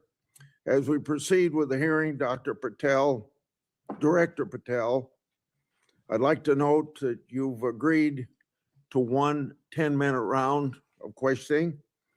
That's more time than your predecessor agreed to. When Director Wray appeared before this committee, he left early to go on a family vacation, and he wanted me to think it was business he had to conduct. Since your confirmation, you've been acquainted with the bureaucracy that you must reform and hold accountable. And that's no simple task. You've begun the important work of returning the FBI to its law enforcement mission. According to the FBI, since January 20th of this year, the FBI has been involved in the arrest of more than 23,000 violent criminals. This year, the FBI assisted in the arrest of more than 1,500 child predators and 300 human traffickers. And this year, the FBI helped rescue more than 4,000 children from predators. FBI teams nationwide are working alongside immigration and custom enforcement. This teamwork has resulted in the arrest and removal of a historic number of violent criminal aliens, gang members, and child sex offenders. Those are overwhelming better records than at least two of your past predecessors. During the Wray era at the FBI, the Bureau reallocated resources from child crimes to January 6 work. Director Patel, you've also moved agents from headquarters to field offices to better align with their law enforcement mission. Under your leadership, the FBI has apprehended several most wanted fugitives and secured the extradition of senior leaders of the Central American gangs like MS-13. Now, well, it's well understood that your predecessor left you an FBI infected with politics. I'm going to provide examples of that today, including making public new whistleblower records. At your nomination hearing, I made public records that whistleblowers provide me about Arctic Frost. Arctic Frost was the FBI case opened and approved by antitrust Trump FBI agent Thibault. Arctic Frost then became Jack Smith's elector case against then Citizen Trump and now President Trump. These new records show that Arctic Frost was much broader than just an electoral matter. The case was expanded to Republican organizations. Some examples of the group that Wray FBI sought to place under political investigation included the Republican National Committee, Republican Attorney General's Association, and various Trump political groups. In total, 92 Republican targets, including Republican groups and Republican-linked individuals, were placed under investigative scope of Arctic frost. On that political list was one of Charlie Kirk's groups, Turning Point USA. In other words, Arctic frost wasn't just a case to politically investigate Trump. It was the vehicle by which partisan FBI agents and Department of Justice prosecutors could achieve their partisan ends and improperly investigate the entire Republican political apparatus. So today, Senator Johnson and I are making these records public for the entire country to see, and I hope a lot of people are interested in seeing what government can do when various agencies have a political agenda. My investigative work has also exposed the political way in which Peter Navarro was investigated and prosecuted. When FBI agent Tebow found out that Biden's DOJ would prosecute Navarro, he said, "Wow, great." That's a quote, unquote. Through whistleblowers, I've obtained a audio recording of Special Agent Giagardina and Special Agent Sebastian Gardner's delivery of a subpoena to Navarro. I'm making that audio public today.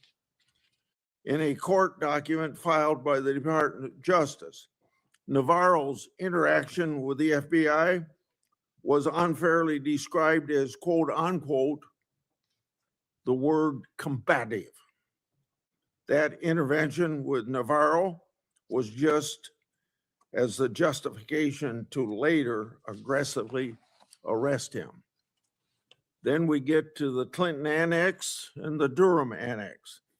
The Clinton Annex showed that the Comey FBI had evidence necessary to complete the Clinton investigation, the one about her mishandling of emails and classified information, but the FBI never did its job because it never reviewed the evidence at that time. The Durbin Annex showed that the Clinton campaign had a plan to falsely tie Trump to Russia, yet the Comey FBI failed to investigate that information. Instead, the Comey FBI used the discredited Clinton campaign-funded Steele dossier to advance crossfire hurricane against Trump. Director Patel, thanks in a large part to you, both annexes were finally declassified. That may be history, but it's history to make sure we don't repeat the history of the past. And the people ought to be concerned when the weaponization of government is used in this way, whether it's done by Republicans or Democrats. Last Congress, I made public an FBI document called 1023 form that alleged a bribery scheme with the Biden family.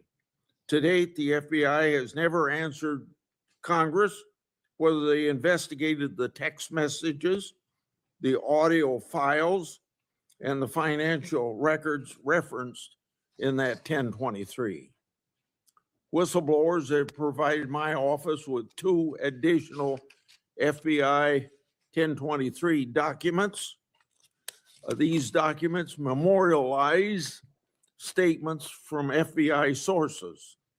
These 2 new 1023 documents are from separate FBI confidential human sources during different years. So in total, we now have 3 different FBI confidential human sources providing information about the Biden family and potential criminal conduct. Today, Senator Johnson and I are releasing these records. Let me say this for the partisan media the people that are supposed to be policemen of our Republican form of government. We aren't saying the allegations are true. We want to know what the FBI did to fully investigate their veracity or lack thereof and what they concluded. Let's put this matter to rest one way or the other. Starting with my chairmanship, I've given one example after another of disgraceful partisan weaponization by federal law enforcement. Since the Trump administration took power, many FBI agents have been removed. The removal included agents and prosecutors who became partisan weapons that lost their way, and I've made records public to prove it. And many of my whistleblowers were aggressively retaliated against by some FBI agents who were subsequently fired. One FBI whistleblower publicly said of these terminations, quote, ensuring that they no longer work at the FBI isn't retribution, it's responsible leadership, end of quote. Which brings me to my final and favorite topic, whistleblowers. In August, 10 of my FBI whistleblowers secured compensation agreement because of your leadership, Director Patel. It included a mix of reinstatement to the FBI, reinstatement of security clearances, and monetary compensation. At the beginning of this month, another of my FBI whistleblowers got their job back. All told, across government agencies, almost 20 whistleblowers have received fixes to their retaliation. Today, you'll get a lot of grief from some members of this committee, but in the short amount of time you've been director, you've corrected whistleblower retaliation, increased transparency more than any other FBI director I've seen, whether that FBI director was appointed by Republicans or Democrats. And I've been around here more than anybody else on this committee. I yield to Senator Durbin. Thanks, Chairman Grassley, for holding this oversight hearing during a critical period in the history of the Federal Bureau of Investigation. During my 4 years as chair, I held 4 hearings with then FBI Director Wray. As a reminder to Republicans who claim the Biden administration weaponized the FBI, President Biden retained Director Wray, a lifelong Republican who was President Trump's nominee for the office. After his second election in an unprecedented move, President Trump forced out Director Wray and nominated Kash Patel, arguably the most partisan FBI director ever. Director Patel came to the FBI with a political mission, and he spelled it out in writing in detail. He wrote, government gangsters, quote, the rot at the core of the FBI is not just scandalous, it's an existential threat to our Republican form of government, end quote. And with the power of his office and the blessings of the president, he attacked the FBI with a vengeance. Mr. Patel had falsely claimed the FBI, quote, was planning January 6th for a year, end quote. He even went so far as to produce a song by the January 6 rioters who violently assaulted police officers in the Capitol. He compiled an enemies list of public servants he called government gangsters, like former FBI Director Mueller, whom Patel called, quote, an utter swamp creature. Former Trump officials who served with Mr. Patel warned us he would weaponize the FBI to protect the president's allies and target his critics. And indeed, Director Patel has already inflicted untold damage on the FBI, putting our national security and public safety at risk. Since January 20th, the Trump administration has engaged in an unprecedented purge of FBI officials. As we heard from highly credible whistleblowers, Mr. Patel was involved in directing this purge even before he was confirmed, despite his sworn testimony to this committee. It began with terminations and forced retirements of all 6 nonpartisan career officials who run all 6 branches of the FBI, the executive assistant directors. Since then, at least 18 of the 53 special agents in charge of FBI field offices have been removed, along with many other senior officials. Individual agents have been targeted for termination simply due to the work that they were assigned, such as January 6th investigation. In fact, according to former acting FBI Director Brian Driscoll, in a lawsuit filed last week, Director Patel made this very plain, telling Driscoll personally, quote, that his own job depended on the removal of agents who worked on the cases against the president, end quote. And even though he knew, quote, the nature of summary findings were likely illegal. At the same time, Director Patel has installed MAGA loyalists as political appointees in key career positions, including conspiracy theorist Dan Bongino as FBI Deputy Director, the first time in the history of the FBI that this position has not been held by a career FBI agent. Director Patel has also reportedly initiated loyalty test, requiring dozens of officials to sit for polygraph exams and answer inappropriate questions about whether they've made negative comments about him personally. Of course, as is often the case in the Trump administration, the rules apply to thee, but not to me. As we understand it from highly credible sources, key members of Director Patel's senior executive team and others on the 7th floor had disqualifying alerts on their initial polygraph exams. Well, how did they survive?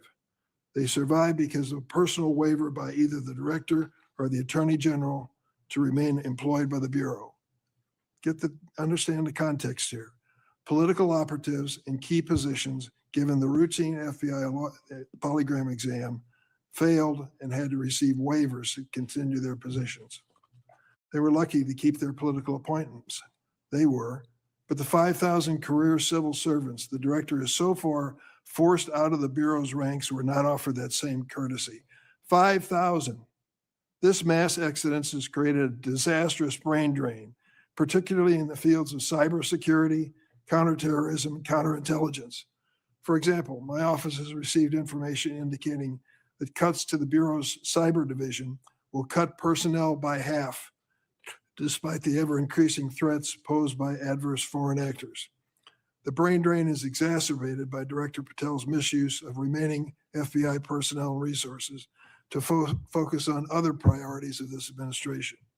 According to reports, the 25 largest FBI field offices have been ordered to divert 45% of their agents from their primary missions to work on the mass deportation of immigrants. Just as concerning is Director Patel's plan to hire fewer qualified agents by removing the college degree requirement and reducing new agent training at Quantico from 18 weeks to just 8. So we have a brain drain and a significant watering down of training. Quite a record, Mr. Patel. As recently fired special agents and others have warned, fast-tracking inexperienced and improperly trained people into critical national security jeopardizes the Bureau's ability to effectively protect America. Director Patel himself had no training or life experience for this position. The result of that incompetence is staggering. For example, after Attorney General Bondi publicly stated in February that the Epstein client list was, quote, sitting on my desk right now to review, that's what she said on Fox, Director Patel diverted more than 1,000 FBI personnel from their critical missions to work on 24-hour shifts reviewing over 100,000 pages of Epstein-related records. These personnel were instructed to flag any records in which President Trump was named. But that review ended in an unsigned memorandum from DOJ and FBI stating simply, there is no incriminating client list, close quote. Director Patel still has not responded to my letter from 2 months ago asking about his role in this cover-up. On the day of the horrific shooting of Charlie Kirk at Utah Valley University, Director Patel again sparked mass confusion by incorrectly claiming on social media that the shooter was in custody, which he then had to walk back with another social media post. Mr. Patel was so anxious to take credit for finding Mr. Kirk's assassin that he violated one of the basics of effective law enforcement. At critical stages of an investigation, shut up and let the professionals do their job. Notably, Director Patel recently forced out Special Agent in charge of Salt Lake City, Mayim Saeed, who would have led this high-profile investigation. The men and women who serve at the FBI and the American people deserve a director who has the ability and the character to restore the Bureau to its place as the preeminent law enforcement agency. I want to close on a personal note. I came of age in the 1960s. We experienced a number of horrific assassinations, including President John Kennedy, Senator Robert Kennedy, and Dr. Martin Luther King. We are going through a similar period of division and political violence. All of us in public life on both sides of the aisle have a responsibility to bring down the temperature and to work to unite the American people. Let's be clear. Republicans are not Nazis and Democrats are not evil, as Mr. Patel has claimed. Democrats are not responsible for the murder of Charlie Kirk, and Republicans were not responsible for the murder of Melissa Hartman.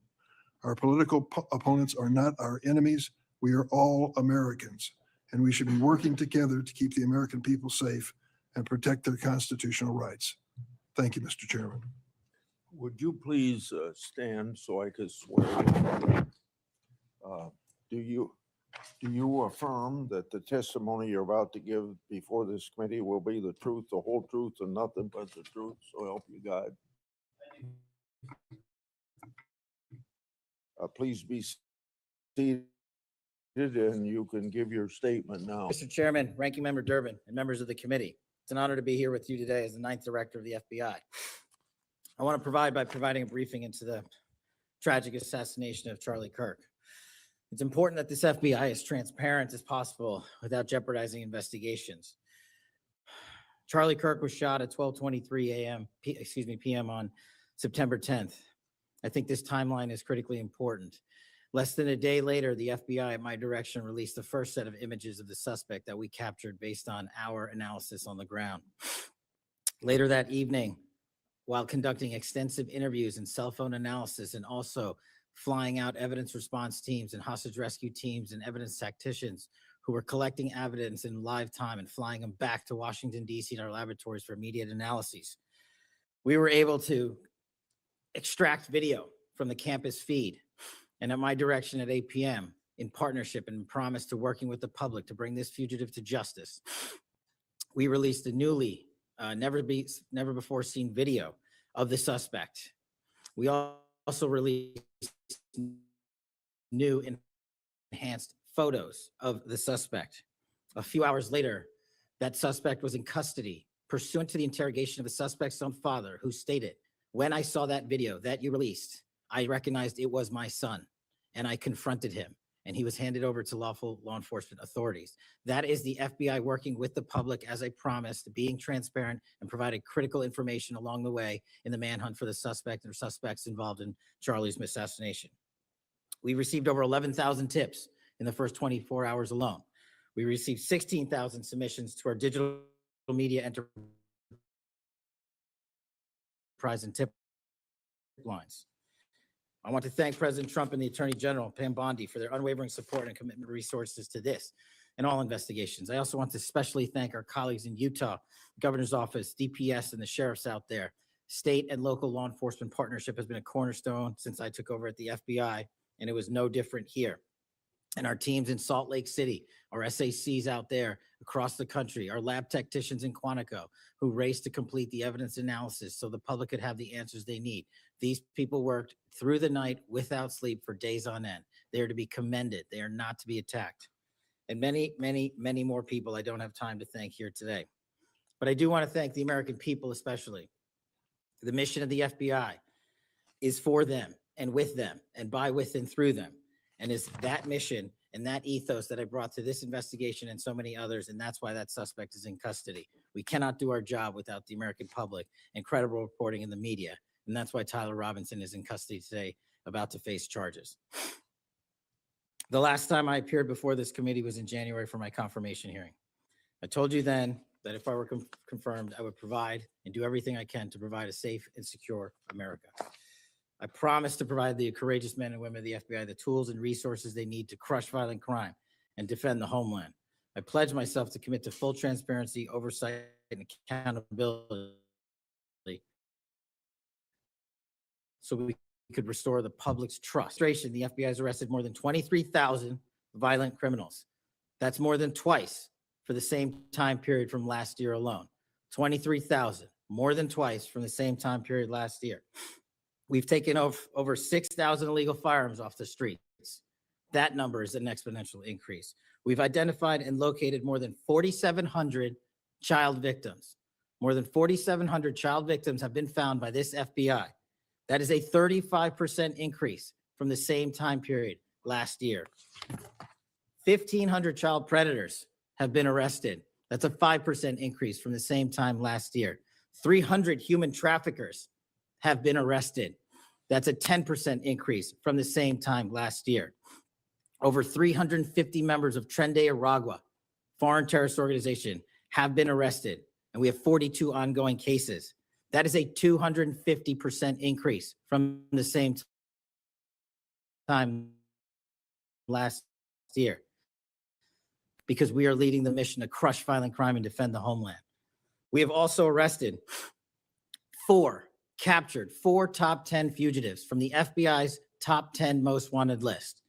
To put that in perspective, that's the same amount I've captured in 7 months than my predecessor did during the entirety of the Biden administration. Those are real results, and the credit is to the men and women at the FBI. We've been able to achieve these results because the FBI recognizes violent crime doesn't just happen in Washington, D.C. That's why one of my first decisions as director was to get the people, and we've done that with great speed. And every single one of your districts and states has received a plus up of FBI personnel, agents, and special operators to the tune of almost 1,000. We did that because crime had unexpectedly and unacceptably exploded across the country. In fact, one of the stats that the American people should thank the FBI the most for is we are on track to have the lowest murder rate in modern American history. The lowest murder rate by double-digit percentages.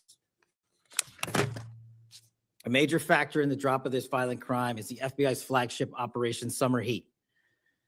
We use this initiative at the direction of the President and the Attorney General, surging resources to our major and mid-major cities across America, conducting intelligence-based operations to target the worst of the worst, to target the gangs, to target the transnational organizations, to target the TCOs, and to target the drug trafficking cartels. And we have taken them out city by city. There's a lot of work left to be done, but we're off to a great start. Just ask the citizens of Seattle, Miami, Memphis, Charlotte, Chicago, and so many more places, specifically in New Orleans and Nashville alone. There has been an increase in the number of violent crime arrests by an average of 250% for each of those cities. And there has been a drastic reduction in crime across the board in mid-major cities across this country, thanks to the men and women of the FBI. How are we doing that? We are attacking the drug epidemic. We've seized nearly 1,000 kilograms of meth and cocaine off the streets of America. We've taken over 1,600 kilograms of fentanyl off the streets. Maybe one of the greatest achievements we have this year, 1,600 kilograms of fentanyl. That's a 25% increase from the same time last year. To put things in perspective, that's enough fentanyl to kill a third of the American populace, 115 million Americans. We're also going after the companies that manufacture these precursors overseas in places like mainland China and their cutting agents. In fact, this month in Cincinnati, we announced groundbreaking charges aimed at the individuals and businesses responsible for flooding these opioids and their precursors and cutting agents into the streets of America.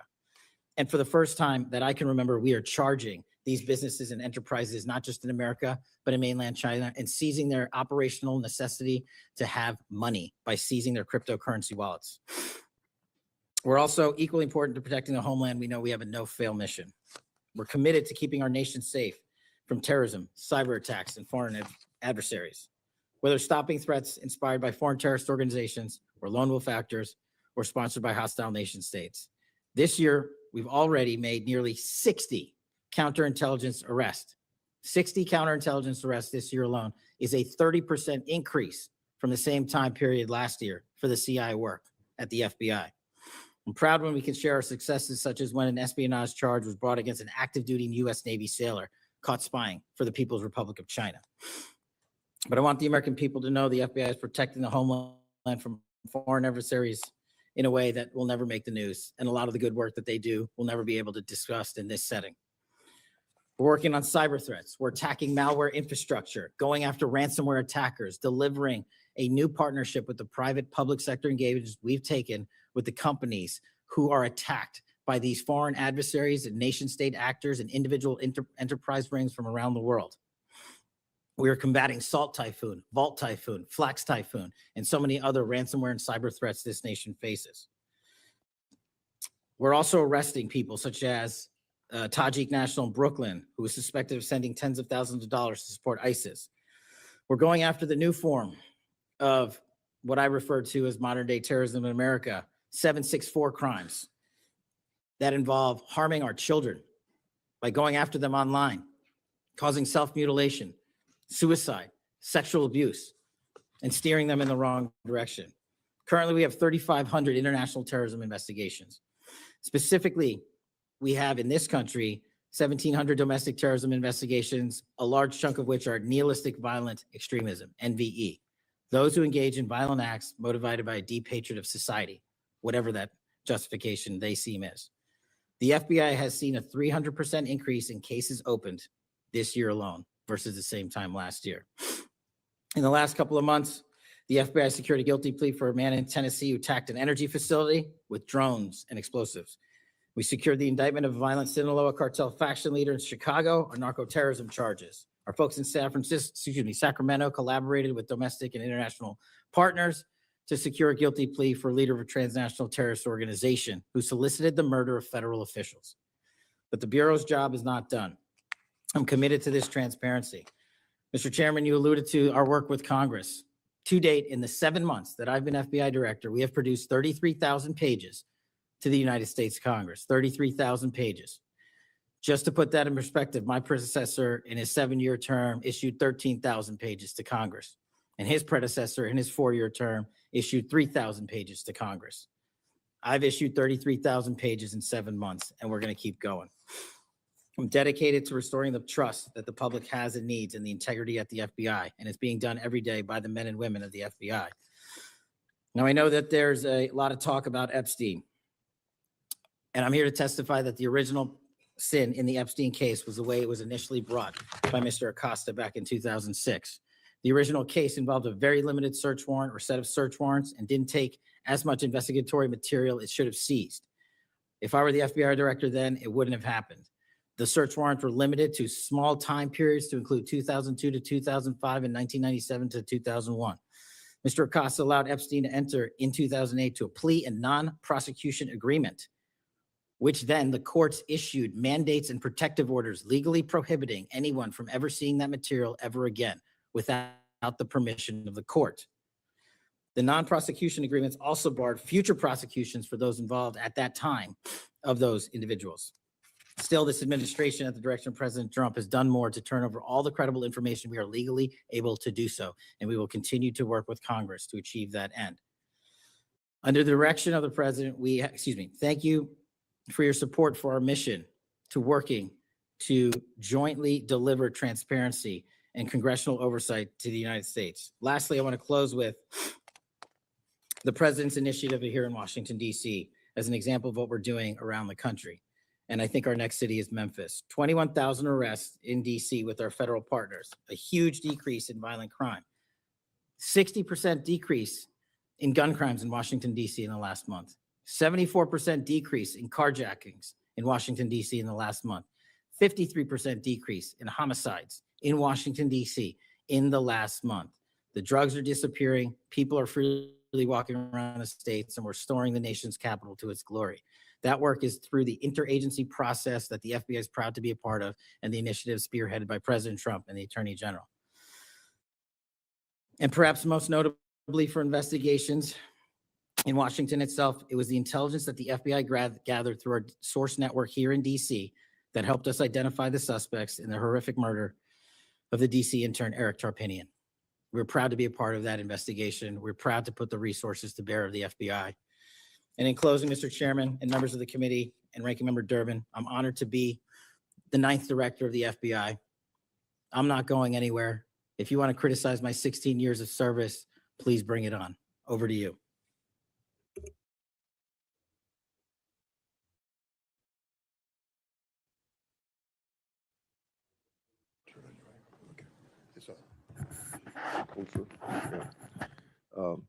I've observed when, whether it's Republican or Democrats, want a yes or no answer, that the witness and the senators talking over each other. So I thought what I'd do this time, rather than have that happen, if there's something you don't get a chance to answer because of the demeanor of a Republican or Democrat senator, before we, when we get done with that questioner, I'd give you a chance to fill in if there's something you didn't get a chance to say. Since 2019, I've sought greater transparency about Jeffrey Epstein and the government handling of the matter. I've continued to investigate during this Congress. Director Patel, was Jeffrey Epstein an intelligence asset for the United States government or the foreign government? And if so, which agencies or governments? Mr. Chairman, I can only speak to the FBI as the director of the FBI, and Mr. Epstein was not a source for the FBI. Okay. Would you commit to providing my office with all classified, non-classified records relating to the Epstein matter? Legally permitted to do so under the court orders. It seems to me that I accept your answer to my question, but the broader intelligence community ought to answer these questions as well. Victims deserve an answer.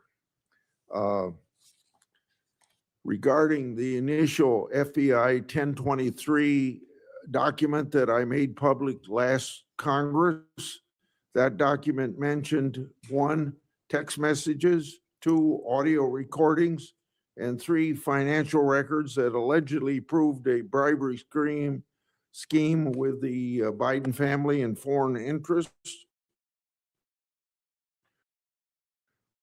Regarding those records, whether they existed, did the Ray FBI make any effort to obtain those records? Not to my knowledge, Mr. Chairman. Since this matter hasn't been fully investigated, the FBI has an obligation to the public to do exactly that and figure out why it wasn't investigated. Next question. I've done a lot of oversight relating to sexual misconduct by the FBI agents. In fact, I believe this is something I discussed with Ray, one of his appearances before this committee. According to the FBI Inspection Division, it opened nearly 300 investigations based on sexual misconduct referrals between 2017 and 2024.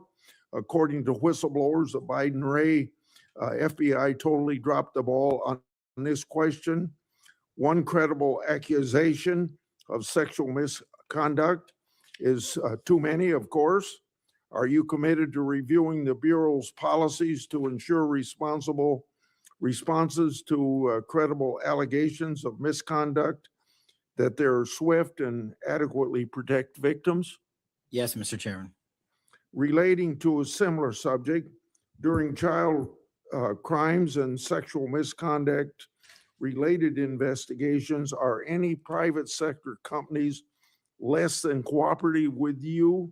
What improvements in information sharing need to be made to catch those criminals?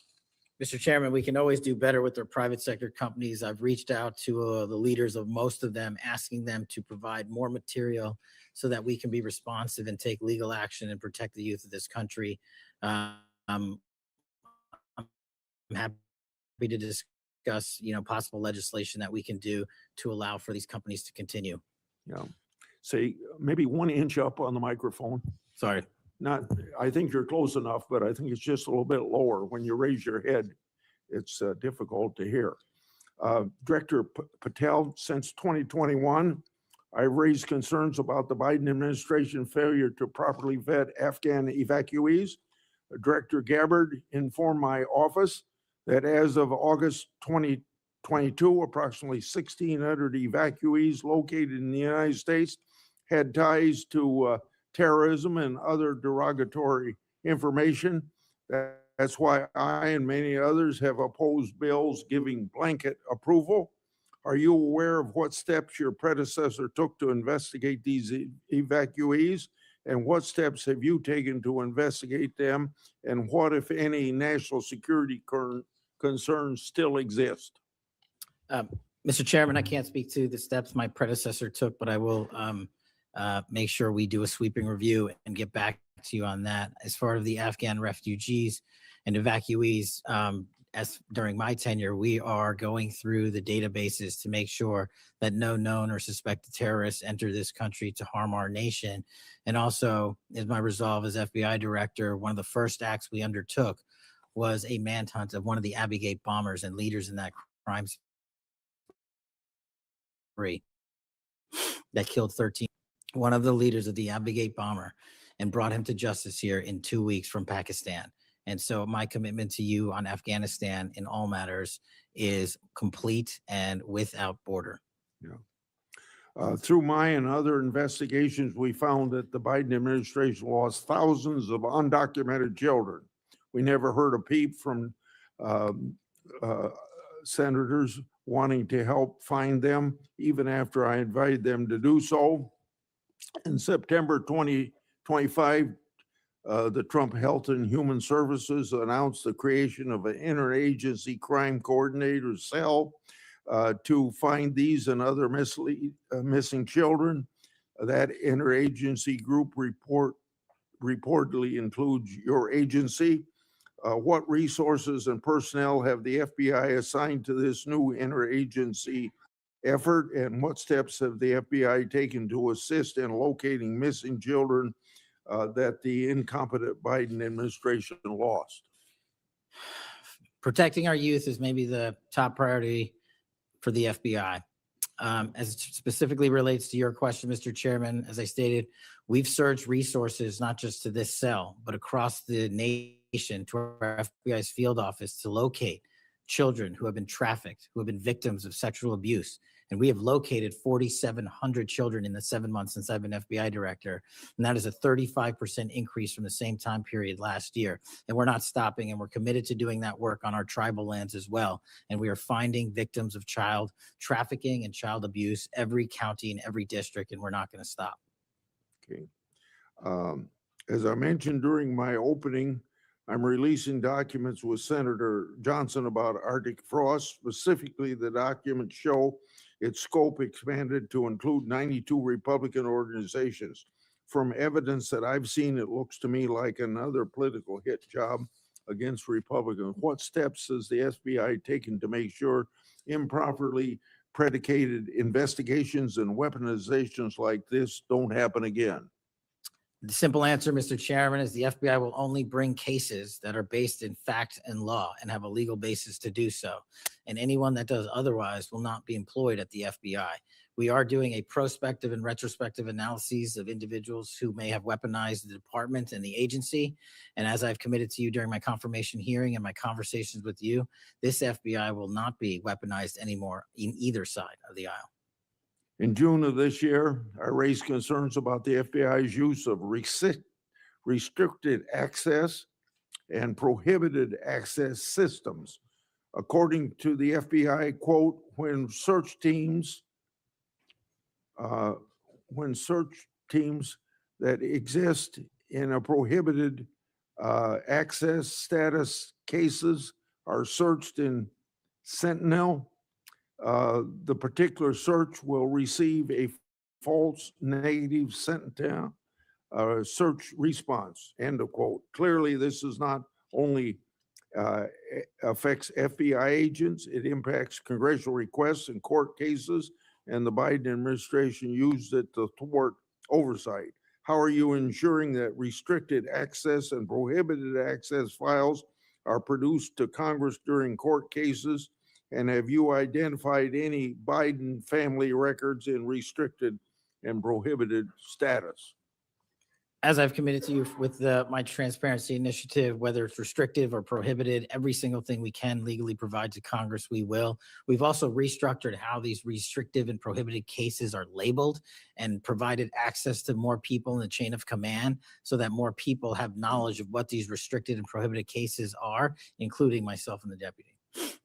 Do you commit to providing any records that are available? I do, sir. You publicly said that your team, quote, found a room that Comey and others hid from the world in the Hoover building full of documents and computer hard drives no one had ever seen or heard of. That's a quote from you. I've received a whistleblower disclosure that the room contained some information kept outside the FBI record keeping. I also have been informed via a whistleblower disclosure that the room included materials related to Special Counsel Mueller, former Director James Comey, and other documents maintained outside of the FBI. Has the FBI now reviewed and analyzed those records? Has the FBI properly recorded the documents? And these records are clearly responsive to my, as well as my colleagues' congressional requests. What steps have you taken to ensure all responsive records are produced to Congress? That's what has to be my last question. What's supposed to happen is leadership at the FBI is supposed to, pursuant to the Records Act, correctly store these records at our Information Management Division, IMD. In this room, we found a plethora of hard drives, computers, hard documents, soft documents that were not so recorded, a voluminous amount of information. So we are continuously processing that information. So A, we subscribe to the Records Act and commit that those records will be kept permanently at the FBI. 2, we are reviewing those materials. A lot of those materials are related to ongoing investigations. And 3, we are on a rolling basis providing Congress the documents that we can, and we will continue to do so. Okay, thank you very much, Senator Durbin. Thank you, Mr. Chairman. Director Patel, in addition to the extensive purge of nonpartisan career FBI official reports indicate that dozens of remaining officials have been subjected to polygraph exams to test their loyalty. My understanding is that approximately 40 officials have been asked to sit for a polygraph during your administration, and several have been asked whether they have ever made negative comments about you. Director Patel, FBI agents pledge their loyalty to the Constitution of the United States, not you personally. What is the basis for requiring polygraph exams of your workforce and asking them if they've made negative comments about you?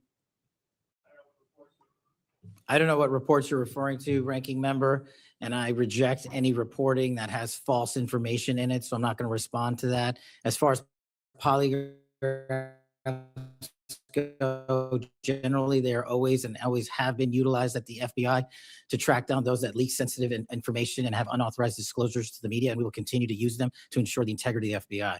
Did any individual on your senior executive team, the director's advisory team, or who serve in the positions on the 7th floor receive disqualifying alerts on their polygraphs? Senator, I'm not going to get into the personnel discussions that were had on a polygraph. Those are private discussions, and many of them relate to ongoing investigations. Did you or Attorney General Bondi provide any individual with a waiver so they could remain employed after they received disqualifying alerts on their polygraphs? I'll have to get back to you. You don't remember that?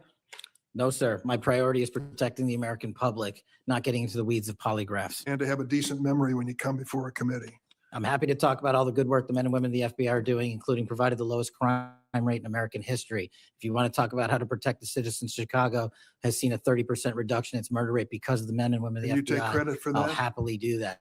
You The take credit? interagency partners and the men and women of the Chicago PD have never been Oh, more include powerful. local law enforcement, please. Have you ever seen my testimony across this country where I always lead with our interagency partnerships with state and local law enforcement? It is the pillar of what I am doing. And on the 7th floor, for the first time in FBI history, I have installed police officers and sheriffs right on my 7th floor to report to us every day what's going around the country on the street level, because that is a priority of the FBI and is the only way we are going to work. I don't take credit for anything, but I will defend the men and women of the FBI and the cops that help us get it done. You should. Director Patel, to your knowledge, did a whistleblower ever make a disclosure to Attorney General Bondi indicating that the New York field office was withholding Epstein-related records? I'm not familiar with that whistleblower. You know that there was such a whistleblower? I'm not familiar with that whistleblower. In response to the blowback she received, Attorney General Bondi also pushed the FBI to review approximately 100,000 Epstein-related records on an arbitrarily short deadline in March, and the FBI was directed to flag any documents that mentioned President Trump. Nothing came of that review until July, when DOJ and FBI released an unsigned memorandum stating there is no incriminating client list. Why was this July 7th memorandum unsigned? Would you prefer I've used AutoPen? Well, why was it The unsigned? memorandum had the insignia of the Department of Justice and the Federal Bureau of Investigation. And in our effort to secure transparency for the American people, because the 3 prior administrations had not done so, we conducted an exhaustive search of everything related to the Epstein cases, and we produced what was legally and permissibly able to be produced to Congress and the American public. So And did there's you a congressional did you- subpoena, and we're continuing to do You so. personally direct that investigation so that you would sign such a, Did I personally direct what investigation? of the Epstein records for any reference to President Trump? Again, you are citing reporting that I think is baseless. We conducted an investigation of the Epstein case files pursuant to the direction of the President of the administration to provide all credible information. And we are working with Congress pursuant to a congressional subpoena to turn over all the documents we can. Who All at- individuals. Who were at cited. DOJ and FBI was responsible for its drafting and conclusions? Many individuals at the Department of Justice and the FBI are There was responsible. no lead person? The Attorney General leads the Department of Justice and I lead the FBI. So the Attorney General was responsible for that? The Attorney General leads the Department of Justice. Director Patel, much like you, Deputy Director Dan Bongino was a conspiracy theorist who built a lucrative career making inflammatory and unsubstantiated statements about the FBI that would be disqualifying in any administration that cared about nonpartisan law enforcement. For instance, Mr. Bongino called the placement of pipe bombs outside the DNC and RNC headquarters on January 6, quote, an inside job, and went on to say this was a setup. I have zero doubt, and whoever goes into the FBI, you better get an answer about why. Director Patel, you and Deputy Director Bongino are now leading the FBI. What is the evidence to suggest the pipe bombs placed outside of the DNC and RNC on January 6 were an inside job? I appreciate the opportunity to discuss Director Bongino's mind record. So many on this committee and the media jettison our 31 years of public service. Can prior you to answer the taking- question, sir? I'm answering the question. You're questioning the integrity of the Deputy Director of the Asking FBI you and if mine. you found And any I'm going to evidence. answer the question. I'm The pipe bomb asking- investigation is ongoing, and I'm not going to discuss the Ongoing? details of the pipe bomb investigation. Mr. Bongino was a Secret Service agent for 15 years, a police officer for 5. I served this country in multiple administrations for 16 years. We were also private citizens, and we are now back in government service. And what we have the ability to do is set aside our personal beliefs to deliver the mission of justice for this country. And we're doing it day in and day out. And I find it disgusting that everyone and anyone would jettison our 31 years of combined experience that is now at the helm of the FBI, delivering historic results at historic speeds for the American people. So you have no evidence? I got a lot of evidence, and I'll give it to you when I can. Yeah, looking forward to it. There's a New York Times story this morning about Chris Meyer. As I understand it, he was your personal pilot, at least for some period of time. Mr. Meyer has quite a record himself. Flew over 350 hours as an Air Force pilot on 3 aircraft types in Afghanistan. Mr. Jardina, another former FBI agent, a 1999 graduate of U.S. Naval Academy, commanded 100 Marines in combat during the 2003 invasion of Iraq, participated in several firefights, followed up with 2011 deployment as reservist to Afghanistan, where he interrogated senior Taliban officials. It appears that you terminated these two agents. Why? I'm not going to get into personnel decisions that we made.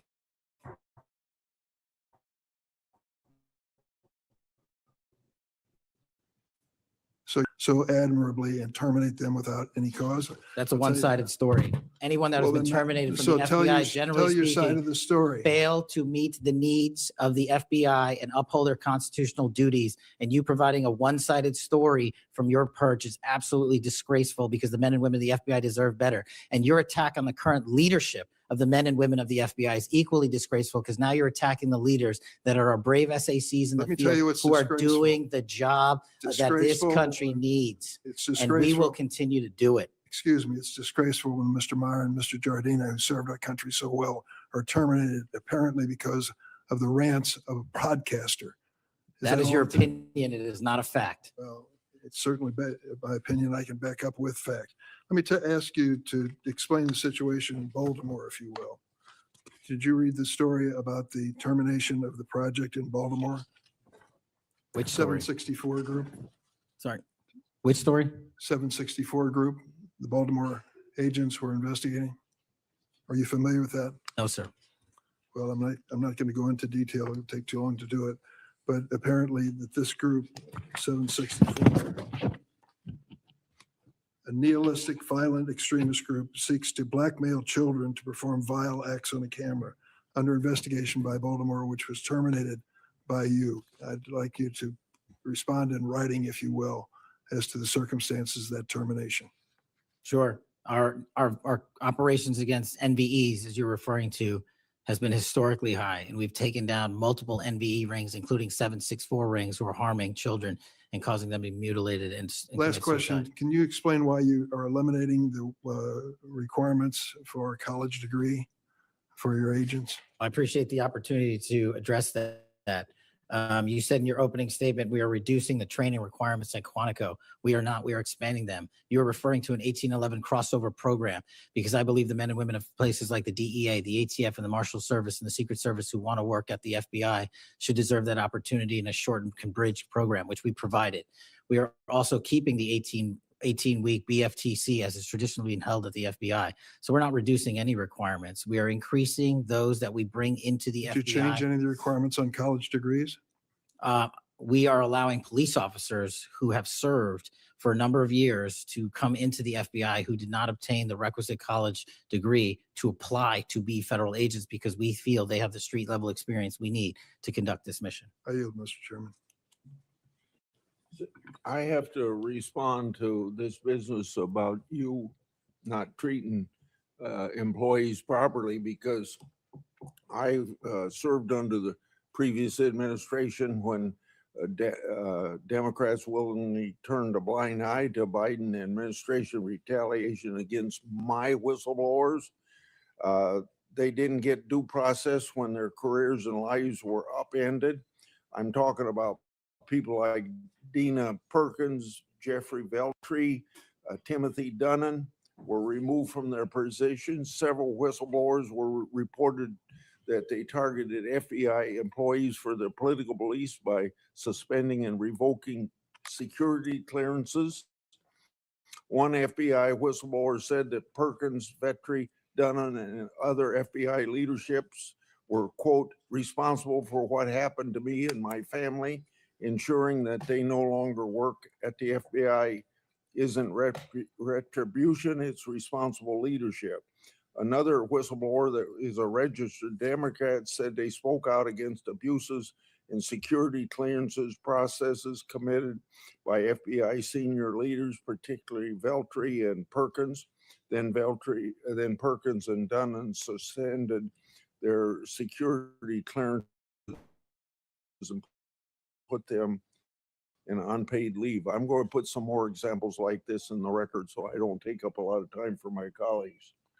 Senator Graham. Thanks, Senator Graham. Welcome to the committee. The numbers sort of speak for themselves. You've done a lot in a small period of time. So all those folks out there making this happen, thank them for me. sir. As to how to be an FBI agent, you've made a decision that local law enforcement are able to apply now. Is that correct? Yes, sir. Makes sense to me. So experience out in the field might be as valuable as a college degree, believe it or not. Venezuela, we're blowing boats out of the water in the Caribbean because they're connected to international narco-terrorist groups. Is that correct? Yes, that mission is being led by the Department of Defense, sir. Okay. What legal authority do we have to do that? Sir, I would defer the questions on legal authority to the Attorney General and the department. Fair enough. Do you believe that Maduro runs a narco-terrorism state in Venezuela based on? I believe based on the intelligence and prosecutions and investigations, we are currently running a large portion of the cocaine that exits out of South America. Its origination point is in Venezuela, and using transshipment points through Haiti, they're using the navigable waterways in the Caribbean to the end state delivery, which is the United States of America. And we will hunt down every single one of those narco traffickers with And the then authorities. there's we some have. actual indictments of Maduro as an individual for being involved in that. Is that correct? Senator, I think you're referring to the DEA indictment on that one. Right. So I guess the point is, would it be fair to say that Venezuela is a good candidate to be labeled as a state sponsor of terrorism under U.S. law? Senator, from my perch, we will provide the intelligence necessary for anyone who meets the threshold to be a state sponsor of terrorism, and this administration has I expanded. think they are, so we'll be going down that road. China, on a scale of 1 to 10, 1 being nothing, 10 being great, how is China helping with the fentanyl problem here in the United States? Under this administration, we have taken, as I highlighted the Cincinnati case, the precursors are the problem. The fentanyl is the end state that kills American Well, citizens. the precursors are made in China, right? They're made in China. And so for the first time in a decade, I had a call with my counterpart in the MPS, the Ministry of Public Services, to attack the precursor chemical companies and have those labels, have those chemicals Is it labeled. too early to rate the success? We have indicted multiple businesses in China. We've also cut off the transshipment points of those precursors. They switched. Once we got on their track about their delivery routes to the Mexican drug cartels directly, they started going to India. We called the Indian authorities and they shut down those transshipment points. So we're continuing to work with our So partners China overseas. is helping, would you say? They are starting to help. And we are hoping under this administration's leadership, we can get more of Let their me help. know, in the coming months if that continues, because if they are helping, that's a good thing. Yes, I think sir. we need to celebrate the breakthrough. If they're not, that would be a bad thing.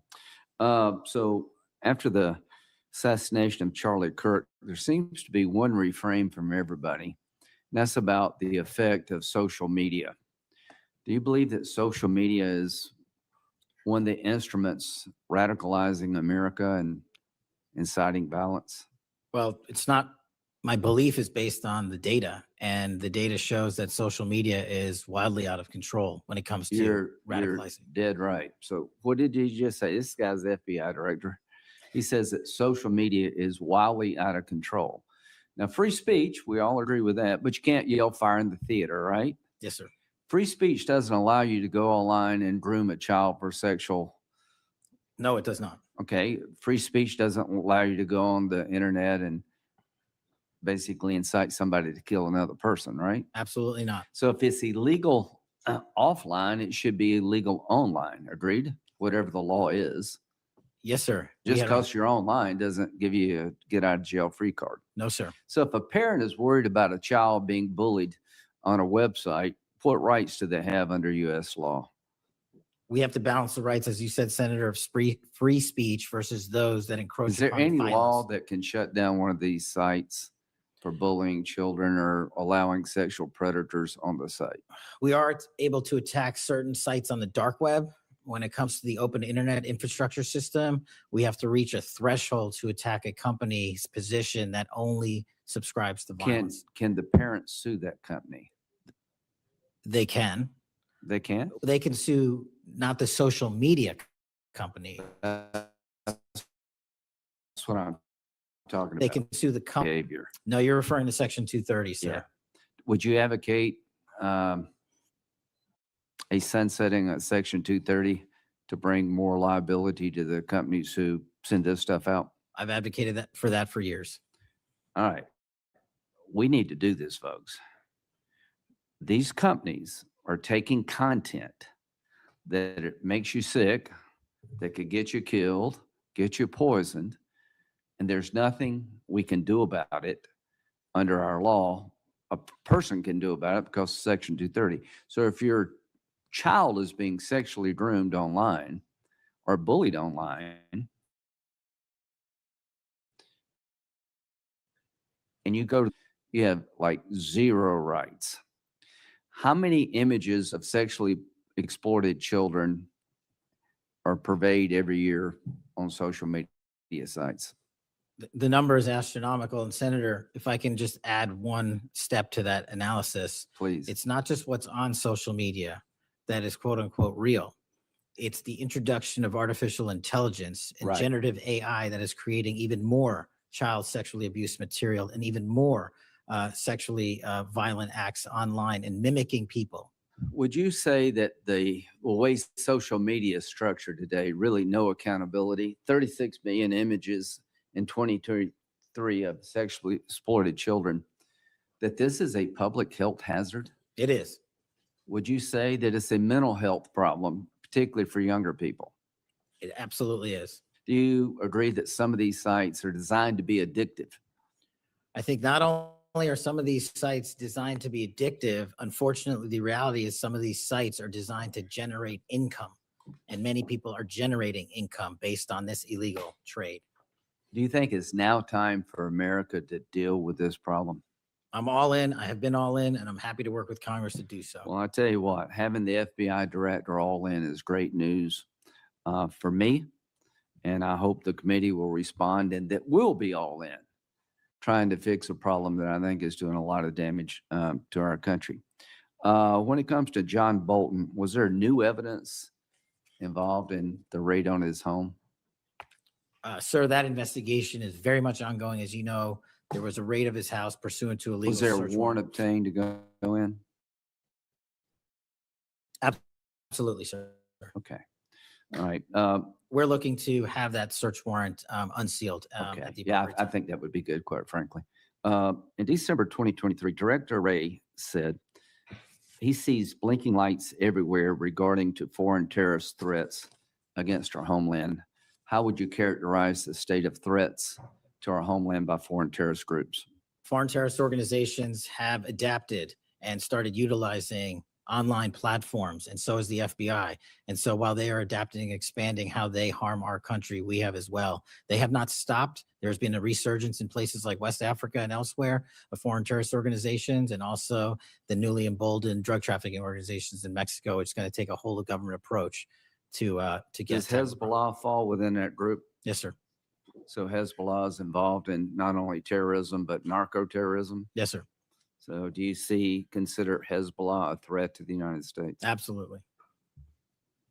All right, finally, do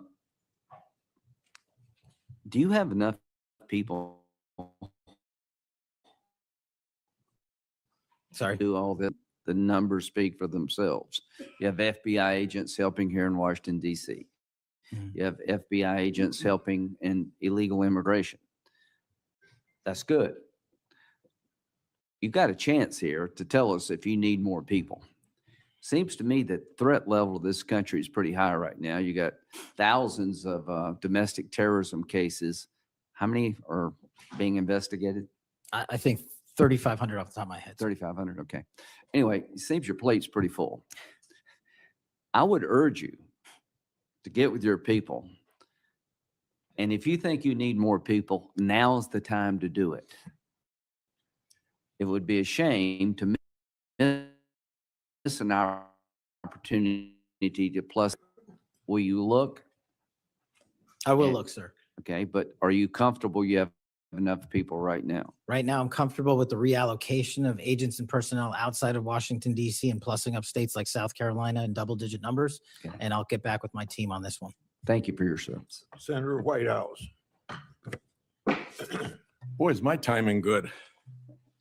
It is very good. Director Patel, welcome. Thank you, sir. When you were here for your confirmation, we talked about your so-called enemies list. It appears to me that there have been adverse actions of various kinds taken against about 20 of the 60 people on your enemies list. You've been in office for 7 months. At that rate, you've got 14 months until you've hit all 60. Can you explain that? Again, that is an entirely inaccurate presupposition. I do not have an enemies list. You can continue to characterize it as you wish. The only actions we take, generally speaking, for personnel, the FBI, are constitutional duty. You fall short, you don't work there anymore. Well, there was a list. You don't like it to be called an enemies list, and it had about 60 names, and about 20 have had an adverse action. So those are, I think, pretty clear facts. Let me move on to your grand jury testimony, which we also talked about when you were here. I think you indicated that you understood that a witness in the grand jury is free to discuss afterwards whatever they told the grand jury. And you then went on to suggest, saying, I can't go into court orders granted by the DC District Chief Judge, and you want me to violate a court order. In those remarks, you fairly plainly suggested that there was a court order of some kind that somehow restricted or limited your ability to discuss your own testimony to that grand jury. Since then, that chief judge that you mentioned, Judge Boasberg, has written, and I'm quoting him here, Federal Rule of Criminal Procedure 6E allows witnesses like Patel to divulge the contents of their testimony, meaning that nothing was preventing him from doing so before the committee. Can we confirm here today that there is no court order of any kind that limits your ability as a witness before the grand jury to discuss your own testimony to that grand jury? We can confirm that pursuant to my action, that grand jury testimony has been released, the transcript. Let's, in what forum was it released, may I ask? Publicly. Okay, we'll check on that. The FBI does background investigations. In the case of a U.S. attorney, Janine Pirro,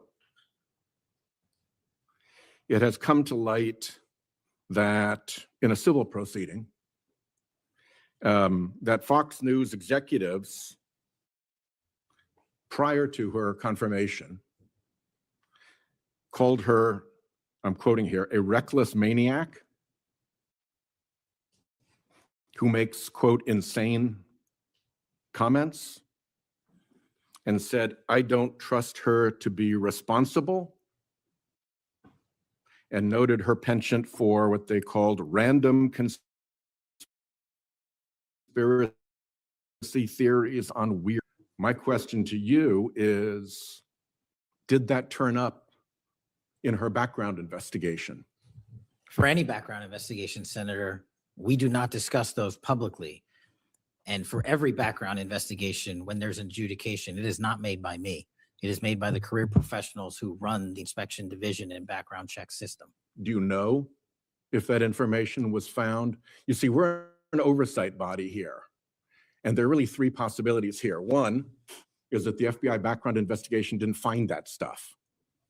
That's worth noting because these investigations, full field background investigations, are supposed to find that stuff. That's possibility one. Possibility two is that the FBI did in fact find that information and then did not report it to the administration or to the committee. And the third is that you found it, you reported it to the administration, and they went ahead with her nomination, knowing that she had been described as a reckless maniac who made insane comments, who wasn't trusted by colleagues to be responsible, and who had a penchant for random conspiracy theories on weird internet sites. Are you saying that this committee does not have any authority or reason to look into which of those things is true? This committee can look into anything it wishes. I'm telling you that the background investigations that are done by the HRD division are done by career individuals. They do not report the details of those to me. They adjudicate those independently and individually. That's how it's always been done. What happened to during the pause of FBI background investigations that was alleged in the complaint against you and the FBI by the FBI agents who were terminated? On February 12th, Emil Bovee directed the FBI, quote, to pause any FBI background investigations of Trump nominees until Patel was confirmed, which happened on February 20th, is the general description of what they alleged. Why, do you know, were background investigations paused? Was it so material like this could be scrubbed out of them? And have they been resumed without that pause fully and normally after your arrival on February 20th? I can speak to the time period since I got there. Background investigations have been ongoing across the board at the FBI.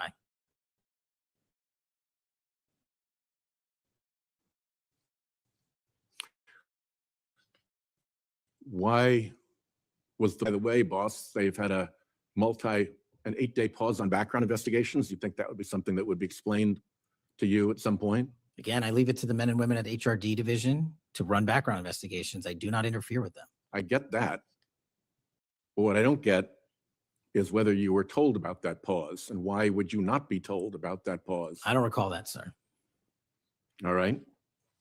The allegation also relates that part of the employee review of senior staff was whether or not they voted for Kamala Harris in the 2024 election. Since when is who you voted for a proper question for agents to be asked?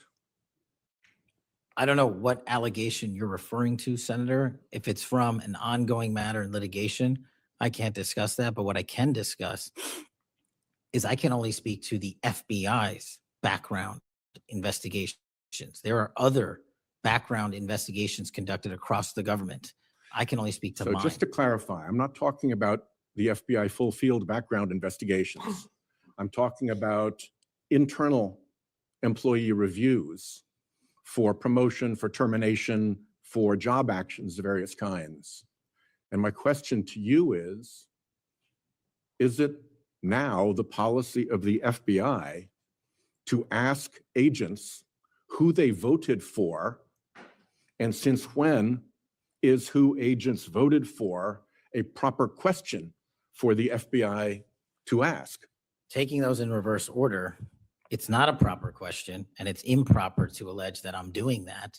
And also at the FBI specifically, under my leadership, we do not ask who you voted for. And just one correction for the record, if I may, Senator, it's Security Division that runs background investigations, not HRD.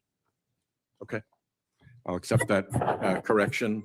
And in the event that we cannot locate your grand jury transcript, just expect a question for the record that will give you the chance to either provide that transcript again if it had been previously provided, or to make the statement that Grand Jury Rule 6E allows you, to the best of your recollection, truthfully, about what it is that you told that grand jury. Do you understand that?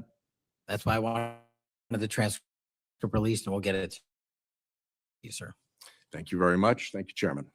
I think I want to take an opportunity when we hear about your political weaponization to remind my Democratic colleagues that what's happened the last decade, federal law enforcement, intelligence community, even when Trump was president, has thrown everything at him. They've even gone after his associates and Republican Party organizations.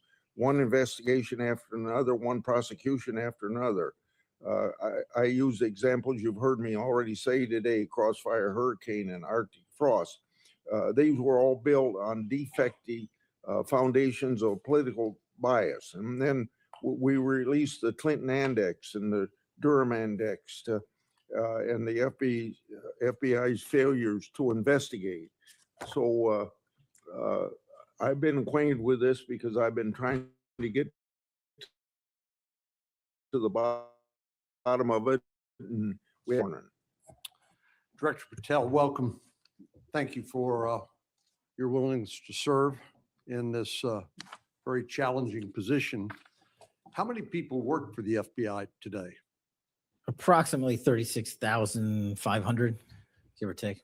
I've always wondered whether an organization that big and that diffused all across the nation was actually capable of being managed. Have you experienced any surprises in terms of the, as the director, in terms of your management of the organization? In my experience, Senator, the leaders in the field are supposed to lead. So we have empowered and we've changed the structural operation of the FBI to empower SACs in the 56 field offices, 55, 56 come 1 October, to lead the mission. We've also empowered the respective assistant directors and operational directors to lead the mission. That is how you manage 36,500, 37,000 people. No one or two people can do it. And that's been the transition, is the power structure is being pushed out to the field operations. Which sounds like a very practical way to approach it. And how is morale? Morale, when I travel around the country, in my experience, has never been higher.